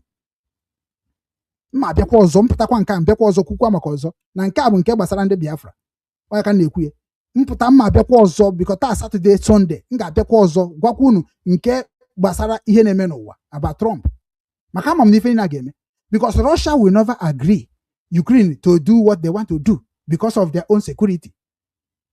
Biafrans can never accept Nigeria through our governor to do what they want to do because of their security. American na-enweghị ebe ha si enweta na abụrụ intimidating countries. Ha mago na obodo a na-adịghị ọma obodo nọ na crisis ka ha ji edozi obodo ha. Then ha go na Nigeria and Biafra dị nwere crisis. Ihe ha na-eme kịta ha na-achọ ka ha design ya the way ha ga-esi bịa ka ndị ụwa na-hapụ ịma ịfụ ha si ndị ọjọọ. Mgbe ha tụnyere first bomb ha tụnyere o nwere reason ka ha wee magodo the mindset of the people. The same thing ka Fulani and Nigeria na-eme ndị Biafra mana ha fube the sense. Ha nọkọta asị na ndị Igbo bụ ndị ori ihe afụkwa ndị efurefu ndị Igbo je ko oribe ha sị na ha bụ ndị ori ya bụrụ nụnụ igosi na ebe anyị si bụ ndị ori ozugbo ịchọ ihe ọzọ na-eme ọ bụrụ ije na-agba wọ n'ọnụ ndị Yoruba ibukwu ndị ori ha chọrọ ihe ahụ because ha nọ na system of journalism ha nọ na system of governing gị nwa nọ na system of business and ebe na-akụ ogologo akọ ndị afịa na-aga so they are setting this system to destroy all of you but na ama ha that na onye Igbo anaghị ege asịrị because onye Igbo ihe ọ na-eme karịrị akarị ihe ọ bụ n'isi dị too much. Ọ ndị Igbo bụ ndị na-ege asịrị maka na ọ bụ asịrị ka ndị Igbo ji emekezi money now. So Umu Nna Nnamdi Kanu hapụnụ ha o onwe ndị DOS ekwesịghị kịta isend delegate ka eje fụzie Nnamdi Kanu ka restructure ya ihe ga-aga n'iru. Anụ m na Nnamdi Kanu kpochieta ndị na-achụpụrụ achụpụ somebody like me because they deleted me out of the platform ebe m na-agbakwa mbọ ka ala Igbo dị mma through the IPOB media. They deleted me si na m mepere Obinwanne media m jezie ya gbaba mbọ na onye mepe media na onye aha ga-abụzi part of the IPOB which is not ya bụ nonsense. Create m something m ga-eji nye aka na struggle in my own way. Abụrụ m onye na-asụ bekee so ka nsụba Igbo be nna m nwee platform m ji asụ Igbo be nna m maka na mbịa na Radio Biafra bịa kwube ka m si wee mara m ga-akọjọ ndị ụka m ga-akọjọ ndị som ndị omenala m ga-akọjọ ndị Jewish m ga-akọjọ ndị Islam and that thing ga na-ebute tribalism there. Nso na nsogbu adịrọ ka nje bụrụ ihe a na-akpọ independence ọnụ nwa bịa kọwara m ebe independence I should go and do it on my way. Mpụkwara m na-eme on my way unu ese ndị kpakarati gwoms ebe na-agwa m okwu na-enwere isi webanye na ịma na mụnwa na ụmụ bụ ọnọchie nna m mụrụ ka nnochie ọnọdụ ya ana m anọchite ya ọfụma maka ọ na mmadụ anọchite ọfụma ihe niile na-etret m home na abroad by this time ekwesịrị m lose mind mana ama m na all of you achịkọta unu niile ọnụ onweghị na-erughị m mbaka mbepụrụ ebepụ kwasa akpago m ike n'ala Igbo before me travel and mgbe me travel still aka m nọ na the same struggle. I don't go back. I'm not a hypocrisy. Abụrụ m onye nzuzo adị m eme otu nzuzo everything a na-eme na adị n'ihe anụ na ama m enwe ka ọ dị n'ihe amamihe ma na m eke na public adị m eme ka at least ka m were ewe na because m were na ọ ga-enye m nsogbu. So ihe ọbụla na-agwa gị na ana m agwa gị ka ọ bara gị adị m agwa gị ka ị like ya ma ka ị follow m no ana m agwa ka ọ bara gị maka ike emecha nwe problem. Almost all of you na-enwe problem today. I have warned you people in one way or another. Mana unu begin to ignore my word. Mana asị nne na-enwe ite ọgbanyesi ọkụ niile dị n'ụwa. Try and see. This 2026 we are looking for the peace, not pieces. All very important. If you na-achọkwa keep on. Na-eme nkuru se eme. Keep on. Na-emesi na ike. Mana ala Igbo ine n'anya ga-adịkwa mma o. Ọ ga-adị mma mana ọ ma bụ through ndị ọcha structure. Ọ ma bụkwa through government structure. Ọ ga-abụ through traditional structure. Begin to think about that. Kunu what ihu na-eme. Lolo Nneka na-ekwukwu ya somewhere. Ọ na-ekwukwu okwu ya. Maka na ya echefughị ya ji wee bụrụ ndị mbụ. Ọkwa ndị azụrụ na Lagos, ndị azụrụ na town, ọkwa ha na-emebi obodo now. Ọ ha nọ na leadership. Ha marakwa ebe omenala, ha makwa ebe ọdịnala, ya ka ha ji elekọsị ala Igbo niile. Ị gwara ya? Ekwuru m ya. Ọ pụta gị ihe nsị a na ọ na-ekwu n'okpuru. Ọ ga-adọta gị. Maka ndị iro nọ n'akụkụ na-achọ ihe a ga-eweta. Ndị niile a na-enye ya ego a na-etek rekọd. Ụfọdụ ga na-ete tepu ihe a na-etepu anụ na m ọtụtụ ịmana akwa ịmana otu m nọchi enwere onye na-ada akpọ m. In fact enwere ụtụtụ ihe a na-agwa m agwachacha gị were uche ọ sị m si eziokwu na nga ha sị gị nekwa mana ọnọdụ ịchọ ka bife ise ebe a na-apụta na ị ga-aha ndụ nwu ihe chere gị n'ihu ịgwa ha lakpuo imewe ọnụ gwa ndị Igbo onye a ga na-eso na onye a ga na-enye ego kwụsị onye ọbụla ịdị na-ewere ego na-enye enyi ahụ ịsọwụ DOS gwa ndị mmadụ ha ka iwe ego ebe ahụ a ga-eji take care of you. Mgbe ị bara na nga mbụ anyị ahụkwa ha ụmụnne gị ọkwa ndị otu ga ka Igbo na-eso iji nwee ofe atụ enweghị ihe a na-ezozi iji aha anyị gara nwa onye wetara ego enwere ọtụtụ platfọm akpọbata m a na-atụ ego a na-achọ anyị gata Nnamdi Kanu a na-atụ ego sị mba mkpọ nwanne ya nke n'obodo Igbo si ya no ị nwere anọkata ugbu a na ofe onye asị ka ere ezi ego kpọrọ ndị mmadụ gafe onye ndị be anyị na-egwu wayo ugbu a ka ndị na-agba mbọ ị hụrụ ndị be anyị n'obodo oyibo na-egwu kandum ka ndị kpọrọ ahịa ọkwụnụ ma mgbe m na-agwa unu maka ihe gbasara ndị be anyị ọkwa m kwukwere kịta I said it now because na abịara m Ukraine in 2009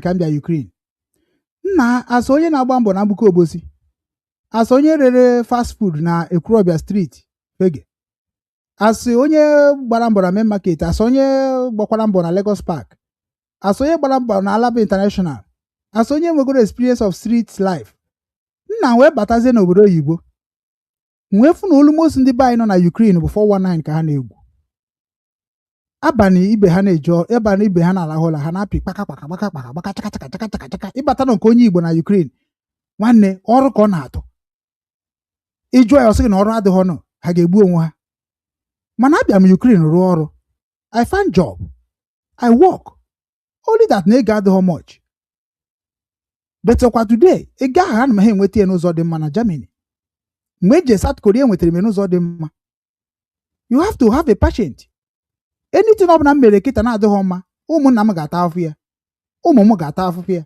ị na-echekwa maka ndị so gị ị na-echekwa maka ndị gị na ha na-aga otu ihe mere Nnamdi Kanu the label all of us now a terrorist otu ihe mere Simon Ekpa the label all of us a terrorist ị gaghị agụ ofu hapụ ofu. That is why I'm trying to let my people know onye jisina nke na-emetụta obodo wee na-ekwu okwu ihe onye na-eme eri onwe ga-ejide gị mana ọsọ gị ka ejidere mana isi ka ime ihe obodo mee ka obodo mara niile eme ihe obodo kụọ ekwe Adam sị na chọrọ ime ihe ndị Igbo mbido n'obi nwanne nsị na obi nwanne ka m ga-eji ihe niile ga-eme n'obi nwanne na onye enweghị obi nwanne abatakwana unu eburukwa obi akpọ batasịkwa chọba ka ihe niile bụrụkwa nke unu ga na-benefit. What are you going to benefit from your brother except good money? Kedu mụ na gị na-abụ na-eme ihe Igbo ị na-afụ m ka onye Nsụka emụrụ asụ na anaghị eme division ị na-afụ m ka onye Enugu emụrụ asụ na anaghị eme division mana ana m agwa unu that na onye Igbo ọbụla sị na ya na-eme ihe Igbo you will see every Igbo man every Igbo tribe like you are seeing yourself. That is when you understand obi nwanne for you. Enwere m ike ịfụ onye Igbo nke a sị that na onye Igbo abụrụ ezigbo mmadụ. No, gịnị mere ọ bụghị ezigbo mmadụ? We need to go and treat it and stop it maka na obido na-eme ihe ahụ isi na ọ na-emeta ọfụma ọ ga-eme anyị affect in future. Onye bụ onye eji asị gị na ịgbagha n'ihe ọjọọ nkịtị obere oge ọ bụrụ omenala. That is why I mention name. That is why I talk reality. Because na ndị be anyị n'obodo oyibo gwucha wayo wee bata na be anyị ha na-eri ego ka ndị wayo and ha na-eji ego wayo ha enyere ndị mmadụ aka onye ebe a ka dat afọ gị n'anya bidokwara again. Iji na Malaysia ndị be anyị gịnị ka ha na-eme na Malaysia? All the difficult inweta ndị be anyị na-azụ ahịa na Malaysia inweta ọ bụ ndị a na-erechakwa ihe African shop. Other people gịnị ka ha na-eme? Na jukwa ese jee na China kịta na China emepego door of business. You can live in China, do business in China, have their documents before duburu otu a. Indonesia gịnị ka Umu Nna na-eme n'Indonesia? Gịnị ka ndị be anyị na-eme na Libya? Gịnị ka ndị be anyị na-eme na obodo ndị a niile dị iche iche bụ iru ebe ahụ ọrụ adịghị ya ka o si dị na western world? Ị ga-ajụbagodo ese. Anụ ndị ahụ niile bụ ndị na-emecha ajị ihe a enwerekwana ka ajị ihe a pụkwa na ndụ ha ọzọ, ha ebido gị ịma ha na onye ọbụla na-atụ ọrụ ụwa ya agaghị adịkwa mma ọzọ ọntụrụ nwụọ. O nwere ike inwe ihe niile dị n'ụwa mana mkpụrụ obi ya ga-efunahị ya. So ị chere that na ihe ọjọọ mmadụ na-eme na ọ naghị anata ụgwọ ọrụ ya maka Chukwu, ihe njigoro anya m fụ ndị tụgoro ọrụ na ndị kpatagoro oke ego ihe megoro ha today is a mockery statement. So if ị chere that na nwanne ụmụ nwaanyị anyị kịta, kedu ihe mere na ụmụ nwaanyị anyị kịta adịrọzi mma ịnụ anụ ka nwaanyị? Why? Because na ndị wayo bịara mefa ha fụ ụzọ. Ndị wayo bịa were ego brush ha idina nwaanyị one night nye 200,000. Politician bịa di na nwaanyị one night ọrọrọ ya ụlọ. Ụmụ nwaanyị ndị ọzọ kọwazie ka how did you make this money? Ọ kọwakwara ga-eru echi join ya, nwanne echi join ya. Ma ndị bụ bụ na ha na-achọzi ka a ga-esi wee kesasị ya bụ ndị ọgaranya. Enweghị ụdị iwe na-abụrụ otu ha si akpọta unu na-enyecha unu ọya dị iche iche ụra na-ekesasịsie.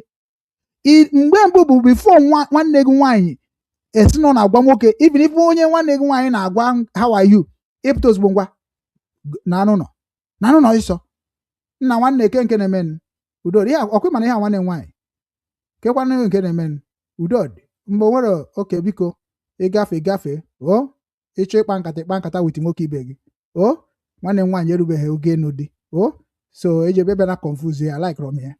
Ọ ka isi eme na street then everybody protect their women, everybody protect their girls, but ịgwa nwanne gị nwaanyị eme na nke akịta ifu ihe ọ ga-agwa gị na ị ga na-asọ kedu ebe ụwa nke a si bịa. Isi ya na ihe ị na-eme kịta ga-eli dị gị na problem tomorrow, sị gị ga-agwazni ya na ọnya mere na ibe gị akpachago ego kpabeghị ego nwanne gị nwaanyị na-ata afụ. Ọ bụrụ na m enwere ego na mama enwe eziokwu m ga-agwa gị. Ụmụ nwaanyị anyị niile kịta na techisi ha change na black na yellow ebe na ha na a man that going to see them as a good woman, as a beautiful woman. Ụmụ nwaanyị anyị na-esizi isi ka ogiri akwụ. Why all those things? Because of na nwoke ọzọ na-enwe nwanne nwaanyị anya, onwe na-enyezi ụmụnne nwaanyị anya aka. Anọ m na this platform mgbe a na-eme male a na-eme a na-eme indo na-agụ na odosis ga-emecha mee spy. Anọ m ebe a mgbe untouchable, o nwere nwaanyị mụ na ya sere okwu maka untouchable. I like untouchable. Ọ maka na ndị mara adịghị so gị una na-ekwukwa na ihe dị mma una na-akụgheri go and look for untouchable followers. Ebe ka untouchable followers nọ and ebe ka untouchable nọ na ji and watch Obi Kubana ha anaghị ekwu too much, they don't talk too much, mana ebe ha na-eme gị ihe ga-egosi gị that na ọkakwa mma na ha na-talk too much, nwanne ifu ebe ahụ nwanne gị gbaa n'aka. Anyị afụchago ebe ha si akpa ego si na ọ bụrụ na anyị na-esi otu akpaba ego ọ ga-abụ disaster. Ndị a niile ifu na-egwucha wayo na ndị mmadụ ego na kidnap ndị mmadụ, ọ ndị a bụ ndị si Malaysia bata, ndị a bụ ndị si Indonesia bata, ndị a bụ ndị si Mali bata, ndị a bụ ndị si Libya wee bata, ndị a bụ ndị si Europe bụ na ha enwetanwu ha akwụkwọ Europe wee bata.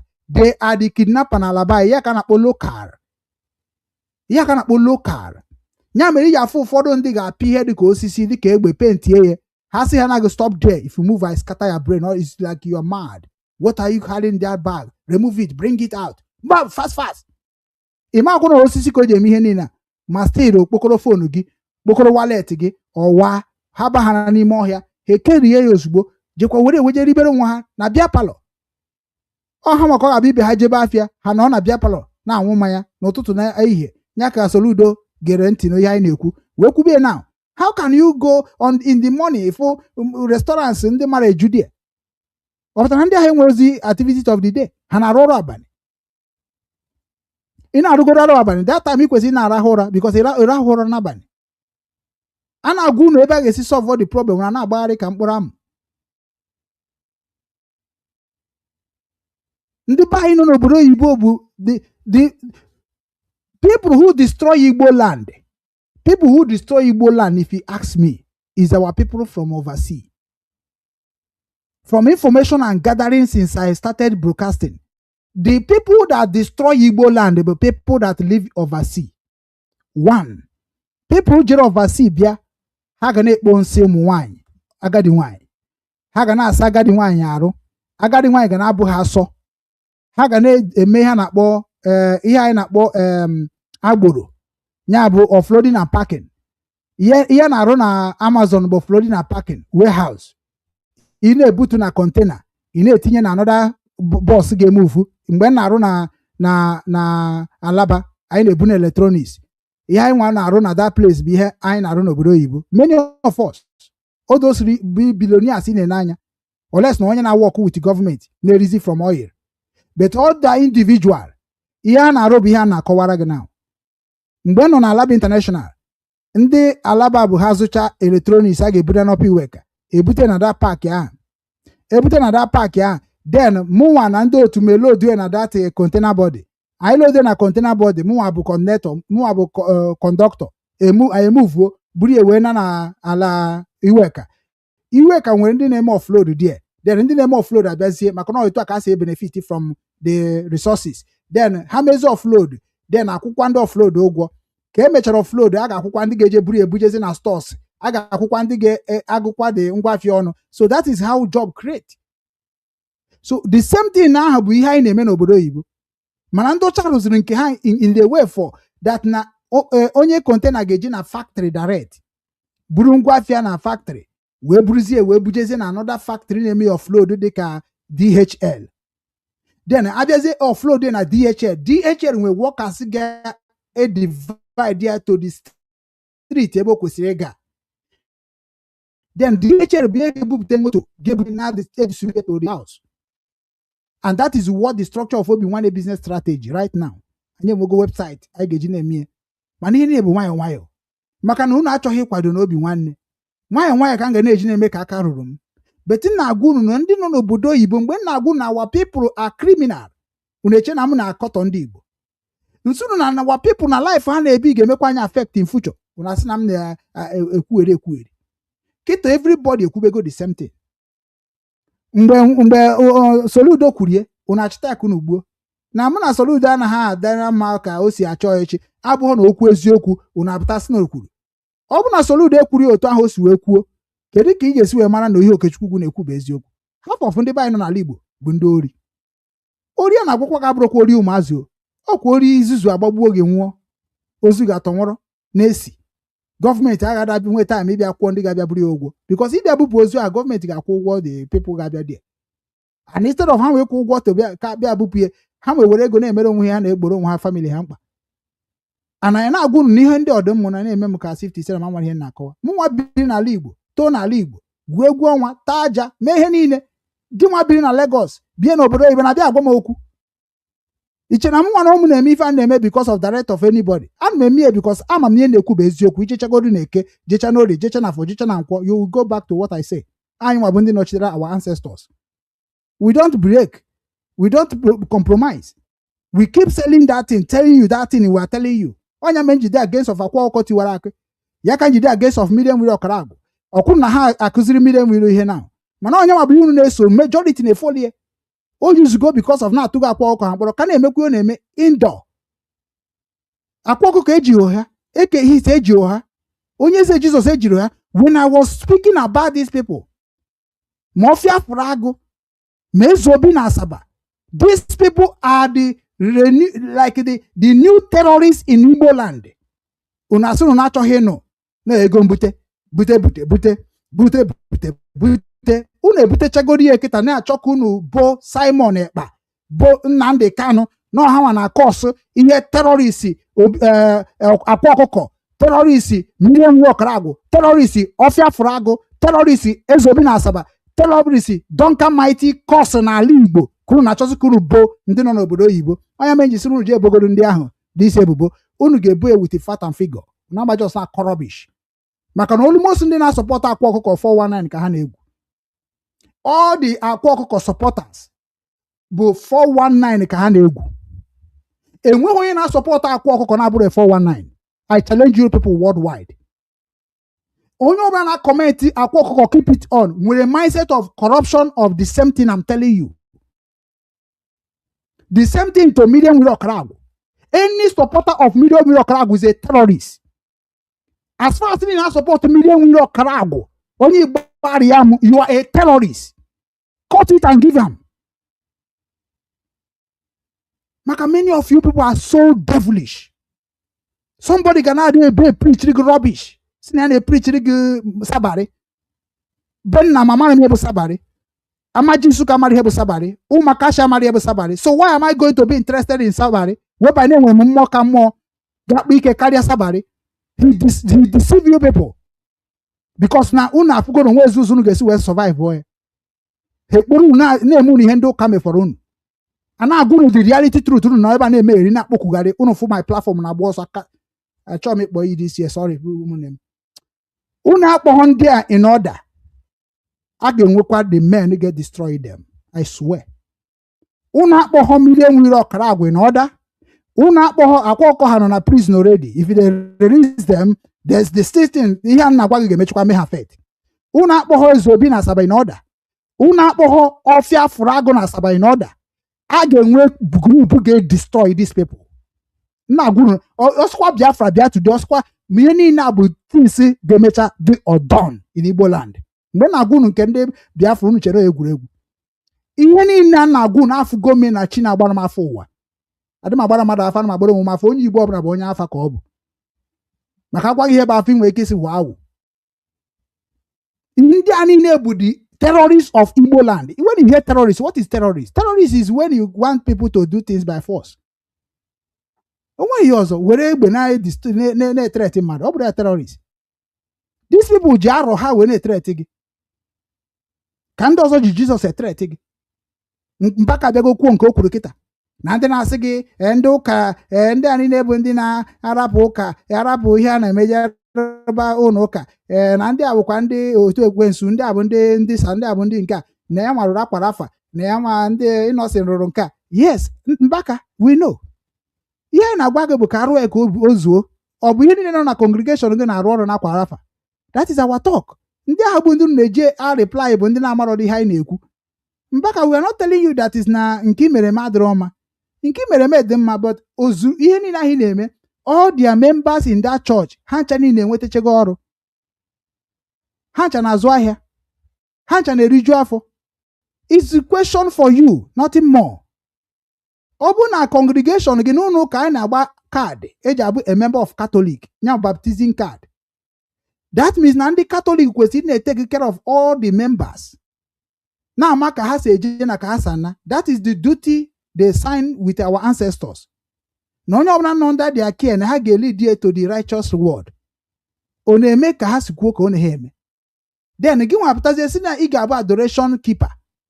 Then anyị na-asị na ndị ahụ keep n'ụlọ nsọ gị na-asa yeyeyo. All of them ha nwere ọrụ ha na-arụ. All of them a na-azụ afịa.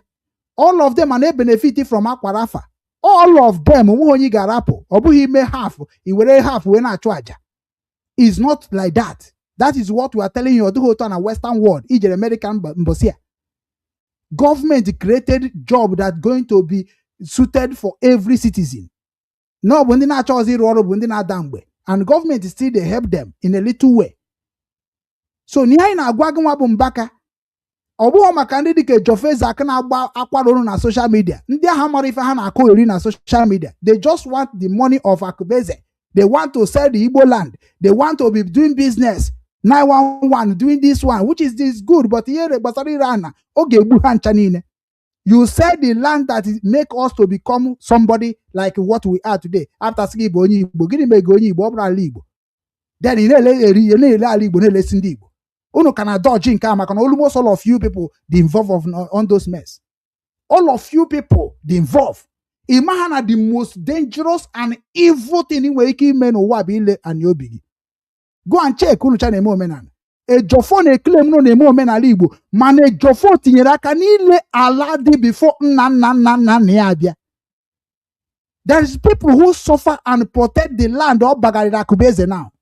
Or because of the political representative, political criminality from Igbo obodo, from Eze obodo na-eresi ha ka ha ji wee bịazi na social media na-asị come and buy alabeze mana ndị ahụ na-asị na ha bụ Nigeria destroy your land are the one that is employed the eze and the king that is selling this land for you. What documents are you using to cover that land? The same British colonization documents residency property of your ancestors.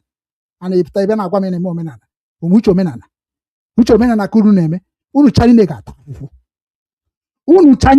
afụfụ unu na-ata ebidobekwa hụ onya kanja yosi esoba support American come and take this land because these people in this land, these people that you call Christian, when you land in the Christian of the whole Igbo land or the Christian of the place you are claiming that you want to save, if one of the most terrorist is the leader of the same Christian you want to save,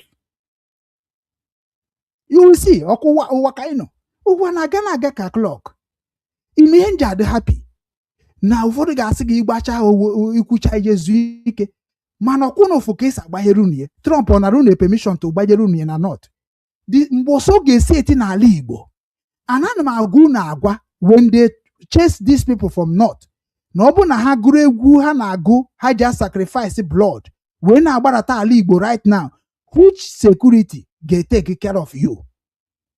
Kedu ndị ga-egbochi ndị a ịbata? Ya ka nja gwa ndị youth movement, if una like make una compromise, if una not like make una make sure that unu stand reketa obuho by force, unu do 20 na every state, 10 from every state, nwanne bidono immediately, don't waste time.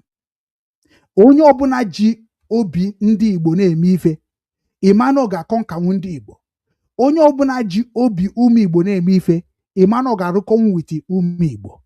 Onye ọbụla ji ala Igbo ekwu okwu na-eme ka ala Igbo si wee dobe iwu ha, enwere onye ga-epulu nwugu down to the whole world. Ihe a bụ secret na-enye unu. Ibido ha n'ihe ọbụla ị chọrọ ibido n'ala Igbo, do not mind all those people ga na-asị gị na ihe na-eme adịghị ọma. Immediately try to focus on the structure of Igbo race. Igbos nwere structure. Biafra cannot stand in Igbo land without the structure of Igbos. Onya bụ ihe m na-esere m na ndị Biafra, nya sere m na ndị otu Simon. I nwere ihe megidere n'ụwa ka Biafra stand ya n'ala Igbo without Igbo structure. Try and see. Keep trying. Also go bute the ammunition of the whole world. Even Trump landed in Igbo land. Trump are going to go the village to village, community to community before he reset what he want to reset.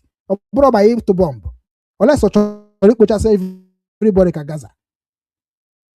Na Trump ga-abịa jeka wee jebe village to village. Ka ọ bụ anyị nwa bụ ụmụ ikorobịa na agbọghọbịa ga-ejeka ya mara onai ha n'obodo. This job is there. Who can take the Nyaka para with a for? See, like Nnamdi Kanu. Bring every Igbo youth that is understanding what truth is all about. Let all of us know Bibu nego kuru we dozibe without government. Oje bidozie omena na buzo eziokwu bondo. We ba na eziokwu adreba. There is nothing like truth. My old age, I from ebe pam na golfo. Na tromu nzu sumoto. Kito ụmụ nwaanyị na-atụ nzu. Kito ụmụ nwaanyị na-agọzi ọfọ. Kito ụmụ nwaanyị ịbịa n'etiti hall ị na-aka nzu na cement ọ na cement ka nna gị kara nzu if you want to behave like your father. Kedu ihe na-eme na hall? Ọ na hall ka unu ga na wee gwa ndị Igbo ha na village ya kọbakwa ọrụ ugbo zụbakwa ọkụkọ kwabakwa akwa n'aka ha patronize by village ya. Gịnị na-eme village mara ọ bụrụ city? Ọ bụrụ because of development there. Gịnị mere unu ji gbafusie na village unu bịazie na town na-emezi omenala? That omenala ị na-eme na mkpọ ịma ha na Ọnịcha nwere omenala nke ha na-eme. Ihe ọ bụ omenala Ọnịcha, go to Ọnịcha ka ifu na Ọnịcha nwere omenala ha na-eme. Go to Obosi ka ifu na Obosi nwere omenala ha na-eme. Tell everybody to go back to their village and do this. Let that place to become integration, where all those people that are living in another man's land to be knowing what they're supposed to be doing in their village. Let everybody come into that organization to be proving how their own culture be.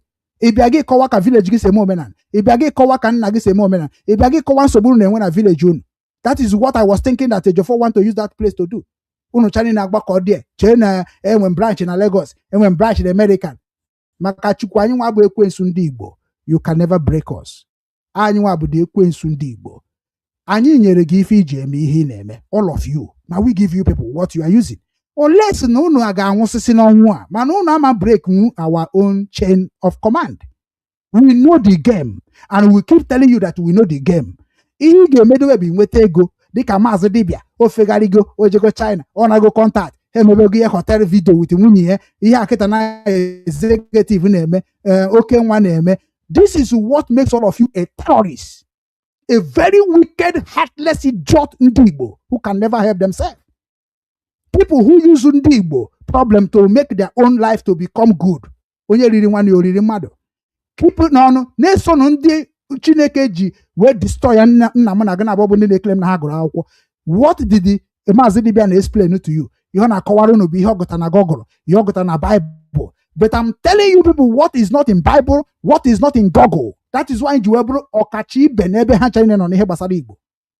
Agaghị m agwa gị nke dị na be nna gị, mana aga m agwa gị that nwere structure dị be nna gị. Tell us how that structure was structured. Ọgwụcha ibe be nna m enwere ihe dị ka igwe. And I will never accept igwe until ma nwụọ. Ọ bụrụ m ga-echenji nke nna m. Ihe anyị nwere bụ onye isi obodo. Ihe anyị nwere bụ ede ọga, the most eldest man in the village. Ihe anyị nwere bụ ogbu ebune, onye na-egbu anụ a na-eri n'obodo. Ihe anyị nwere bụ isi iwu, onye na-eme iwu obodo dịka justice, chief justice. We have our own structure in my village. We can never change it. Ha gwakwuru m before ha nwụsịsịba. They told me that the gods of the land say that you are going to come and rechange everything. You are going to protect this image. Ask them, I am going to make you to understand that bro Ibia were nsogbu Igbo, claiming Igbo, they preach nonsense, you got on a Google, you got on a Bible, you got on some places, keep corrupt or people like us, all the very, very difficult. Government cannot stand us in all over the world, unless he may have terrorists, jail us without a crime, or kill us without a crime. That is what you people have been doing. And that is what we are waiting for you to do, all of us, one by one. Manamuwa kuna magaheji violent. Agahama lokota blackmail onye mamaho. Agahama lokota kuo John isi onye mamaho. Dikans agunu maka kwa okoti warake. Agunu maka million wakarago. Agunu maka ofia furago. Agunu maka obi kubana. Agunu maka chief priest. Ndiani na can stand them international court and win them and jail them life imprisonment. Because everything they do is corrupt. But you cannot hear. You think that you can come on a platform that is already exposed evil that's going on, that's going to help our people. You think that it's an ordinary platform. You know, an ordinary platform. In a platform, immediately you hear what this guy is saying, you need to go and change your life or face me in the battlefield. Show me the law. Show me the law. That is what we are doing. Show me the law of what you are saying, of what you want to do me.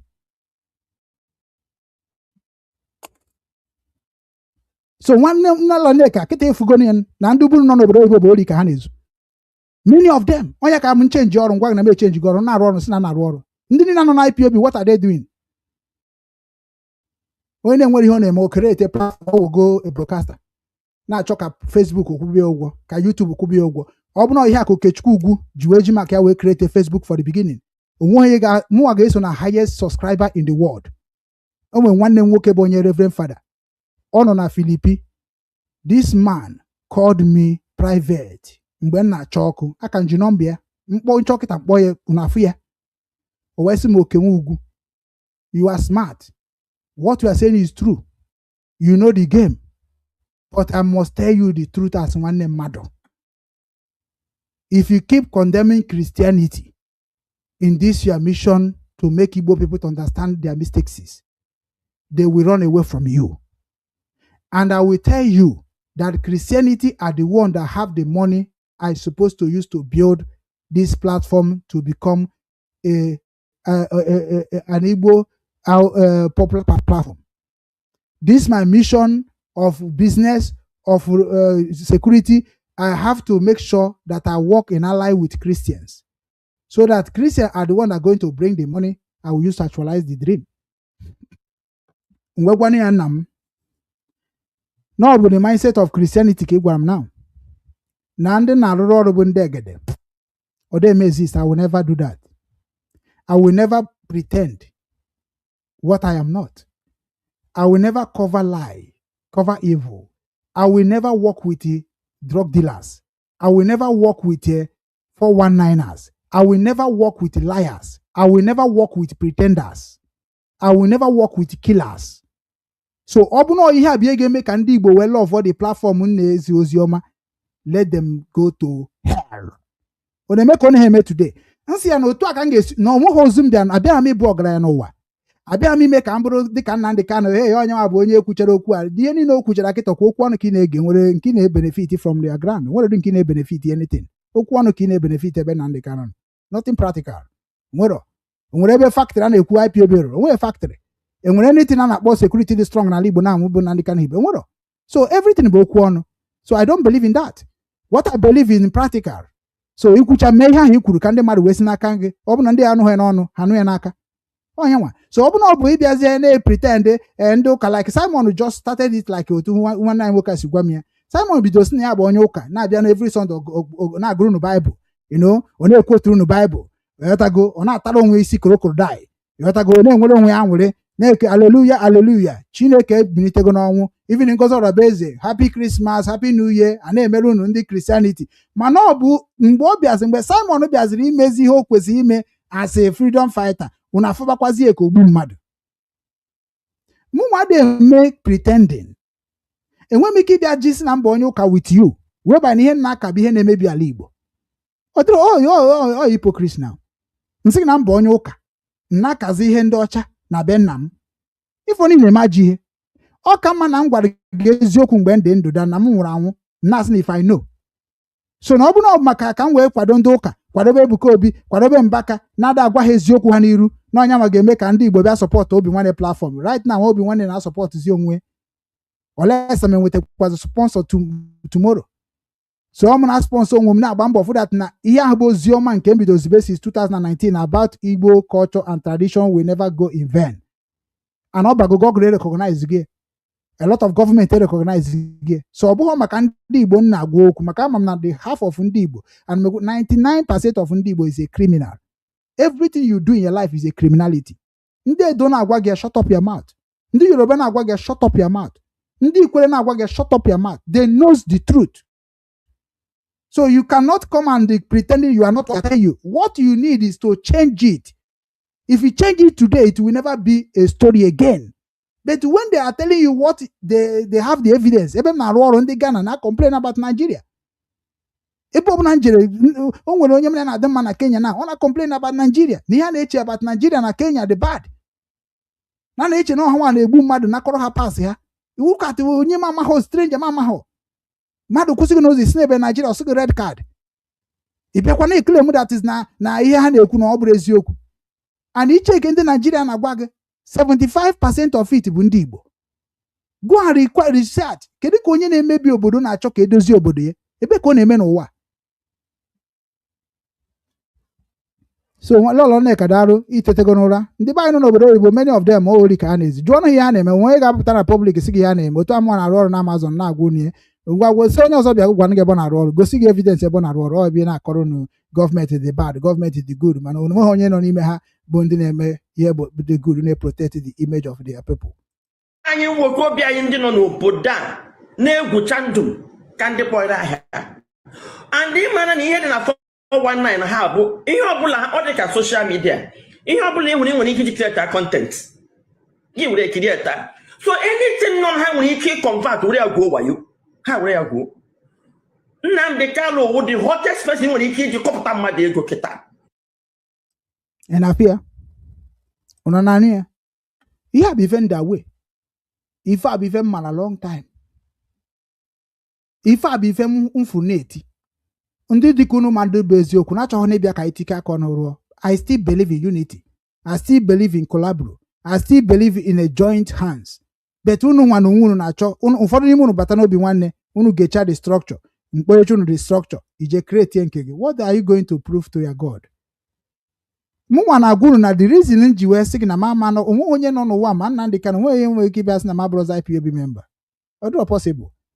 Emere m ihe na-eme na IPOB nwee documented rụọ ọrụ document my job there. Then ha sizie m na mama nga because na man mgbe create ya na the iwu ha na-ekwu okwu ede before m nsi okay na iwu agaghị favor m asị m then man ị ga-ejezi mepe nke gị ma ọ jee find a way esi na-agbasa ozi nke gị. Ọ bụrụ otu aka nsi wee kwụsị pụọ na IPOB pụọ na media representative. Ọ bụrụ na m apụgo na IPOB I am a still strong IPOB supporter ndị otu Simon ma onye mere ha ji enye m long spoon ha mana Simon je chọọ ebe ọ ga land m na indigenous people of Biafra onwere ka ọ gafe nwo ha anaghị ekwukwa okwu o IPOB ndị soro Simon bụ ndị IPOB agwa ha destroyed Simon mindset ha jere ebe ahụ chọọ ndị so Simon na IPOB ọ dị difficult ịfụ a coordinator rụrụ ọrụ na IPOB ka si rụọ ọrụ join Simon Egba all the difficult I challenge the whole IPOB bụ ndị join Simon Egba I challenge all of you today ịchọkwa bịa ebe asị m dee ka ị gwa m na ịbụ coordinator dị ona ka anyị mezie onwe anyị nkanta ka efu ihe dị iche a strong IPOB member rụrụ ọrụ na IPOB ihe ga na-agwa Simon why can't we continue how Nnamdi Kanu did it let us now otu Igbo na Finland start being a coordinator mana Simon afia na ọbụrụ na ọkarịgị ọ bụ na Igbo coordinator of IPOB in Finland that means you are still protecting the structure and template of Mazi Nnamdi Kanu. It's a common sense. But ebe ije mebezie kpọkọbazie ndị niile abụcha ndị niile abụ ndị believe na Nnamdi Kanu maka Nnamdi Kanu anọghọzi ha nchara na-ewe follow ogu automatically o nwere ihe na-akpụ ya ihe na-akpụ ya stab onye ka na-agwuru n'unu je chekwa ebe ahụ na anachete na anyị nwa bụ ndị strong IPOB member which is na Simon kpọọ ma ana m eje onye ọbụla kpọọ ma ana m eje because na mụnwa bụ onye na ebe a nwere history to tell ma nke Nnamdi Kanu ma nke Simon ma nke Uchemefo ma nke Obi Dobenu ma nke Omiomio ma nke Clifford iru anya ma nke nne ya ma nke Karomonde ma nke Ikechukwu Igwoha ma nke kedu ya na-akpụ ya George onye ibe unu niile ahụ bụ ndị bịachara na dị struggle gịnị sere unu okwu unu etisasị anyị nwa nwere ịhụnanya ebe unu nọ I have something to say so na-eche onye ọbụla ga-apụta na bịa kwujuo mmadụ ibie ha mana Obinwannem bụ ebe ọ gwụsịrị nwata ana m nwe onye m na ya na-emekọ onwe m na ya na-emekọ na-abụrụ ndị Igbo maọbụ ụmụ Igbo maka na ndị Igbo ka m na-akụziri nkụzi maasị na m ma chụpụ ha maka na ha bido tata chigharịa Chineke ga-enyere ha aka mana ha werekwa ji ihe ahụ webata n'ihe ha na-eme ha ga na-atakwa afọ so ne unu chari niile bụ ndị na-abata na struggle ihe unu nọ n'ime ebe unu bata unu ewere nke mmadụ mere eme wee kọba ọnụ mụ na anọghọ n'ihe ha na-eme as far as ị bụ IPOB member ị nweghị right ikwu maka IPOB the reason ji ekwu maka Simon at all Simon must tell us what is his mind in what he did. Why did he do it in this way? Who are those people that is working with you? And what is the Nnamdi Kanu give you? You said that Nnamdi Kanu give template. What type of template? Okay, Nnamdi Kanu, gini bujegi Kenya. Who are those people that is working with you, giving you money without DOS? Who is those people you are working with right now? How did you start working with them? We are going to say it in future.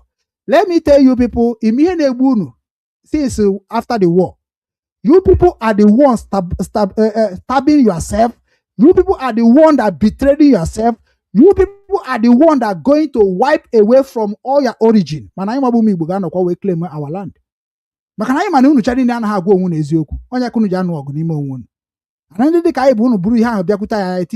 will not let it arrive. Work with people like us. When Simon started, I was giving him a sign.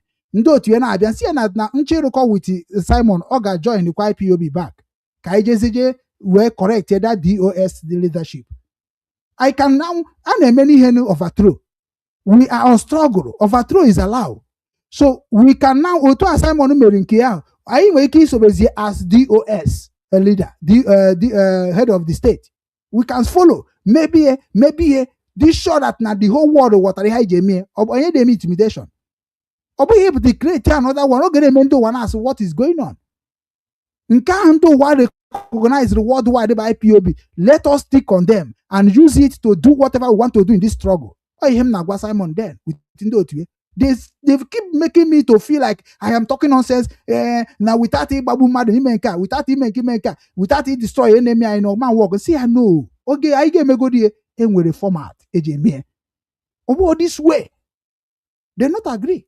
Now where everybody is in now. Ihe na-agba onwe ha bụ war. Onye abụ terrorist, onye abụ onye ori, onye na-egbu mmadụ, onye abụ erigori ego, onye ka igoro, onye ka ilele. That is the same blackmail unu na-eme since mma unu. Propaganda. esogide onye asị ya taa ka afọ niile ekwu eziokwu Chineke gọzie gị nwanne echi esogide go nga taa ka ifụ niile ekwu eziokwu mana mgbe i bidoro ya na-ekwu ya ọ na-agba ha agba na ntị maka na ọka eziokwu si agba today kịta na kedu ebe unu kụzi akwụ ana m anụ kịta na enyere Nnamdi Kanu citizenship Chineke na nke a bụ nke na-asaclate now before m bịa this platform mana m ga-ekwukwa nke ahụ anyị need American citizenship to Nnamdi Kanu anyị need here we condemn it we bụ ndị anụ Igbo condemn it what citizenship we want from Nnamdi Kanu bụ Biafran citizenship. Anybody finding American citizenship for Nnamdi Kanu, I must tell you to retreat. And then Nnamdi Kanu may accept. Ogaburia a very dangerous acting. I swear. Go and check very well. Oburia be here Nnamdi Kanu now. What Nnamdi Kanu is talking about, how to go back to his Afari Ibeku, to control what is in his land, and to have a citizenship of Biafra, not a British American citizenship. Take that nonsense out of Nnamdi Kanu. Take that stupid thing out of Nnamdi Kanu. Obi Igbo, the former national coordinator of IPOB in South Korea. Take that nonsense out of Nnamdi Kanu. Makana unu ga-eji aka unu wee gbuo Nnamdi Kanu. Agwa m unu one day unu ga-hate most lovers of unu on social media. You people don't know what you are trying to dig on this life. He repeat himself. What do you mean by citizen, American citizens or Nnamdi Kanu? What is that nonsense all about? Okay, unu chokunu kidnap Nnamdi Kanu again from Nigeria to American. Okay, yeah, plan now. Otunu si kidnap na Kenya, bunate na Nigeria. We may you like it, where it is his structure. Then begin now to take him to American. So if you take him to American, koyo regime American. Or wako juku na boso na anaya. Nnamdi Kanu not gonna na forefront. On go na forefront. O esikwa na forefront one on ya. Or baje no obodo ndị ọzọ Ezai. Why you people like Ezai? What British American passport is nonsense by Biafra passport. American passport is a useless to compare Biafra passport. Go and check it very well in the map of the world. What did the American have? If you not Egbe Nama. But we have resources that is make Egbe to be. Make Mma to be. You know, as soon as citizens of America. Make una stop this nonsense. Make una stop it. That is why I love this Igbo Yutunabiano. Anyone has can't turn your but will not have time. Write it bad so that they will know that men that are speaking for the land is arrived. British knowledge, fake knowledge. Imere Nnamdi Kanu passport American and so what? Or be here Nnamdi Kanu Juweje prison. Or here IPOB team are supporting Nnamdi Kanu. They are supporting Nnamdi Kanu because of Biafra freedom. Una try to divert attention of the people from nonsense. Because someone is saying they kumaka the people. But now no kwana na emekwe neme.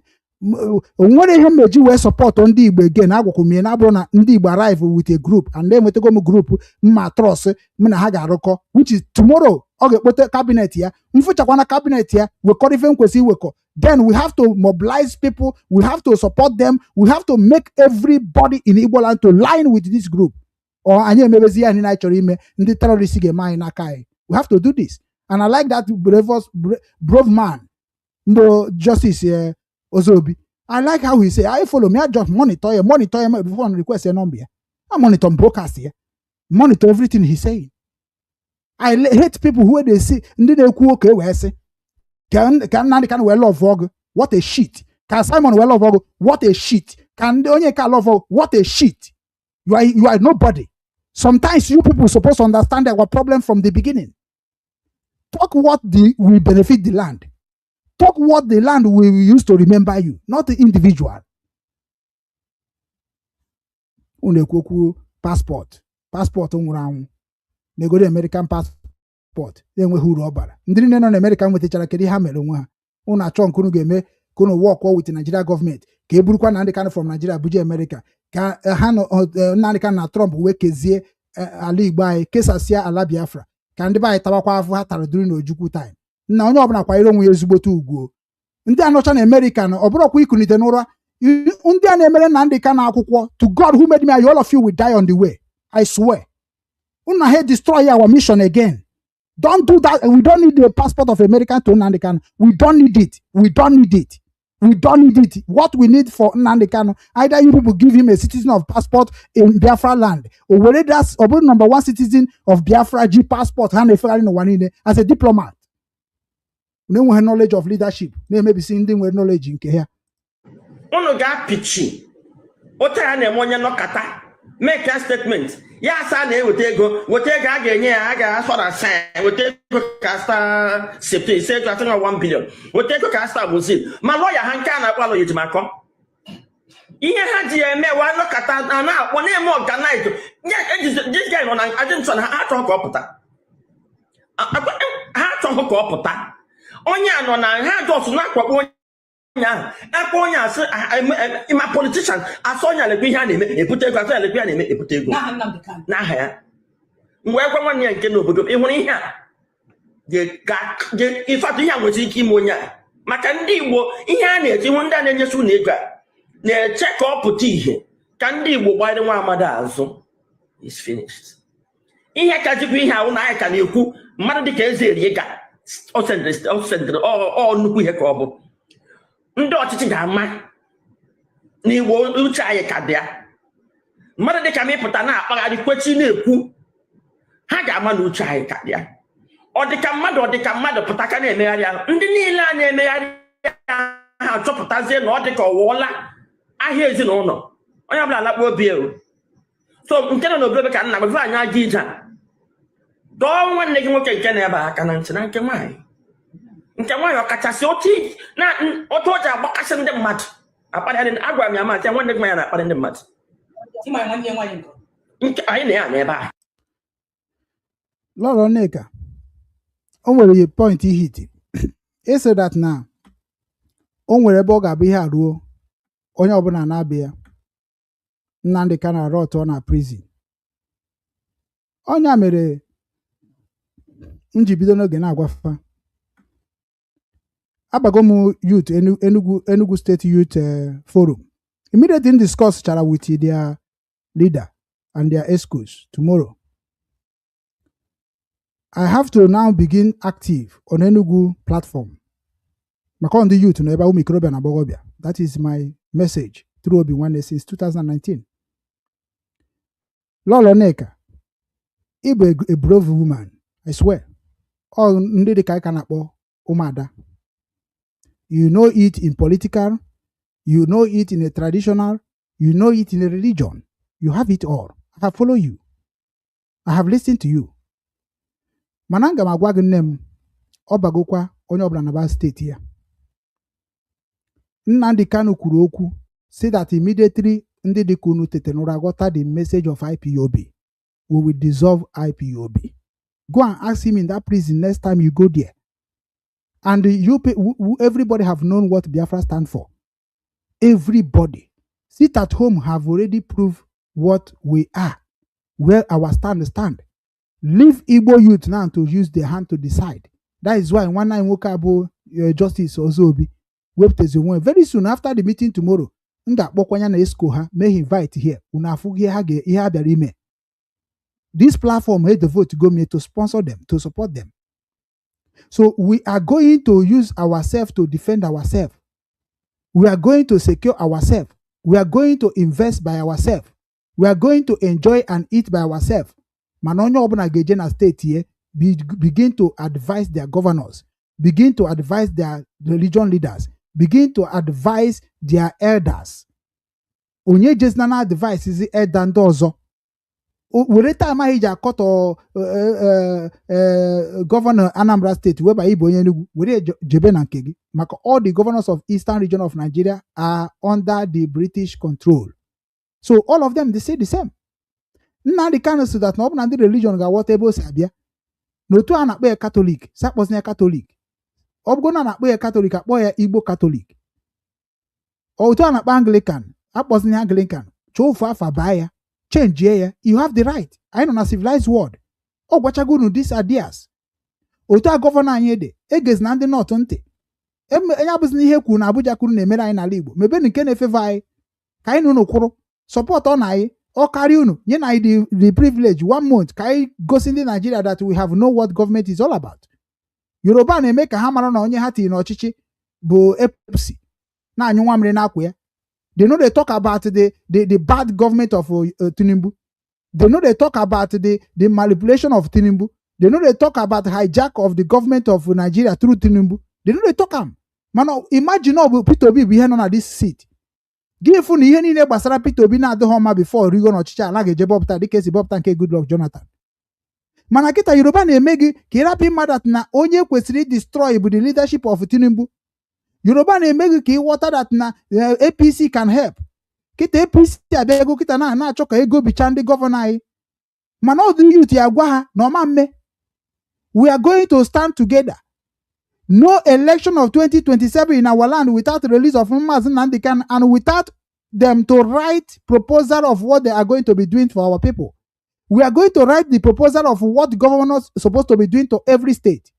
Location, we are the one that are going to tell the governor how they go use it. Not them go to use it by themselves. That is the job and the power of the youth.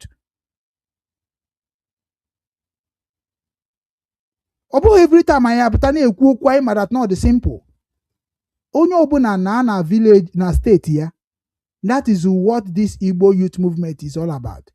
Go to your state coordinator, go to your state group. Imana ihe ahụ ịchọrọ ka obodo gị dị ka ya bido na that state group mebie. Mgbe mba na group of nke Enugu state, ndị mama erika. Because onye amaghị m na social media.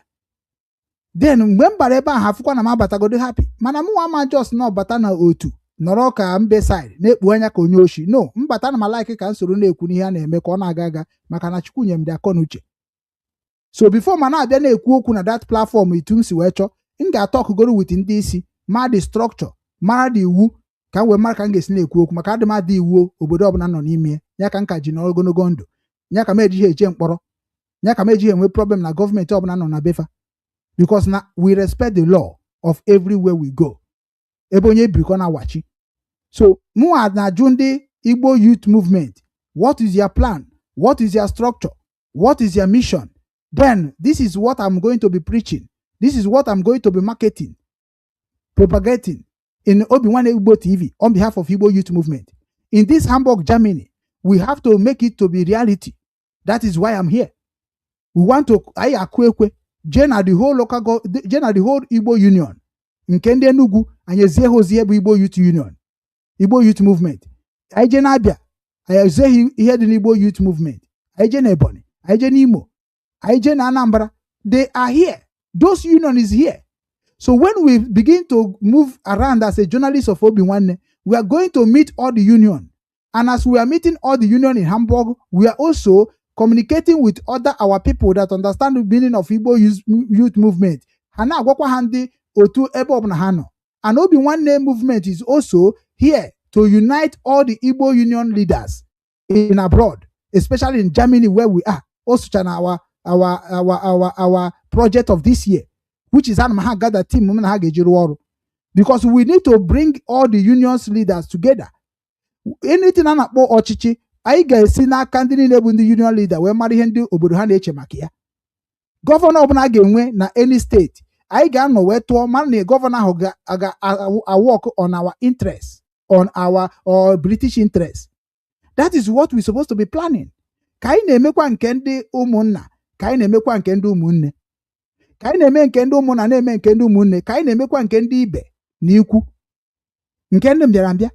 And ndị na-eme nke ndị ukwu na nke ndị ibe na nke ndị bịara abịa bụ IPOB, ya bụ Nnamdi Kanu bụ na nọ na mkpọrọ. Ya bụ Simon bụkwa wee nọrọ ebe ọ nọ. Maka Simon bụ onye meziri this struggle na ka ọ bazie international community with fire by force.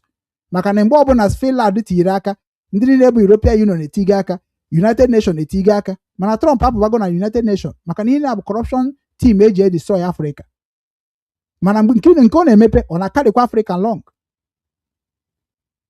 Ndị a niile na-anya m tii n'azụ m, ha nche niile agbachago mbọ n'ebe dị iche iche.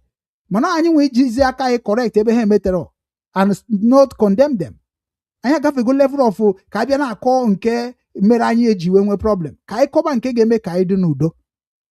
Onye mere nji abịa na platform a today.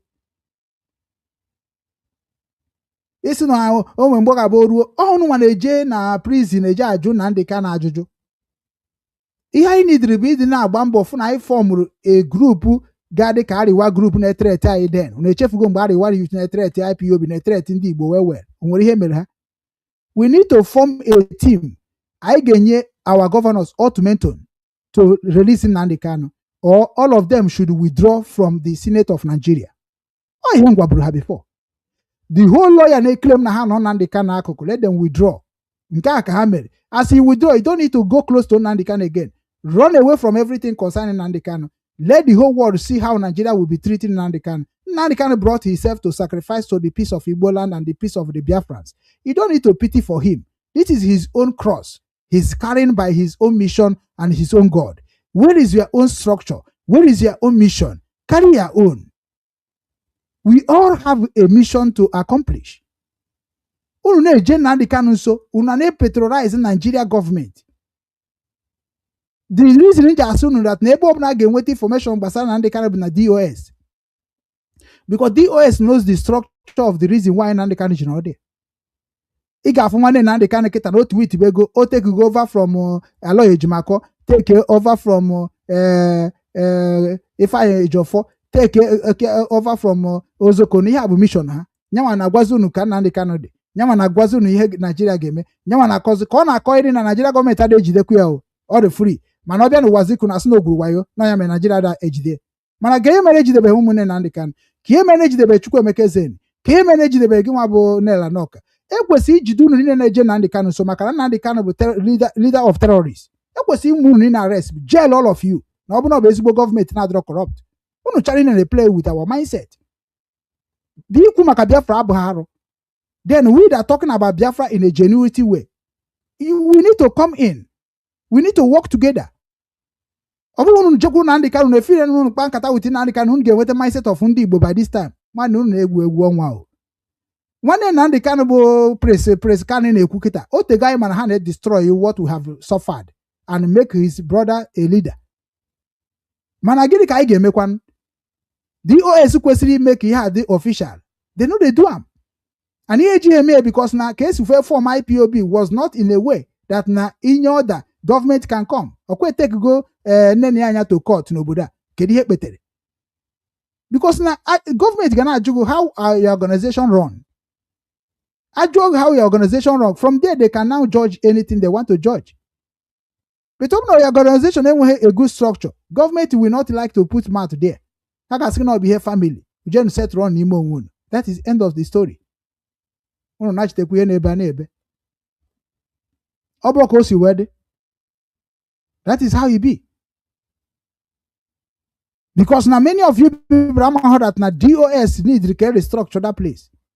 Oh, DOS kwesịrị na announce ihe na-eme na Radio Biafra about Nnamdi Kanu, not any platform. That is the way Nnamdi Kanu structure it. Jụọ ya. Ọ sị na onye ahụ DOS na onye ma na-eso ma na support Rising Sun na support nke. Then ọ bụ na support ba Wazirika abụrụ mo sabotu a. The right Nnamdi Kanu were ime mmadụ endorse. Kedu right o nwere? He don't have the right.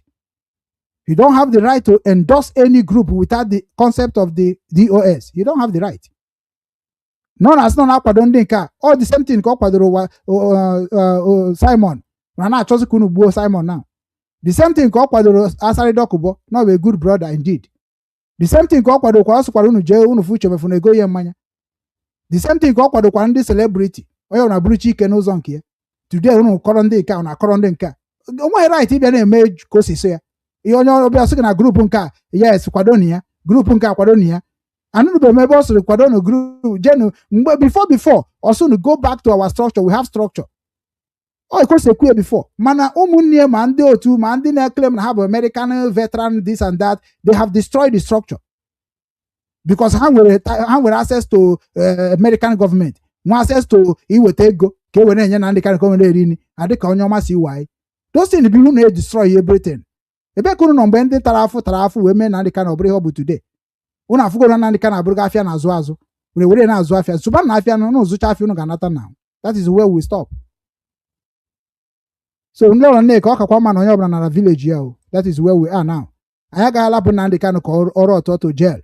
Ọ bụ anyị niile bịakọta ọrụ je na steeti anyị bịakọta na-ekwu about our state. Then when we said that we want to do something, we begin to our state. Gọvanọ anyị need kunu mee ife derugo akwụkwọ. Ke ihe a ga-eme maka Nnamdi Kanu not political solution. Let us now make a political decision. So release Nnamdi Kanu. So may transfer to the Igbo land. Transfer near the government of the Eastern region. Of course, in or not. Here be American name. American be Jidonia American marry her name. The Americans get transfer to them. And will get an exchange. Where some certainty may change. Let Nigeria, that is what Soludo was trying to do. Soon the Nigeria released Nnamdi Kanu for Nyama. Come on under his okay. Kayeni Nebi. He could me. Because I'm an open Nnamdi Kanu, but no way can Soludo handle case of Nnamdi Kanu. That's what it was thinking about. So yeah, I was in a Kubu case release Nnamdi Kanu Kobata because Nnamdi Kanu home every Nigeria government make it times 20 according to twice a Kowano Meri Hojo. So I get because of Bidogoni Tinubu president. Bidonisi Malami. Bidonisi the Senate president. Bidon all the leaders of government of Nigeria. Before you go to Simon, go to Nnamdi Kanu.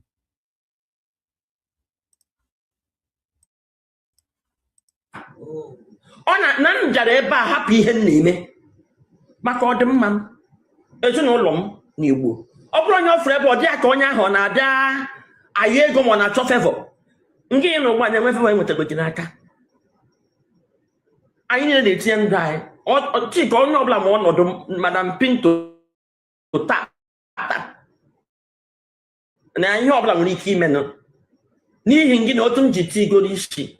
So biko popu ezinụlọ gị ịsọ dị OS concentrate tinye isi ebe onye tinye ego onye ya nda enwetụ data tizi ego ahụ enwe ya asa gị aga ama nwe onye ya ejide n'aka so that onye ọbụla na-agazi esi n'azụ ha maka enye gị ego a apụtakwa ndị Igbo okwu onye apụta ọgwa ndị Igbo okwu ndị Igbo na-ege maka na ọnwa nne ya onye apụta ọgwa lọya apụta ọgwa ndị Igbo okwu a na-ege ntị the whole thing ha ji anwụ arịmadị a mana ndị m hụrụ na-eshi ọnwụ na-epushi ndị DOS a kemgbe ihe a if na awa ndị bụ otu mkpu Simon Ekpa Lolo Nneka Chimezie. ọ dịka ha na ha na-alọ Ọ bụrụ nke Imapa Nneka Imapa. yes ha nwawo dị IPOP ịma Simon Ekpa o ji igwe okwu na-ekwu okwu nọkọtazie gozi aha mezie gọọmenti so ndị a jisikwa ike mgbe ahụ pụrụ na-ekwu ha blackmailzie ịma ihe ndị mmadụ ji na-ekwu na ha nwa ji na-ekwu na gọọmenti youth ga ha nwa blackmailzie ha nwawụzi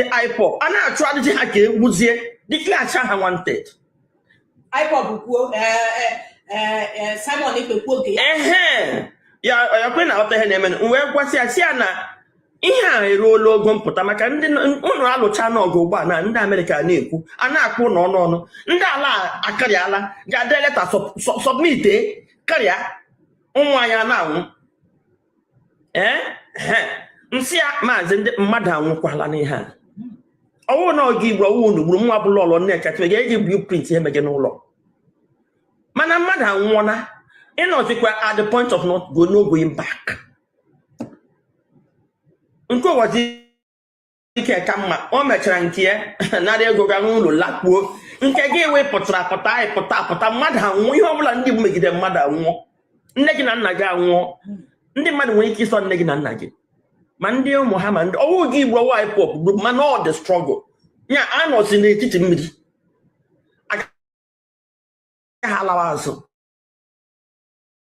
mana ị ga-akpachara anya na ndị nọ gị n'akụkụ ma iwepụ ha kwụọ otu kụwara gị si ya na a chọrọ ịkpọta ndị mmadụ onye ewere atọ onye Igbo weta ego ya na nke ezi ọ sị m na m ga-esokwu na enwe ya m gara anyị na-eme mother tongue day ịma ihe anyị na-eme mother tongue day anyị gachite asị m na na-aga m si oke m sa na m na-akwado ya asị m sonye ha nye m aka ekere ekwentị onye na-eme ahazi ihe mkpọ nwoke onwe gasị m eziokwu na a na-ahazi enye ihe ahụ Tuesday m na-akpọzi ọ na-eme otemed na-emesi ya biko eji m ego m ji agbakwa tiketi ọwụ nọ nke adị m ekwede ekwe mana ọ maka na eze si ya ndị anya asị ndị eze a na-ahazi ndị eze amana m na ọ ga-adịta ọ ga-akwanyete ugwu ma ama m gburu ego mgbara achọghị m pịtọ imetụ m na a na-ekwu ihe a asị ndị eze enesa ha ga-ewe m si ya ọ na-eweta ego ọzọ ka ezi ụdị arenjiment dị ihe o wee wụrụ na onye a wetara ego enye nwanne maazị mgbe ma ndị niile ọ kwesịrị ịhazi to ndị sị ha nwe ha ga unfortunately then ozi ndị onye nke haziri na mụnwa ekwesịrị ndị eze kwesịrị iji ije kwesịrị iri ọsọ nsọ ezi eri gaziri ije mgbe chụpagide that man chụpụ ya ekwepụrụ m ekwepụ m sị ọ na-aga eji ihe a na nwa amadi anọ na-ata ahụhụ ndị dịka anyị kwesịrị ekwesị na ndị ọzọ nọ n'obodo oyibo na-ata ahụhụ onye na-aga onye ga-eji ege moto ya hara is an organic thing. IPOP wu an organic thing. I won't their member. Ndị Igbo na wu their member na-enye aka na-eti ọnụ hiri nne because ọ dị organic. Onye enwedo eziokwu na enwedo esi Nnamdi Kanu mere advert so dị atụnye otu ha wu. Onye nụ ọbanye onye chọrọ ịbanye. So otu iji hụrụ na ọwụ ọga don't monetize it. Maka monetize ha la the same people mere organic eso kweche chọwa ego nke ha. Ha dị aghọrị Igbo aghọrị.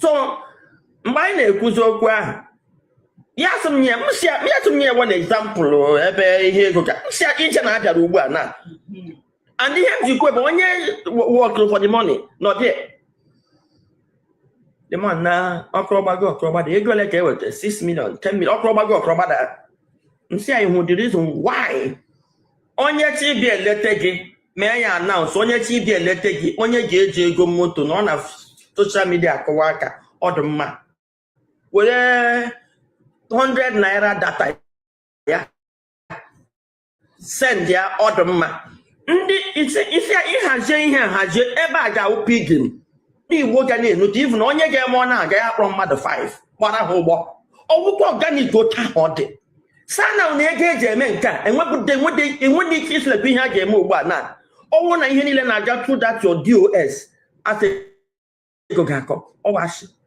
ha kwala selekwa ihe a ga-eme before ị mara ihe na-eme and ngụma na handle na ya so it will be accounted for. So ịma dị ịpụtagodo echi emenas eweta statement of account ị mara ihe mere ego ekwo etinyekwela ego na akaụntụ onye ọbụla enyekwala onye ọbụla ego na-awụrụ onye dị otu onye dị otu ịhụ ihe anyị na-eme akwụrụ and ebe ihe ha si na-apụta ahụ n'aka ụmụnne and maka ihe ego ka ya na ndị otu a ji na-ekeghị ekichi ebo nta ebu imo then ndị nọ na ọsị m lekwa ozi o jiri m ya sị m biko na m gwa ndị Igbo na ndị otu ha awụ ndị DOS nke awụ mbụ ọ sị ihe ọ gwa m bụ ndị otu ya Mazi Nnamdi Kanu maka m jụ ya ele nke na-eme eme ele onye a na-eso eso ọ sị na ndị otu ya awụ DOS ọjọọ m ọkwara m ahụ onye m si ama m ha o ebe nwere mgbe m chọkọta ndị ụdọ ndị IPOP ebe ka ha nọ ama m ịbụ dị mmekwa afọ ama m ya sị m na DOS ọzọ sị m owu biko na-asị onye Igbo ọbụla chọrọ ide eletie gbara plen enye na onye ọbụla ego ya letie then ịchọzi arrangement ọchị ị ga-eji ahụ ya nwere ọgwụ ya nwoke nọ dị ya na-ahụ maka ịbịa ahụ ya sọbụ nwoke ahụ nye m nọmba ya eji m nọmba nwoke ahụ m kwuo okwu m ga-publish nọmba onye ọsị ịchọ ịbịa ahụ ya na Sokoto ikpe okwu na airport onye ga-ọtọ ị ga-echizi bịa onye ahụ ka ị ga-akpọ aha ya wụ Ndụbụisi nsị that man a fine gentleman otu o si nabata anyị very well organized ndị aka na nwanne nwaanyị chichibi asanya anya enwenye ga-ebute nwoke esi ya chịrị okwepụta nwanne nwaanyị ekwepụta ekwepụ mgbe ya si ya gwa nwanne gị nwaanyị ya lawa gwa nwanne nwoke ya lawa igbolete ndị gị onye aha ya akpọta ndị ga na-elete gị so that ihe niile adịsị because aha wụ nwanne gị ga na-efeel entitled to some extent. So ka m jikwa ochi ahụ ọzọ sị na ndị wu ndị otu ya bụ ndị DOS 1 na ihe ya nyere Simon Ekpa ya nwere igwe okwu ziwe ozi and mgbe ọ bịakwa megherie ya gwa ya kwụsị nke anyị nụrụ then ọ sị na ịchị ịbịa Sokoto ịbịa hụ ya amaghị m ihe m ji ga-eji nọmba abịa ya na onye ị ga-akpọ wụ Ndụbụisi a na-enye Ada Igbo nọmba ya bụ Ndụbụisi ka ọ gụpụta ya ka ọ kpọọ ya na ịchị ị ga-ahụ Mazi Nnamdi Kanu na Sokoto ọnwụ na enwere ijiri ego chi sponsọ were aka gị kpọrọ ndị sponsọ gị ahụ gbara ha tiketi kpọrọ ha gaa Sokoto. Akpọla nwanne Nnamdi Kanu ọbụla si anyị na-achị geleta Nnamdi Kanu. Isi gị itinye ya ego personally na ọ na-agbara nwanne ya mbọ support inye ya, mana ọ nwere na asị gị na enwere ihe a chọrọ imere onye ndu na onye ndu na-aga ụlọ ọgwụ enye ha. Sunye ya no naturally sunye ya DOS take care of onye isi ha. Start to be organized. Otherwise, how monetize go this thing? Eji akpa ego wo dey o tell dey eji akpa ego. So, I get demand the guy hazie. So that ndị no happy eri pute. Maka osu true na akụkụ ndị wings. Nkwa aka niile gọvanọ chọọ ka ha rara ya akpọ onye nke nye ego, onye nke cheba sọkọga, ya akpọ onye nke nye ego, onye nke cheba and ịmago ndị Igbo no ha ala. No Mazi Nnamdi Kanu no nwanne ya. Ha na-akọtakwa ndị a ga-akọta. Ọkwe na-aghọta so ihe a ozi m njikwa hara na-agwa ndị Igbo. Nwa amadi eliele nne ya lie nna ya. Ọnọdụ anya na-ekwula okwu ma ga-ekewa Nigeria ama mmụ na ịnọtala ya. Ndị America na-ekwu okwu ugbu a na-recommend ikewa Nigeria as one of the options. Ndị niile na-arụ ọrụ awụ ụmụaka ha gaala fa.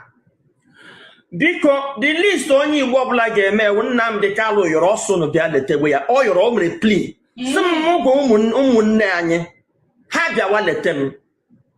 Ka ime no Sokoto prison a prison of salt.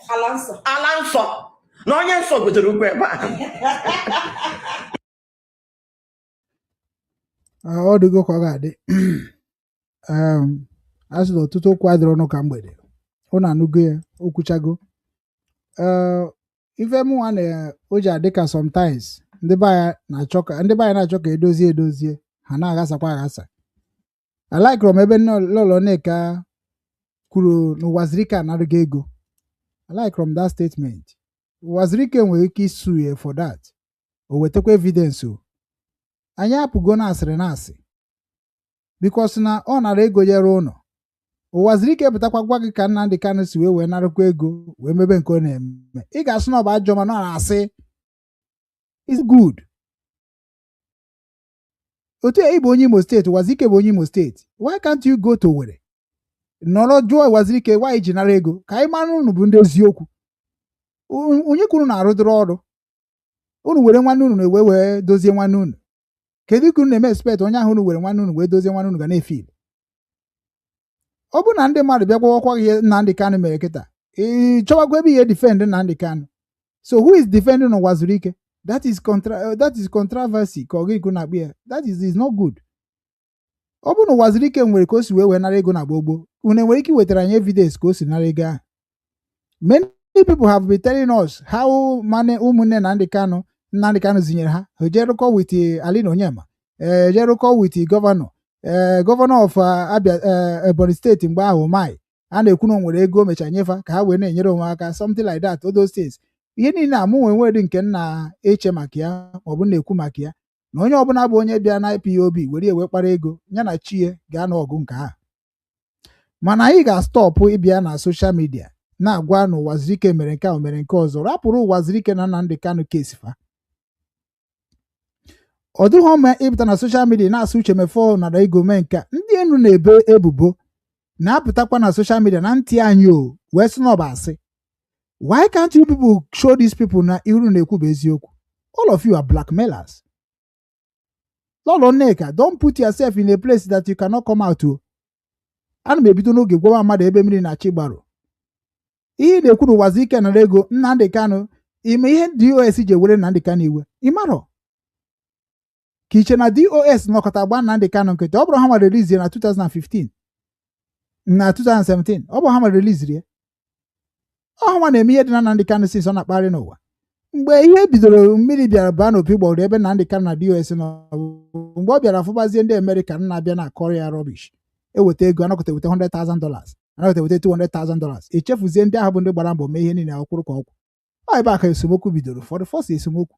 And many people na-edefend Nnamdi Kanu na-edefend ya ma still chọghị ime ka ịghọta ebe problem si wee bịa. Unu chabie na cause the problem. DOS today, yes, CJ direct ego niile to DOS. O tego mma na o ebe a ka problem dị. Then onye bụ the financial leader bụ Neni anya na work with Nnamdi Kanu and his family. Oh, a part of DOS. Ị ma na o nwere mgbe ụmụnne ha pụtasị na Nnamdi Kanu just nọ ebe asụsụ wepụ coordinator Germany. Just like that. Why? And the coordinator Germany na Neni anya anaghị arụkọ mana ha cha nọ Germany ya kwa DOS. So unu ga-ajụ ese tupu na-akọ akụkọ onye jizi na Nnamdi Kanu were nke nwa ji Nnamdi Kanu na-achọ ka ikele eme popularity anaghị egbu gị. Afụbeghị m onye yuzuru Nnamdi Kanu kwuchokwu wee survive. I never see you. Afụbeghị m onye Igbo yuzuru Nnamdi Kanu wee kwuchokwu survive. Ọ dịrọ possible maka ịmara ihe Nnamdi Kanu mere ndị Igbo ịmakwana ihe o mere ndị IPOB ịmakwana ihe ndị IPOB mere ihe unu na-akọcha bụ asịrị ka unu na-akọ. Enwere a lot of issues and that a lot of issues unu chidozie bido from ebe o bidoro unu chọọ unu kule mere unu bịara udo mana unu na-emekwa unu na-eme unu na-divide more because before DOS ebidokwa nakọba ndị Igbo ego a ga-eji wee na-enekweta the struggle a ga-eji na-enye Nnamdi Kanu n'ọgwụ this and that. Nwanne a ga-restructure the DOS ndị ahụ sị na compromise then amara ihe ga-eme ka ọ dị mma. Ịmapụwafụrụ kịta unamonyo what a nonsense group, what a nonsense organization, what a nonsense leadership. How can you not know the general secretary of your group? How can you Nnamdi Kanu mana ịma ha ndị ya na-arụ ọrụ? Why this that? Why? Ejidezi onye ọbụla na-eklem n'ọma na ya bụ PA Nnamdi Kanu, ya bụ assistant Nnamdi Kanu, ya bụ ihe a ka ndị DOS mere na-asị ya na ọ bụ onye na ọma mbụzi onye a. Ndị na-control the nation don't talk rubbish. Nnamdi Kanu bụ a leader. Ọ bụghị onye nwa lawmaker. Unu aghọtachabeghị ihe ọfụma unu ka ya emecha ghọta ya. Ihe Nnamdi Kanu bụ a leader. It's like a spokesman, it's like a prime minister, it's like a president. On the Senate na-emeke ebute budget a na-eme n'obodo. Ebute je conclude na Senate ewejezie president just only to stamp it. Yes, na mam no di ha na-eme exist. Because the president ihe ga-anọzi wee sizie why na nke ndị Ebonyi dị like this, why na nke ndị North dị like this, why na nke ndị South dị like this. Echem na ihe anyị kwuru bụ otu akọ ga-adị. Ọrụ president bụ ịgba mbọ fụ na ihe na-eme not according to the constitution. The same thing can Nnamdi Kanu, that is the job of Nnamdi Kanu in IPOB you are talking about today. His job is not to point and disappoint. Ọ bụrụkwa job ya o. Ọ bụrụkwa job ya at all. Unu na-enenicha ihe niile anyị gbara mbọ ya. Anọ ya ka o ji afị unu ezigbote ahụ. If you go to DOS today, ha ga-agwakwa gị the same thing na-agwa gị. Ụmụnne Nnamdi Kanu ọ bụghị taa ka ha bido wee use wee mebe. Agwa gị so even ma mgbe akwara mama Nnamdi Kanu a lot of things go wrong. Enwere ndị nwụchagoro ma waka ma Nkiru Kantonia ma a lot of people they have died before mama Nnamdi Kanu and pa Nnamdi Kanu anwụọ. Kedu eji mee nke pa Nnamdi Kanu ma Nnamdi Kanu special? Why? Can you tell me here? Whereby Nnamdi Kanu si na ama na-eme ka ndị Nigeria. Can you make your son your son to be special to order of your son? Can you do that? Onye abụ ihe a na-ekwu mmadụ ibute nkewa. Unu abụrụ ndị ezigbo mmadụ. Unu ga-echegharị. Ụmụ mmadụ ataghị afọ nwụsịsịa na this struggle nwekwa ya na-echeta ezinụlọ ya. Ọ bịa na nke Nnamdi Kanu na-echeta why? Ọ bụ hypocrisy. If you want to do one thing you want to do for public, what you do for one, do it for the two. Onye ka na-akpọ justice. Today, the job of Waka in this struggle, today, I know they chetere i console when I may expect can they can be a quality console. Whereby that na nke Waka no mere or this ka on geta. Udundo obrande abia na achu no so. Mgbe nne m bụ nwaanyị nkwo nwụrụ mburu my case bujere ndị DOS. He mee ka ọ ma ha dị na m dị important. Mụnwa na-ekpokọ ego from South Korea na-ekpo onye ha. Na-ebere m enwekwe ego akpati ozu na-eji m time m niile na-arụ IPOB ọrụ ọ dị egwu. Mana nke Nnamdi Kanu ma m ya nwụrụ na eje nọ mebe kodi obeghị ọdụ sef bụ na-eme ka as if to say na ọ bụ sọsọ ya nwa bụ onye na-agba mbọ na Biafra. Or hypocrisy. If we not stop them, we are not go survive it in Igbo land. Men are quiet because they cannot talk. If they talk, you can challenge them. Only they can challenge him at the Biafra struggle. Because no China compromise go. Ya can you cook like I like. And the end cook pure. Tell me where I compromise. And if you are telling me, make sure that you have evidence. Evidence. And I talk as it happened. A lot of people better Ndeze can just as only with the link of them. Hunch a shot bam down. Ndi emego mgbe ha bịa gwa anyị side that na onye ọbụla bụ onye dị against of ihe na-adịghị mma ha wepụtare. Anyị control ha na onye ha ekweghị anyị chụpụ ha na that struggle. What is this thing all about? What are you talking about? Enwe mgbe Nnamdi Kanu say sign and seal. Sign and seal, I na-ajụ ya kedu the documents eji sign and seal. Nobody prove it we wrote today. A lot of people withdraw from it. When I talk on Biakono where call you ga cock away where some baseball mad. Jay John is a key maybe this maybe before they say this na social media. And with the men, and with the people not on ground do nature mbaga causes say I won't be the good knock around.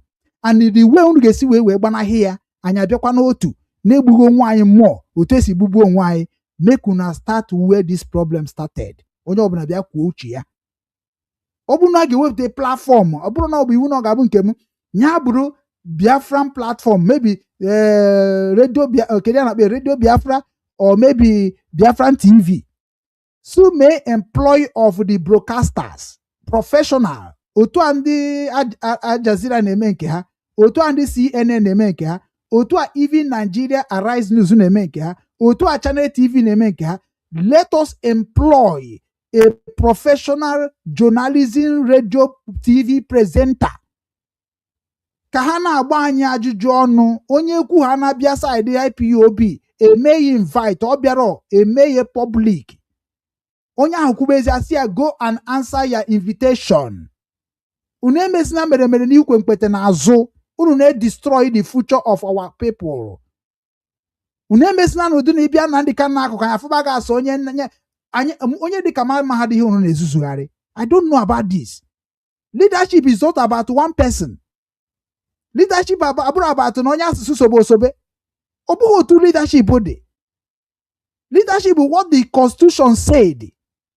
What is the Constitution said, not what Nnamdi Kanu said. Na kedu agadi nwanyi dị chakụ negodu kono dị unu nwere organization. This woman nwere organization. O nwere ihe dị iche na organization gị na organization IPOB. Ọ bụ otu a organization gị sara ọnụ bụ otu a kịta isi eje nya otu ịbụ onye isi otu organization gị then ọ bụrụ na ọgụ ma bụ ihe na-ekwu ekwuchi gị nwa na-ekwue gị nwa na-ekwuchi. Kedu ebe a na-eme ụdị ihe eme? Unu na-destroy the future life of our people. Na-asụrụ na-enyere ha aka. Nnamdi Kanu nwere organization. What is the structure and the fundamental human right of that structure or foundation of Nnamdi Kanu? Una know they like to go in that way.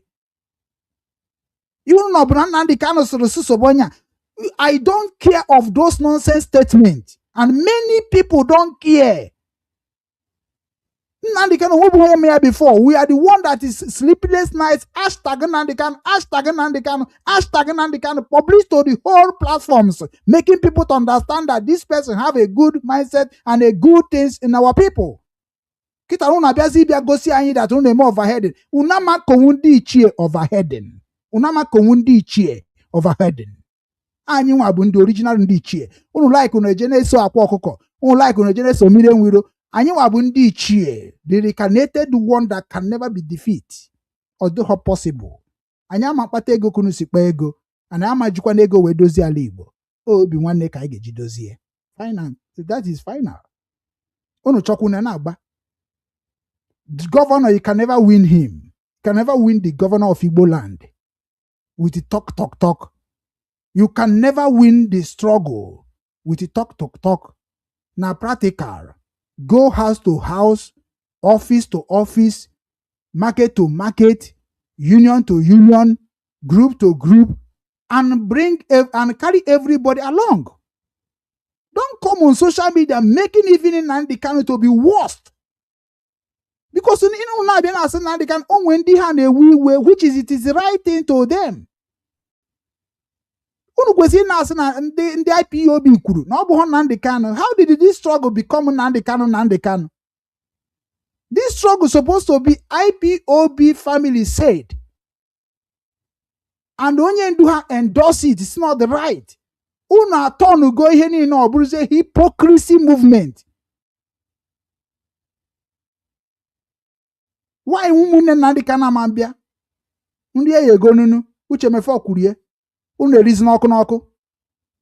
When I was adịmara hụrụ abalị 12 o'clock midnight akpọwago meeting of media ka anyị ga-esi wee suppress Nigeria and international media against of our struggle.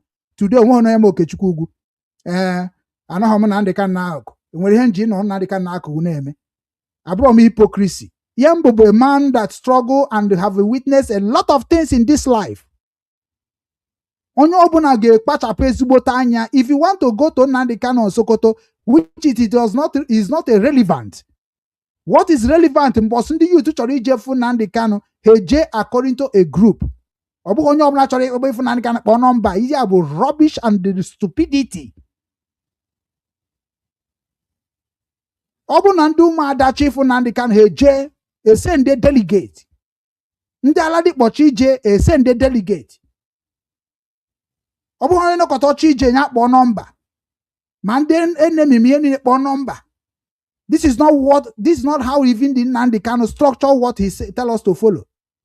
Onye pụta no ojecha nke ọbịakwa kọ nke ga-ebutekwa nsogbu a ga-asolve in 2 years or 3 years. Nsogbu na-akarịkwa akarị. Unu chima ihe na-eme na the IPOB. I am here to help all of you. If you not think that I cannot do anything about it, when the men kunu si like ihe ma bụ na Biafra bịa ebe m na bụ na Nsụka nwere gbasara m n'obodo unu. Nigeria snob regional control ebe m na bụ na Nsụka nwere gbasara m n'obodo unu. If you begin to understand this statement, you begin to go back to where you come from. Unu chikpa ego were Biafra kpaba ego, ọ bụrụ my business. Unu chi ji Nnamdi Kanu kpa ego were kpaba ego, ọ bụrụ my business. But unu ama me achieve of anything ga-abara ụmụ unu uru. Try ya n'ụwa afọ. Uche John ndị try gora try. How many of them now na-agba ọsọ? They cannot come to social media to talk like I'm talking. Although possible. Maka ịbịa onye ọzọ mmaga onye bụ onye gị na ya megoro nonsense abịa sị come shut up. Gị nwa mere nke abịa nke ọzọ. Were my photo kọọ ka ime m more popular. Maka ụnụ ama menwere eji m evidence of ihe unu emabụrụ before na abatasịa the struggle. Eji m evidence mbọsị m ga na-agbanye evidence m bụ ndị dị ka DOS bụ ikwu okwu ma ndị dị ka Nnamdi Kanu bụ ikwu okwu ha ncha ama ma Simon they know. Adịm akọkwa akụkọ ihe m amaghị. Adịkwa m too much dangerous. Unu makwuru na unu na-akpọkwu m ihe. Adịm too much dangerous.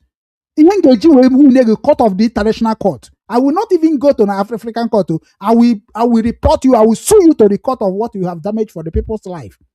Kedu onye mere ihe a? Unu abịa na-eme ka unu chọọ ka unu were ụzọ aghụghọ unu gụrụ nonsense unu gụ na Cambridge and Oxford bịa destroy ya the manhood of ụmụ Igbo. Unu ga na-eme for that nonsense lifestyle of Nigeria government. But okay for IPOB or the beyond of Nnamdi Kanu. I swear. Nnamdi Kanu will respect Nnamdi Kanu as a man that have what it takes to carry this movement to the next level. That is the respect we give him. Manokwe ties of leadership, Nnamdi Kanu be one of us. He told you people, he told the channel TV, that is, I am one person on one vote. That is all. That is all. The governors. You are one person and one vote. Nothing more. So unu na-eme ihe unu na-eje colonize within Nnamdi Kanu na-akọ rubbish unu na-akọ. When una finish this rubbish unu na-akọ, unu apụta eme ihe na-akpọ leadership. Ọ dịka o kwesịrị isi dị. Ọ bụ na ga-eme by voluntary. Sorry, ọ bụ na ga-eme by election. Nwanne onye ọbụla may apply of anything a ga-eme. Imerite by the criteria say a ga-ede for every leadership. Then he switch on. So many years, not DOS, only can Nnamdi Kanu point it. After this one. But na unu wabunda ruru neku maka DOS neku maka Nnamdi Kanu. Mgbe a bịara sị unu uche mefobia nwebe problem with Nnamdi Kanu. Why unu chani na-eje ka amara ihe mere deputy je nwe problem with Nnamdi Kanu? Unu chani na agbaka konu we made this young man like as if he said he's nobody in the struggle or defend Nnamdi Kanu and release him in 2017. You think he can overtake this kind of person? Chineke no n'eluigwe. Chineke nkusu nke ndị agha. ime ihe unu na-eme onwe unu ụnụ ka mmadụ iwere egbe na-agbalịsi onwe n'ọkpa. The same Nnamdi Kanu sị gị, if you not Uchemefo, things have already destroyed. The same Uchemefo. Mana today, most all of you na-enweghị dị hụrụ mana this struggle, na-enweghị dị hụrụ ma atọl. Unu pụtara na-eme ka ndị ụwa na-afụ your brothers and your sisters that have done more than what you have been doing right now, that they are bad people. Ha pụta na social media, unu akwụcha rubbish people na-enweghị knowledge, na-enweghị future thinking. Ha jee na platform onye ahụ na-akụ ya ọnụ, na-akọ ya, na-eme ka like onye nke a bịara ebe akọ m ọnụ, ha bụkwa ịkọ ọnụ ahụ n'ọdị. Ọ ga-anaghara m igwu eziokwu, ọ ga-anaghara m gị m ige m ntị n'onu. Ihe ndị a niile bụ akụkọ Mazi ịdị nọ na conversation. Ndị na platform like tu nsi chọọ ije gwa Chukwubuike m okwu, I first of all request on live screen. Ọsụm no. Also call. Okay, mara onye gị na-ekwu. Unu macha ndị na-ekwu eziokwu na adọji, na-achọ ndị unu ga-eji wee saa isi, unu sacha ha isi, unu corrupt, unu corrupt ahụ, na eburu ego n'aka ahụ, na condemn all the leadership, unu agba ọsọ. If you want to come to my family, start to ask, how am I going to come to your family? Don't talk nonsense. As far as family of IPOB is concerned, none of anybody in the whole world will talk about IPOB without my concept. Chokwetra yaya. Ichokwetra yaya. Maka na ndị a niile na-agba ha mbọ mgbe anyị na-agba mbọ bụ the people bụ ndị unu na-ege ntị today. Let them bring the evidence of their activities. Let them bring the evidence of their work, their job. Okay, seme. Onye ta ofu build people, build mindset of people, make a have bring have today. Ndị na-enweghị ihe ha mere abịazere ibu rie. Onye na like akwọcha ka o tiere akụkọ ọkụ. Unu na-eme mere ikwe that hypocrisy everywhere. You think that you people will use Nnamdi Kanu to destroy like people like us, shut people like us off. No. Even in my Simon or Kwabego Trayanke, he only opened TV without Okechukwu to God he fell. And before you know it, he go to jail. I swear. Makanunu chani ne ndị dị ka ndị down because na ya gụrụ akwụkwọ kunu si gụọ akwụkwọ ndị Britain and ndị Oxford. Do you think that we don't know what we want? We know what we want. We know what we want. We know the history of Igbo land. We know the problem of Igbos. We know the problem of Igbos around the globe. You cannot defeat us. We are on the system. And if you think that you will go into people that are taking bribe, that you will use with them, collide with them to destroy people like us, Makachuku je go akwụkwọ ọfụma. Je go akwụkwọ ọfụma. Enwe ndị na-akpọ CID. Enwe ndị na-akpọ people a na-akpọ spirit. Ndị dị ndụ dị ka ndị nwụrụ anwụ. Enwere ihu na-ama ha na-eme n'ụwa. And I'm trying to give you people a scope. Nsi ga na gị na onye a otu a Lolo Nneka nọ now. If his spirit me there against Lolo Nneka agbagbu echi. Enwe ike ifụkwa na ọmụnwa so wee mee, enwe ike ifụ mebe m tiri aka. But okwu ha na-agafe cross of boundary ebe ọ nọ, ngwakwa ha ni okwu, mark my word, before you know it, onwe ezigbo problem with their people. Cause condemn ọgụ na mmadụ, condemn ọgụ na mmụọ. Onye mere adị m eji ike ekwu ihe gbasara Nnamdi Kanu ma okwu ihe gbasara Simon Ekpa. Ka strategy happy. Have work happy. Because unu chani neche na Igbo enwezi the spiritual power they have in ancient time. Unu chene ọdị hozi. Unu na-abata n'obi unu na kansa ekwu okwu. I nwere ike double cross in my spirit. Ọdịrọ possible. Mana mụ ama double cross nke gị. So mbọ give me that my calculator of mbọ mbara. If you use my mbọ can work or anything in generation, I will destroy your race immediately. Obuho no my name je draw my nkwo. Draw under magic. You can't defeat truth. When chopter no wa can be the West with the truthful mindset. In where you chop anything I got to go Kechukwu na this struggle in where so when I'm talking, you have to be listening. Manandini so one by one and watching this soon have done when I open my mouth on all of them. You begin to answer say saboteur, envy, jealousy.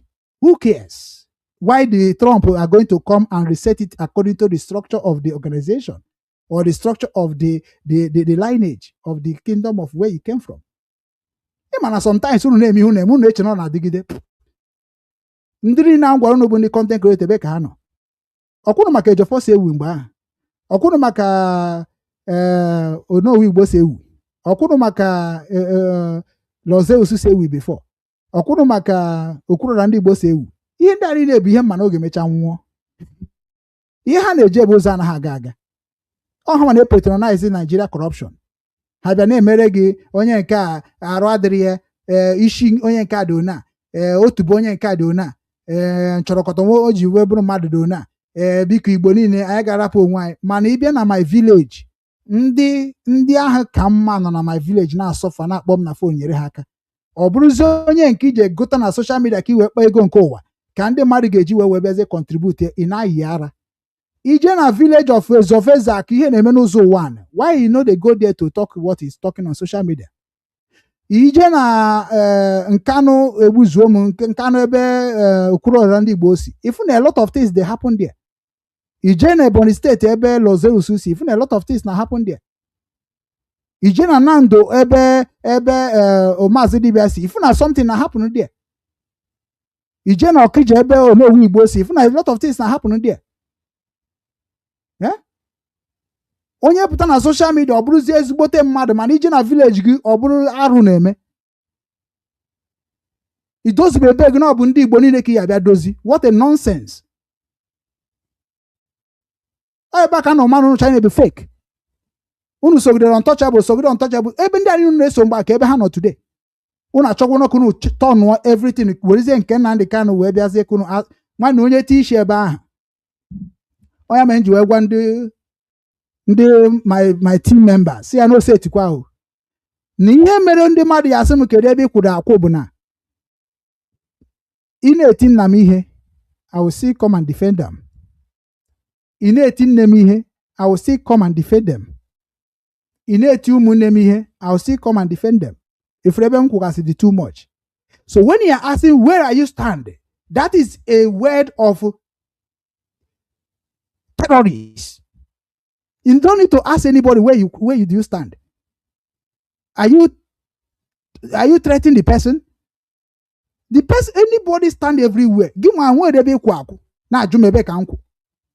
Kesi da na ala Igbo, nkwuo maka ya. Kesi da na obodo Igbo, nkwuo maka ya. Ị ga-asị m na m kwuru sọsọ n'ala Igbo. Dịka ndị IPOB ji sị m focus in Obinwannem.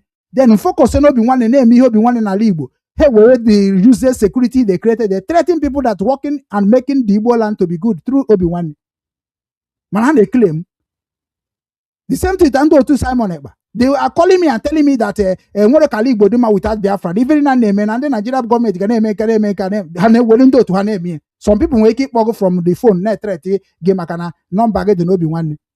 Because they don't want that mission of Obinwannem to come to pass in Igbo land. West no China and the Zulu no ga one week. Una no go survive anything. So why create the highest organization in the world without truthful? Man no gather. You go fall. Because many of you people now battle at this struggle because of Igerite. Man, I battle on for Igerite. I love my people. Nije fundi na agba okada. Ifundi na akwa baro. Ifundi na agba odibo na ewere ayon da ha na alụ. Ifundi ga agba ezuohi maka ji agba ha ọkụ. Ifundi ga na agba odibo ana ericha na akwụ ha aka n'isi. Ifundi a ga-ekwecha nkwa wee kpọrọ ha jee boy nwanne agbacha boy 8 years 9 years ama setụrụ ha. Nwanne ifuchi udu ndị mara ihe Okechukwu ugwu ji wee join IPOB. Ifuchi udu ihe mara ihe ndị Okechukwu ugwu ji wee create Obinwannem Foundation. I am not here for anybody. I am here for my people. And ọ bụghị na iwu bụ na ị ga-eso. Ọ bụrụ iwu na ị ga-akwado m. Ọ bụrụkwa na iwu na ị ga-eso na-eme ihe anyị na-eme. Ọ bụrụ iwu. The same thing in Joel of IPOB. IPOB never force anybody to join. But whenever you join, you must follow the structure. That is IPOB for you. IPOB will be speaking the truth. You will be liking the truth and coming. The same thing can in Obinwannem. I speak the truth. All of you merge and join Obinwannem. I created WhatsApp from state to village. All of you was there. Kedu no compromise. Nsuru na bụ one account ka anyị ga-eji receive everything we are going to receive. Ọ bụ na anyị tụkọta ego dị ka anyị na-ebido. Ọ bụ na Anambra ka anyị ga-eme invest. I invest na Anambra. Then next time I took eme invest na Enugu. Ọ na-eru n'aka n'otu aka. That is what I was said. I never said let me bring ego niile bute na Enugu state. Buru na ego niile bute na my account. Ọ bụ na ego bata nso na ebe a ga-etinye. Na onye etinye ebe a nwanne pụọ na ihe na-eme. Enwebeghị mbọsị nyere ọda dịka ndị otu unu ndị ọzọ si nye ọda. I know they give order. Ọmụwa kpara gị ego. Mana ọda m nwere ike inye gị bụ respect the law na guide Obinwannem. That is all. the same order nenye respect order dị na IPOB. That is all. Amaro m onye isi na the anything bụ organization. Amaro m onye bụ onye isi. You must respect the law. Corruption started from leadership. Unu achọghị ịghọta ihe na-eti mkpu. Every leadership of Igbo movement are corrupt. They always bring the corruption before it circulates to the members. And they protect these people are the most dangerous in our system. And because people are still dying because of common thing I get solved in 1 month. You know, because they see in a Fulani in Alabama. Which Fulani? Which Fulani are you looking for? Kedebeni youth Igbo land, no? Where is Igbo youth land? Kebehano. What wasn't Igbo Fulani? On Igbo Fulani, I fry an Igbo. With the proof. Salute them proof again. Peter Mbe proof again. You know, because the 419, see, they have a forest guard. Ndori. Forest guard in Enugu State, man, here can Emenuzu one. Chere can show this voice of Onye Kuroku Makie Kaneme na Ihamuhu, if I'm not mistaken, na Enugu youth platform. Let me check if I can rush and play the voice more before poor. I wish Nangen with that voice. I wish Nangen with the voice, exactly the voice, because the voice every day and post a lot of things, you know. They post quite a lot of voice, you know. Everybody is talking. So now you give a voice about where he can for a day. So mom whatever can enjoy because if one of the thing in 2 minutes itself each of $9 on it. Careful. Nije na Alibo still the ihe na-eme na Alibo kabribu. Una be na social media, una enwe ike we time unu ji abịa na social media na Alibo na-achọ ihe unu ga-emere Alibo ka ọ dị mma. Anyị nwa na-eji arụ ọrụ rụta ọrụ sị na ihe ndị obodo oyibo na-eme bụ na contribute for financial. Onwekwu ya ọzọ. Unu na n'obodo oyibo na-ajụ ndị obodo oyibo, what do you want us to do? Ka iwe mee ọ bụ na ọ daa isi na ọkwa gị nwa bịa nyere advice ọ ihe unu mere n'obi nwanne. Mbịa wetacha advice ya ga-eme ka ọ gaa n'iru, onye ahụ ejeze compromise ya, then na-asụ unu ka eje treat the fuck up. Unu asị m na onye isi mana ọ gị na ya kpara na ya mara gị na ya kpara. Ndị ori unu chọrọ bụ criminal na unu know the game. Ọkọmto n'ala Igbo ma ka esi arụ the game. Na ma na mma ihe ndị na before mpụta obodo Igbo. If you do am I know. Ano nya bịa na-agbakọ unu isi, how I used to know those things. Unu agamakwa onye na-agbayere m alụ. Onye na-agbayere m alụ bụ onye ahụ bụ onye mere m nji wee mee Obinwannem ka ọ dị today. So Obinwannem abụrụ a criminal organization. Obinwannem abụrụkwa na organization ị ga-abịa bịa ị na-eme ka isi wee like no. Ị ga-follow law. Ị follow law ị ga-apụ n'ihe na-eme. Nke a Nigeria court. And ị na-eme ihe through Obinwannem, you don't need to be thinking about what you will benefit. No, because onye mere ihe bụ nwanne gị na nwanna gị. All very very important. The voice is the far or the Igbo far. So you watch if you see some can scroll can ruo ebe ahụ nwanne ndị agago ezigbo far. Ihe kwugoro ekwu n'ọnụ, all the too much. Yotago ebe a kiti ije n'Enugu be nna gị, ị na-afụ onye ọbụla na-eweta problem ndịcha na be nna ha. Yotago na-eweta problem ndịcha be nna ha. Otu esi kwesị dị okay, aga m enweta na if I'm not mistaken. Ọ dị ka m enweta na. Okay, biko na ụmụ Igbo mma nọ. Ọrụ ya dị. Afternoon ma biko na o nwere nchọrọ drop ya because nwa agbatata m Enugu last week gaa my village Onimbo Uzuwan to be precise. So when notice notice na Fulani ka na-enye ezigbo nsogbu na our place. Ha na-enye nsogbu na aside ibu na ọrụ ndị mmadụ rụrụ ebe a na-akpụ ndị mmadụ tasicha akpụ evido akpụ ndị mmadụ rụrụ ebe a chụọ the people know na the farm. So yeah, my direct brother. So the thing I tried to reach out to PG asị na PG ebiwo n'obodo. I'm trying to reach out the security advisor onwe nke nọ n'obodo. So and since that I'm not trying to reach justice ka How far? Because the thing is very painful. I'm going to send the video on this platform because any they attend to that issue very well. Because all the same village and the Fulani mother at that time, our leader Nnamdi Kanu that the former governor the PK OKU, all the same village Fulani again. But what I discovered that some people hand on him here, you got to go, and we are not going to keep quiet before a year maybe there. They go to people's farm and destroy cassava, yam, the whole farm. Because my brother said, "Come drop come my way before actual will do before Uchicha there." They won. Unanuria man, Lolo Nneka ha na-ekwu ihe a na-ekwu. I just laugh them all. I just love them. People when they will tell me information sometimes na nke na-eji aka ma chọpụta ka nji ama na ihe niile abụ ndị niile na-eklem na ha na-abịa inyere aka n'ala Igbo bụ ndị ori. And I'm going to if I don't want to put you there, you respect yourself, control Imo State and control things that are going on in Imo State. Use there to give us example. This person now get in Rio Kurukita. On a going na PG and na village. In Anukwe, Manahana na go PG na government. Only see security obodo ano na village. Manona another government ego every month security. Onya can you like ya Igbo movement here. I love it. Nke abụrụ na ọ ga-stand ma ọ ga-stand no stand go. No izuzu apịakasịa ga-alụ. Anọ ya ka nji na-asị na the leader, the voice of the leader. Ịma na ha na-apụta ha were ezigbote ọnụ ụtọ na-abịa. Na ndị dị ka anyị agbago afọ gba isi awọ na this thing mgbe m bidoro Biafra IPOB agbara m afọ ọnụ. Je cheke na 2009. Egbo m afọ ọnụ, eburu m afọ ọnụ m achabe white. So I can nọ ya. Since 2009 till today, onwe ga akọrọ m history of what I'm knowing in all over the world. I am recording everything. So ị ga-ama mgbe ị batara na this struggle. Ị ga-ama mgbe ị bido kwuba okwu na gbasara struggle. Ekwubego m ihe gbasara njikọ nke ụmụ Igbo before join IPOB.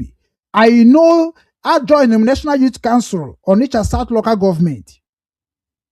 I joined CYON. I joined political movement. You get my mentor then. You can't tell me what is going on in Igbo land. I know everything that's going on. And you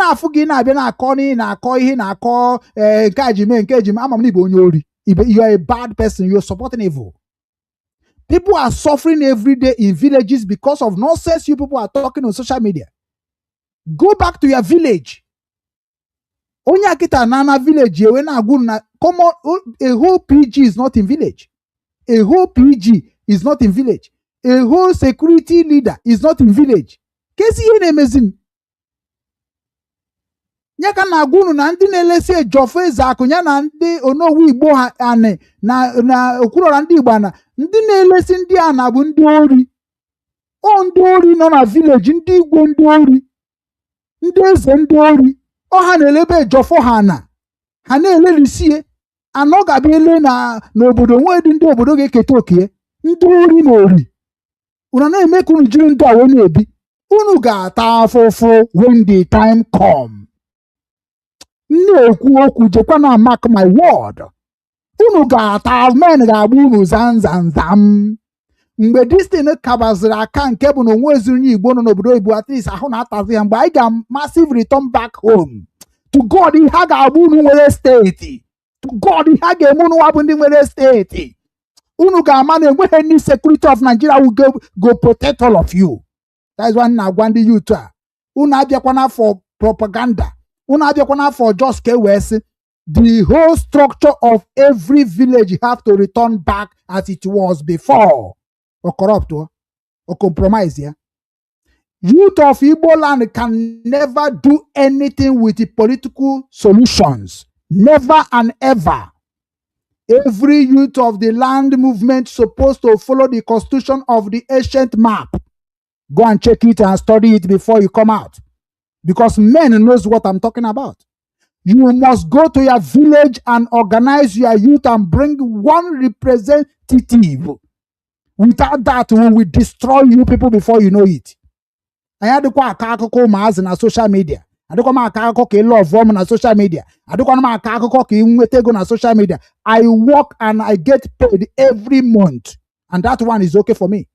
Only my duty on social media is to destroy people that are using our problem to make money. That's my duty. Oga fehana nka Chineke na no n'igwe ohe nsuka kpọ m ọkụ. A whole PG anọ na village. Governor Ogbasakwana ya. Local government chairman Ogbasakwana ya. Mbosa ka ijere local government chairman or ko ndị caregiver. As na local government chairman anọ na office. Sebe ka ịnọs. Where are you? Ana achọgharị gị ka na achọ oke. Which is equal with date of the time. When we're in our local government chairman or regional office. Say at the end of the night, onwebe tis na garong puta. They make a hammer no, yes, nakagadenia. What is your duty? We not collect a lot of salaries. Namaji Youth Council na collecting here. Today I can end the National Youth Council ego on behalf of the youth. Hane really na squan there. Common transformer go trending on a street, no way. Common imepe school of integration of National Youth Council, no way.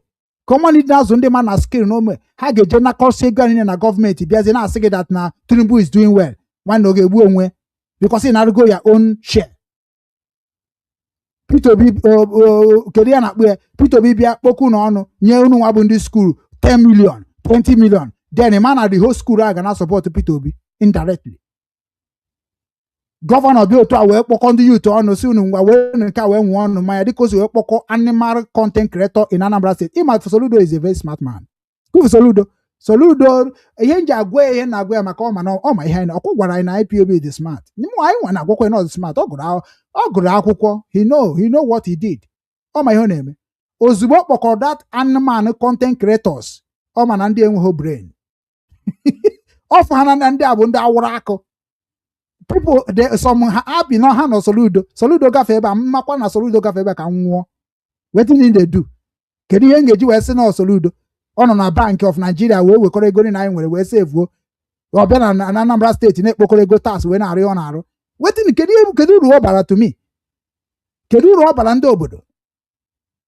Unu ga na-enene mmadụ anya bifo na akwado unu nchari na-ebu content creator. Ma Yambaba na ihe Yambaba na nwunye na-ezuzu na social media. Ebe ihe aka ụmụ ya ga-eji wee bụrụ mmadụ. Nke kpọrọ onwe onye obodo. Kedu ebe unu na-apụta na unu pụtacha na social media unu ewere fake lifestyle wee kpọkọ ndị fake people. Unu kpọkọzie fake people unu na-enye ha fake narrative. Na-eme expect ka anyị bịa kpọba Tinubu afa. Anyị kwu ha na sị na Nigeria. Who is that Nigerians? Unana heje side ndị arụrụ ana. Business gị nwa bụ onye obodo na-eme. How are you doing it? How many people have learned from you? You are doing a good business. Corporal rice. By this I mean we go ikwesịghị nwe ma factory na produces the rice. Iwe go epi na cultivate the rice. Na ọ bụ na inwebeghị ya. Ekwesịghị ka Enugu State na market ya rice. Ekwesịghị ka Abia State na market ya rice. Somebody like you, somebody is supposed to partner with. And you put a big name more here. With economic crisis, if we do it in Igbo land, every governor shut our mouth. We will not distribute rice to 1 week until the government listens to us. That place to resume what we are talking about. And with economic crisis, and with economic protest. The farmers say that Nahaman produces Hihanako, Yenende Maduni, until the government to kusi me head on 1 day, 2 days, 3 days at Bohok. Onye ọcha ga-eje rụọ moto taa afụ wee rụọ moto ọrụcha moto ebunatara gị ya igo 1 million naira 2 million naira 3 million naira ịta afụfụ the same afụfụ ta rụọ moto ka ị tara wee kọọ ji wee kọọ ede wee ka akpụ wee zụọ ọkụkọ zụọ anụmanụ dị iche iche ije ele nke gị ile kọbọ ịma ha na ofu mba ji bụ ego moto ị na-ego today ọnịmarọ na ofu mba ji kwesịrị ịbụ 3 million naira ịmarọ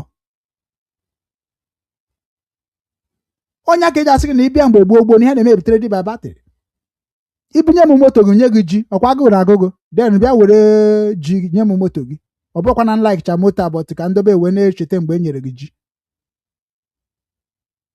onye laikizi moto isi abụrụ na moto natara onye dị ona mana kịta na ije tacha afọ niile na-ata ije n'afịa ile ji ihe ndị dị ọtụ ga-abịa na-ekwu bụ nna ji agara n'ọnụ ndị be anyị dị wiked ha ụka na ndị be anyị kọcha ji nke eji aka kọọ kọmọn ji a na-ele kọmọn ji like this a na-ele kọmọn ji like that mana onye ọcha ga-ebutere gị moto i were ego niile ị kpabara since 2 years 3 years 4 years wee goro ofu moto ị ga na-agba sọsọ one person ị bịa n'obodo oyibo before ha gba moto ha ga na-eyuzu public transport maka na ụzọ dị mma ya ka na-agwa gọọmenti kwesịrị ime something somewhere a na-agwa unu exactly what you need now ị nọ na-eme ka unu wee sị unu bịa na social media unu ga na-agwa ndị be anyị exactly what will lead them ebe ha na-eje unu na-eme mere ikwempụtara na-emegharị na blackmail peoples iche na ọba ịkọ ọnụ bụ ebe o biri ọ ịkọcha ọnụ ịgwa ndị mmadụ iji kọọ ọnụ ndị yutu na-ebenefit n'ihe na-eme n'ala Igbo erika onye dịka onowu Igbo na-ebenefit ya Ejofezak na-ebenefit ya Maazị Dibia ebenefit bụ ọkwọsị na ọ ga-abịa kwukwu okwu ọzọ ka anyị mara ihe ọ ga-abịa kwukwu ọzọ na Maazị Dibia bịa kwubekwa rọbish ọ na-ekwu na soshal midia ị na-ege igechakwa ya nwụọ egbusisi unu nya bịanụ kọbanụ rọbish na soshal midia ya ka m ji agwa onye yutu apụta ihe jiju gị marakwa onye mbụ any small step thinking I already know where you are going.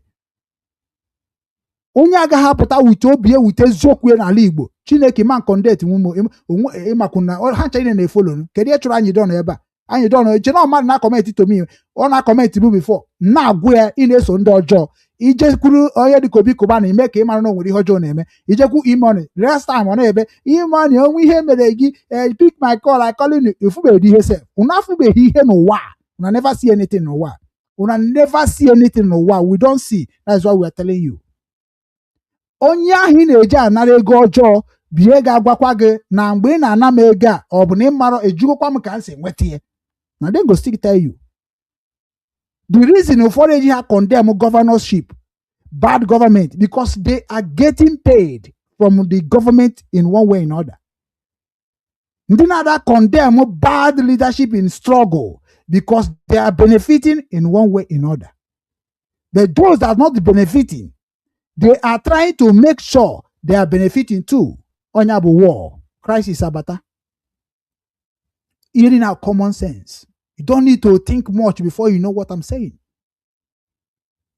The reason why people on Ali Igbo stood strong to condemn the attitude of bad government, National Youth Council kende bundia.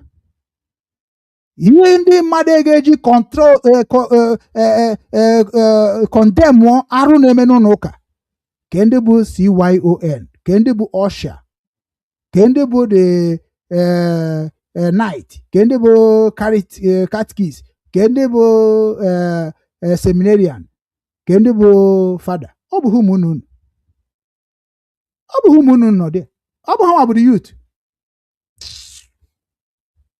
ka m pụọ batakwa n'ọzọ time ọkwa taa anakwa mapụ anywhere nke a kịta 5 hours ka anyị kụrụ ya no time anachetakwana m ọzọ don't even come close to me go and help your village thank this youth organization ka wee nwee ife nga na direct maka unu gbara ọsọ n'obi nwanne chere that unu gba ọsọ na ọgwụgo thank these people ọkwefuru all of you nọ na this group Chineke nke usu nke ndị agha nyekwara m aka otu a agụ ụdọ igwe si wee so ọnụ ọbara unu niile ka a ga-anwụrụ unu zuzuo before una survive ya everybody ga-adị whiter than snow to God.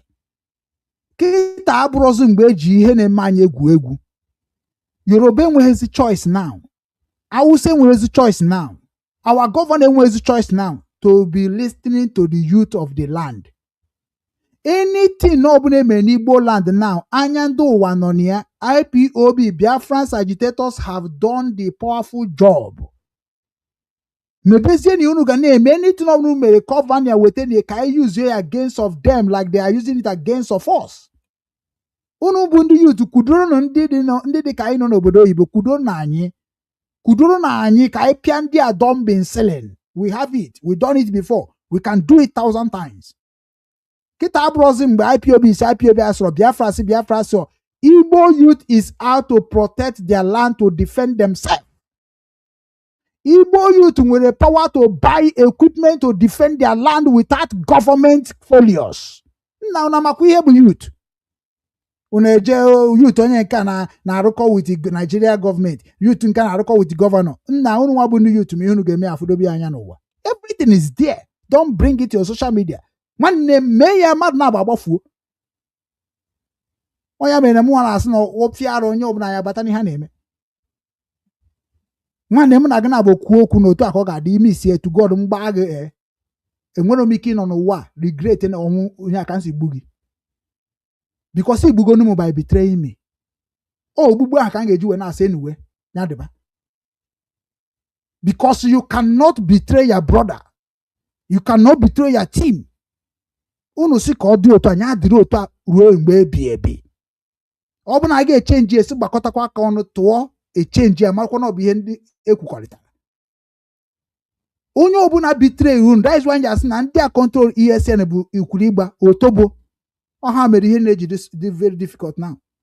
Anybody bụ onye assign constitution na guide the military, if you fail it, a na waste ndụ gị ozugbo nie gị na ndụ ma ọ nie gị ma ọ bụ gụọ unu tinye gị n'ebe ahụ nwụọ. That is the consequences of military. Onwe ndị na-ahang gị n'enu n'ebe ahụ stand nwe in the days ekwuru, then you are free. Even ị na-arịtu enye gị a promote oge because ka ị wee jiri that promotion wee na-afụ nya bụ ihe gabigara wee na-ama onye failkwa like you. Onweghị onye na-enye a rank na military na-abụghị onye enyegoro ya na-akpọ sọfa maọbụ onye gara nụ save something ndị mmadụ esevebe before. Onye nọkọtasịrị na-abụ security. Agwa gị ya dị na security si ka ibido business. From the training of the security ka eji mara na ihe kakwara aka ahụ. O nwere ndị na-anwụ ebe ha na-eme training. Because of the hardest onye aka ya bụ ichi join onye amị ebidogozo mewegoro gị doctor report, doctor scan. Enwe training a ga-enye gị kpa idea ifentie. Because onye ọbụla na-bụ a security of the land, they will build you like a terrorist. Only that na ị ga-amazi limit of your own management. So na ọ bụ na ndị mmadụ betray na the IPOB ESN, ndị bụ ndị isi ha, immediately this person failed this what he's supposed to do. Nwụrụ na ya, gbagbuo na ya, ma ọ bee na ya aka, dịka ndị na-anaghị esi eme mgbe gboo. Mkpụrụ aka ya dị ise, gbepụ n'ofu. That one he bepụrụ now, any day in the life, I joy say, gịnị mere mkpụrụ aka gị ji dị, nya gwe na betray in the struggle. Ọ bụrụ na enweghị obi ịgbagbu onye ahụ ka ọ nwụọ pee na adịkwa m ezo na ezo, unu ebepụ ya ofu mkpụrụ aka.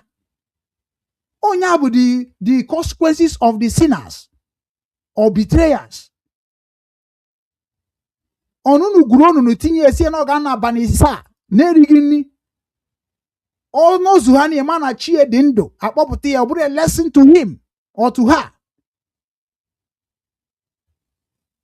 Adịm ebido security of nonsense. Ịchọ ha n'ime ihe security tinye m ebe a, ma gị nwa bụ onye isi ntọnụ mgbarie brain gị into pieces. I don't jụọ ha mgbe nọkwa na security ala Igbo. I don't take nonsense. Nonsense unu na-etake ha ka ha pịa na onye isi. Ọkwa the same thing corrupt everybody n'ala Igbo. Ọkwa everything corrupt. O ruo na mgbe ya bụ onye isi ọsị ọkwa mere onye isi nke ebere. Ọkwa mere onye isi nke ebere. Si mekwonu m ebere nke m ga-adị iche. Ejide gị ebe ị na-eme ihe ọjọọ isi please ahị na ayọ m is like you are pouring kedu ị na-akpọ asọ mmiri n'iru m dịka ị na-abụ m asọ mmiri. imejọ m nkịta sị m biko forgive you. Ịdịke na abụ m asọ. Immediately you offend me. Ịdịke na adụ m ntụtụ. Don't ask me, don't tell me please. Don't tell me gbara. O so na ihe na-ewere mụnụ ma sị na m na-ewefe iwe oke. Denu iwefu iwe oke, gị nwa wefere iwe oke wee mee m ihe ọjọọ. Because i chere echiche wee mee m ihe a. Ọ na-atụ so m n'ọnụ. M emekwa ka ọ tụọ gị n'ọnụ highest. That is why we don't believe in religion structure. Emewela abụrụ okwu ọdụ n'omenala be nna m. Igbuo m ma mgbuo gị ma ọ bụrụ okwu ka ọ bụ. All self-defense. We have to apply it. Onye ọbụla na join any security in Igbo land, let's sign agreement. If you fail it, dead by hanging. If you fail it, dead by fire squad. If you fail it, dead by putting you in a grave. Oh, he signed. Na hakpo mama gị na papa gị na-achọ imebigo. Oh, emecha ya eme ede leta na nwa ga anọ hoskwa ihe na-eme. O jebego. Ozuga ma nata debe nna gị.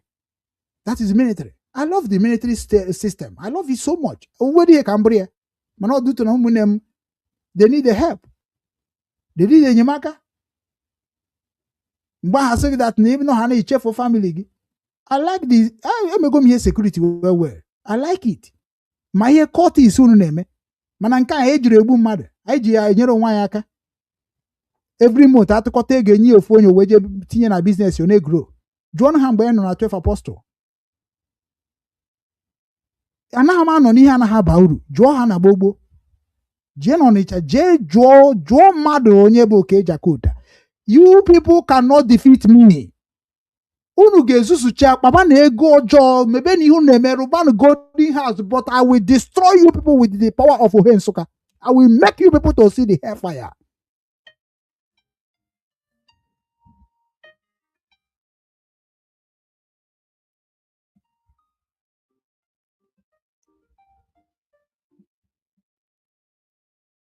Nwanne mmadụ. Ndewo. Na anyị nọkwa ya anọdụ m even on live program.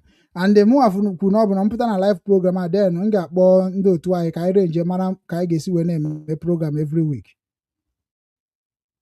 Ya.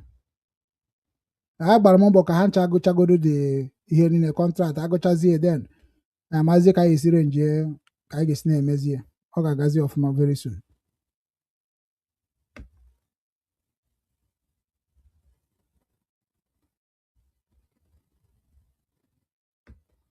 You want to go?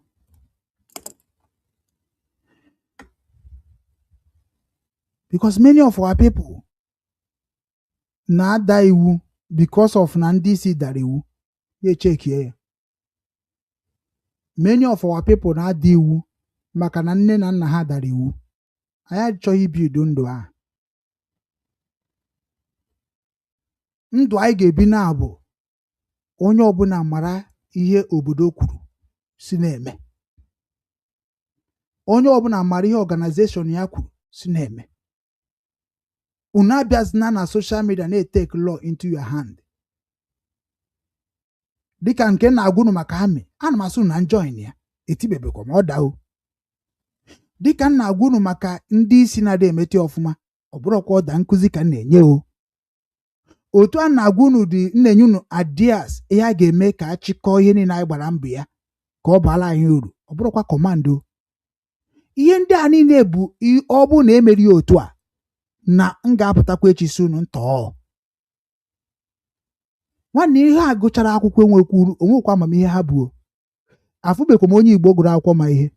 I never see am. Onye ka anyị ji wee bịa Lolo Nneka Kanu asọ onye gụrụ akwụkwọ ma ihe mara ihe ndị Igbo chọrọ. Maka ị na-ekwu ịma ihe abụrụkwa ịmarọ ka esi eri nri, ịmarọ ka esi aṅụ mmiri. No. Ịma ihe bụ ịma ihe obodo gị ga-eji na-aga n'iru. Maka na ego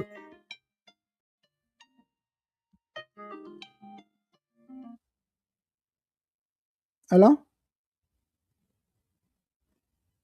Ọ dịka voice gị anaghị apụta ọfụma. Hello? Ka anụbago m ị na-ekwu ya.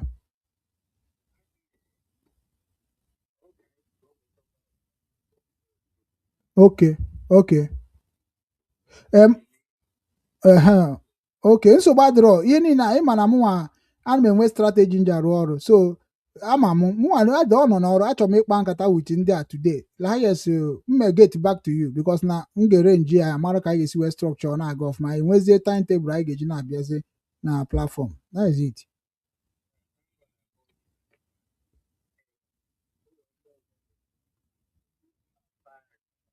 Mm.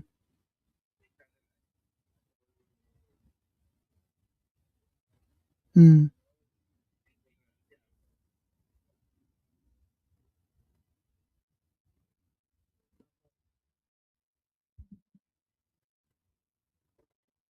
Adịm anụchara ihe na-ekwu ama m fon ga adịrị ụka na adịm alaik adịm anụ ihe na-ekwu anụga m ikwu na ngwa gaa n'iru.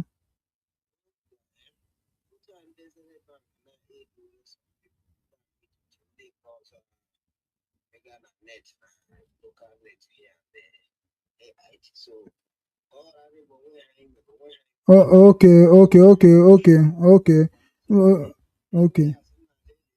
Udodi amfugo mebisi abịa. Ụmụnne m aga m arapụ unu biko unu na-ewenara m iwe because na even meseji akarịa na so film na mụ achọrọ ka m kwuchapụ a lot because na otego a na-agba nkịtị ọ dịka mmadụ anọrọ. Kedu unu ji eso ndị na-enweghị mission? Kedu unu ji ege ndị agaghị defend what they say?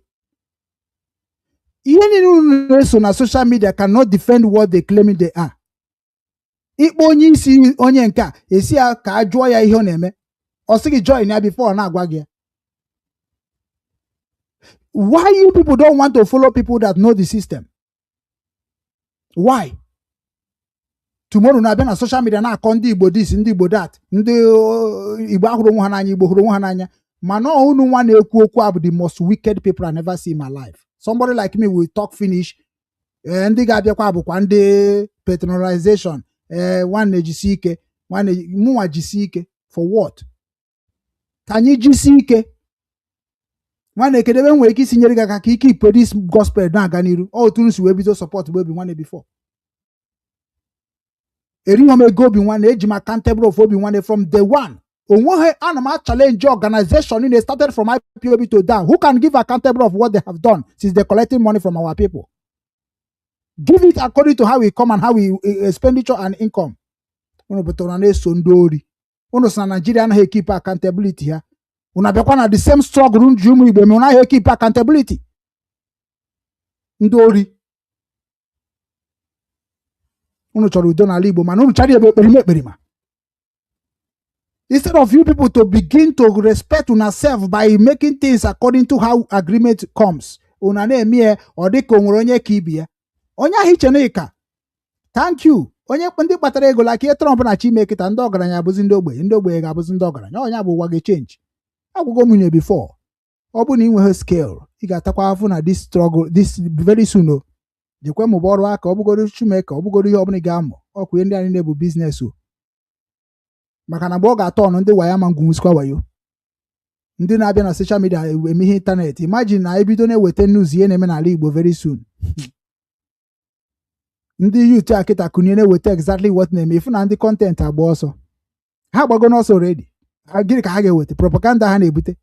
And very soon ndị a na-aba apụta asị gị nwanne makwa nke na-eme kịta nwanne gee ala ejima kọntị n'onu nwanne gee Ngozi Ọrabaeze ntị n'onu very soon we shut you down. What are you and who are you? Ị ga-agwa ndị Igbo ndị ebo ị ga-agwa ndị Biafra ndị ebo ọ bụ na ego chunu bribe chunu na-talk rubbish na social media. Igbo youth worldwide we invite you, we make you to know that nwanne ebe ọbụla ị ga na-ekwukwe ihe auto ndị Igbo. And ihe ọbụla unu na-eme with any group nwanne anyị jụọ gị kedu ndị gị na-eme ya n'ala Igbo ịkọ rubbish nwanne ị na-agakwa court that place. Ị na-agakwa court that place. Ana m agwụ na ihe a sepụkwa na aka enwere ofe tupu ọwa aka mmadụ nna amakwa ọkwa mmiri ọ na-abịakwa because of ozuzo. Nwanne stay away from social media blackmailing and social media propaganda. Stay away. Obinwanne hate this thing too much. Mmeyikwa ma mama gị ma papa gị egwu na this struggle. Stay away from propaganda against of what we are doing. Imaku yobuni chori me butekwa constitution of what you are doing. Biafra brokwa sonkegi. And imagine Biafra ne destroy the unity of Igbo. Odukwa very, very important. Ya gaziro nyuku gaziro nyenta. Oka kwa mwa wanu nwoke Obinwannem nke ndị Igbo. Ya dịrị onye ukwu dịrị onye nta mma. Ka ọ dịkwanụ agba ọzọ. Ọma ugbu a Chukwu am na-akpọkwa ka m na-akpọ. Anwachi Igbo ga-adị. Igbo ga-adịkwanụ. Onwe iberibe aha bekee butere anyị. Chineke ekwere ka anyị na-ebu ya. Anyị ga-anọ n'omenala anyị. Bekee nọ na nke ha. Ụmụ anyị ga-agụta akwụkwọ bekee, gụta nke Igbo. Onye ya agwa nwanne ekwu ya bụrụ n'Igbo gwa. Adị agwakwa ndị bekee were onu bekee gwa ha. Aja obodo na ha n'Igbo were onu bekee gwa ha. Ọ bụ onye hụ nwanne ya asị fere onye hụ nwanne ya fere. Ndị Hausa anaghị asịrị ibe ha. Yoruba anaghị asịrị ibe ha. Even ndị River na ndị ọzọ anaghị asịrị ibe ha. Bụta ọ bụrụ ndị Igbo fere. Ema onye na-asịrị ọnụ ihe kwuru ma ọnụ. Chukwu anụ ma yogo. Ka omenala Igbo mụmụ ichie Umu Nna bụ ike na-akwado m ekwadosie ike ka ihe Igbo na-aga ọfọ aga esiri kwesịrị. Ugbu a ihe anyị nọ agụcha n'ọjọ ọwụwa ya. N'ime ọwụwa ya achọrọ m ka Igbo niile Igbo gburugburu bịa kwado ọmarịcha Igbo ka ọ na-aga n'ihu. Ndị n'ime ha nọ, ndị na-ana bekee, ndị nọ na Igbo, ndị n'ibe ọbụla ha nọ na Naịjirịa ka ha kwado omenala Igbo. Achọkwana ka obodo ọzọ ghara ewere ọmarịcha Igbo omenala anyị ka omenala anyị na-aga n'ihu. A na-azọdoro ụkwụ ụba n'Igbo. Ihe anyị na-ekwe n'aha n'Igbo. Ọmarịcha Igbo bịa taa n'ọjị. Ma ndị nwụrụ anwụ ma ndị dị ndụ bịa taa n'ọjị. Ihe unu ga-akwado omenala Igbo. Mụ na onwe m kwadokwa nke omenala Igbo na ọmarịcha Igbo gaa n'ihu. Ugbu a awa m ọjị a. Igbo mma mmanụ. Igbo mma mmanụ. Ugbu a.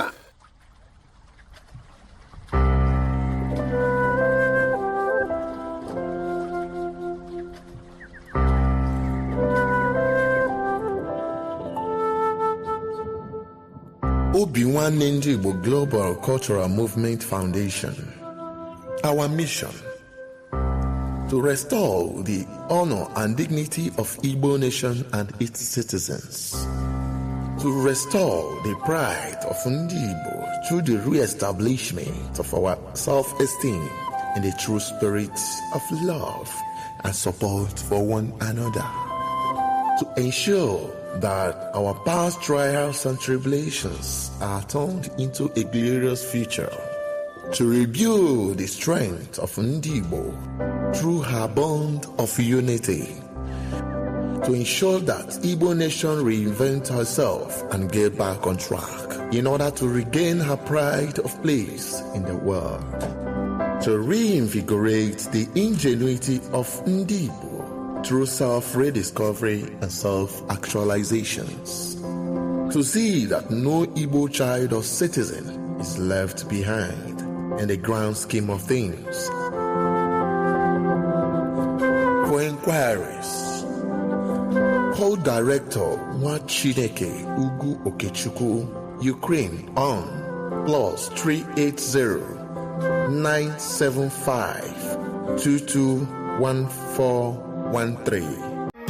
With over 87 million people living in extreme poverty in Nigeria, corruption and poor governance only worsen the situation. That's why Caregivers International Corporation, an American-based organization, is committed to making a difference. We prioritize helping the poor and vulnerable in the 5 Igbo states: Abia, Anambra, Enugu, Ebonyi, and Imo, providing aid to those in need, empowering youth through development programs, and promoting accountability in governance. We believe that those in power must be held responsible for their actions. That's That's why we'll take any governor to the highest court of law if they abuse their power or engage in corrupt practices even after they've left office. Join us in our mission to create positive change. Follow us on Facebook, X, formerly Twitter, YouTube, and Telegram at Caregivers International Corporation. Together, we can build a brighter future for the vulnerable populations. Signed, Chief Daniel Chika, Chairman, CEO, Caregivers International Corporation.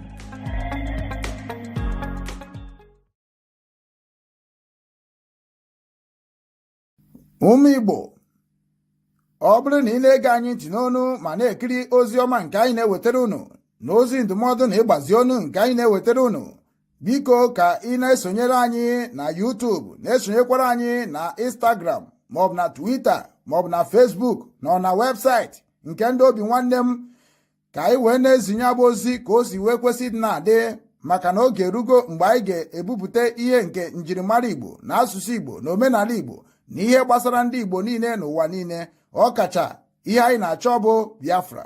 Ị ga na-afụkwanye abụ ozi ka ọ ga na-abịa.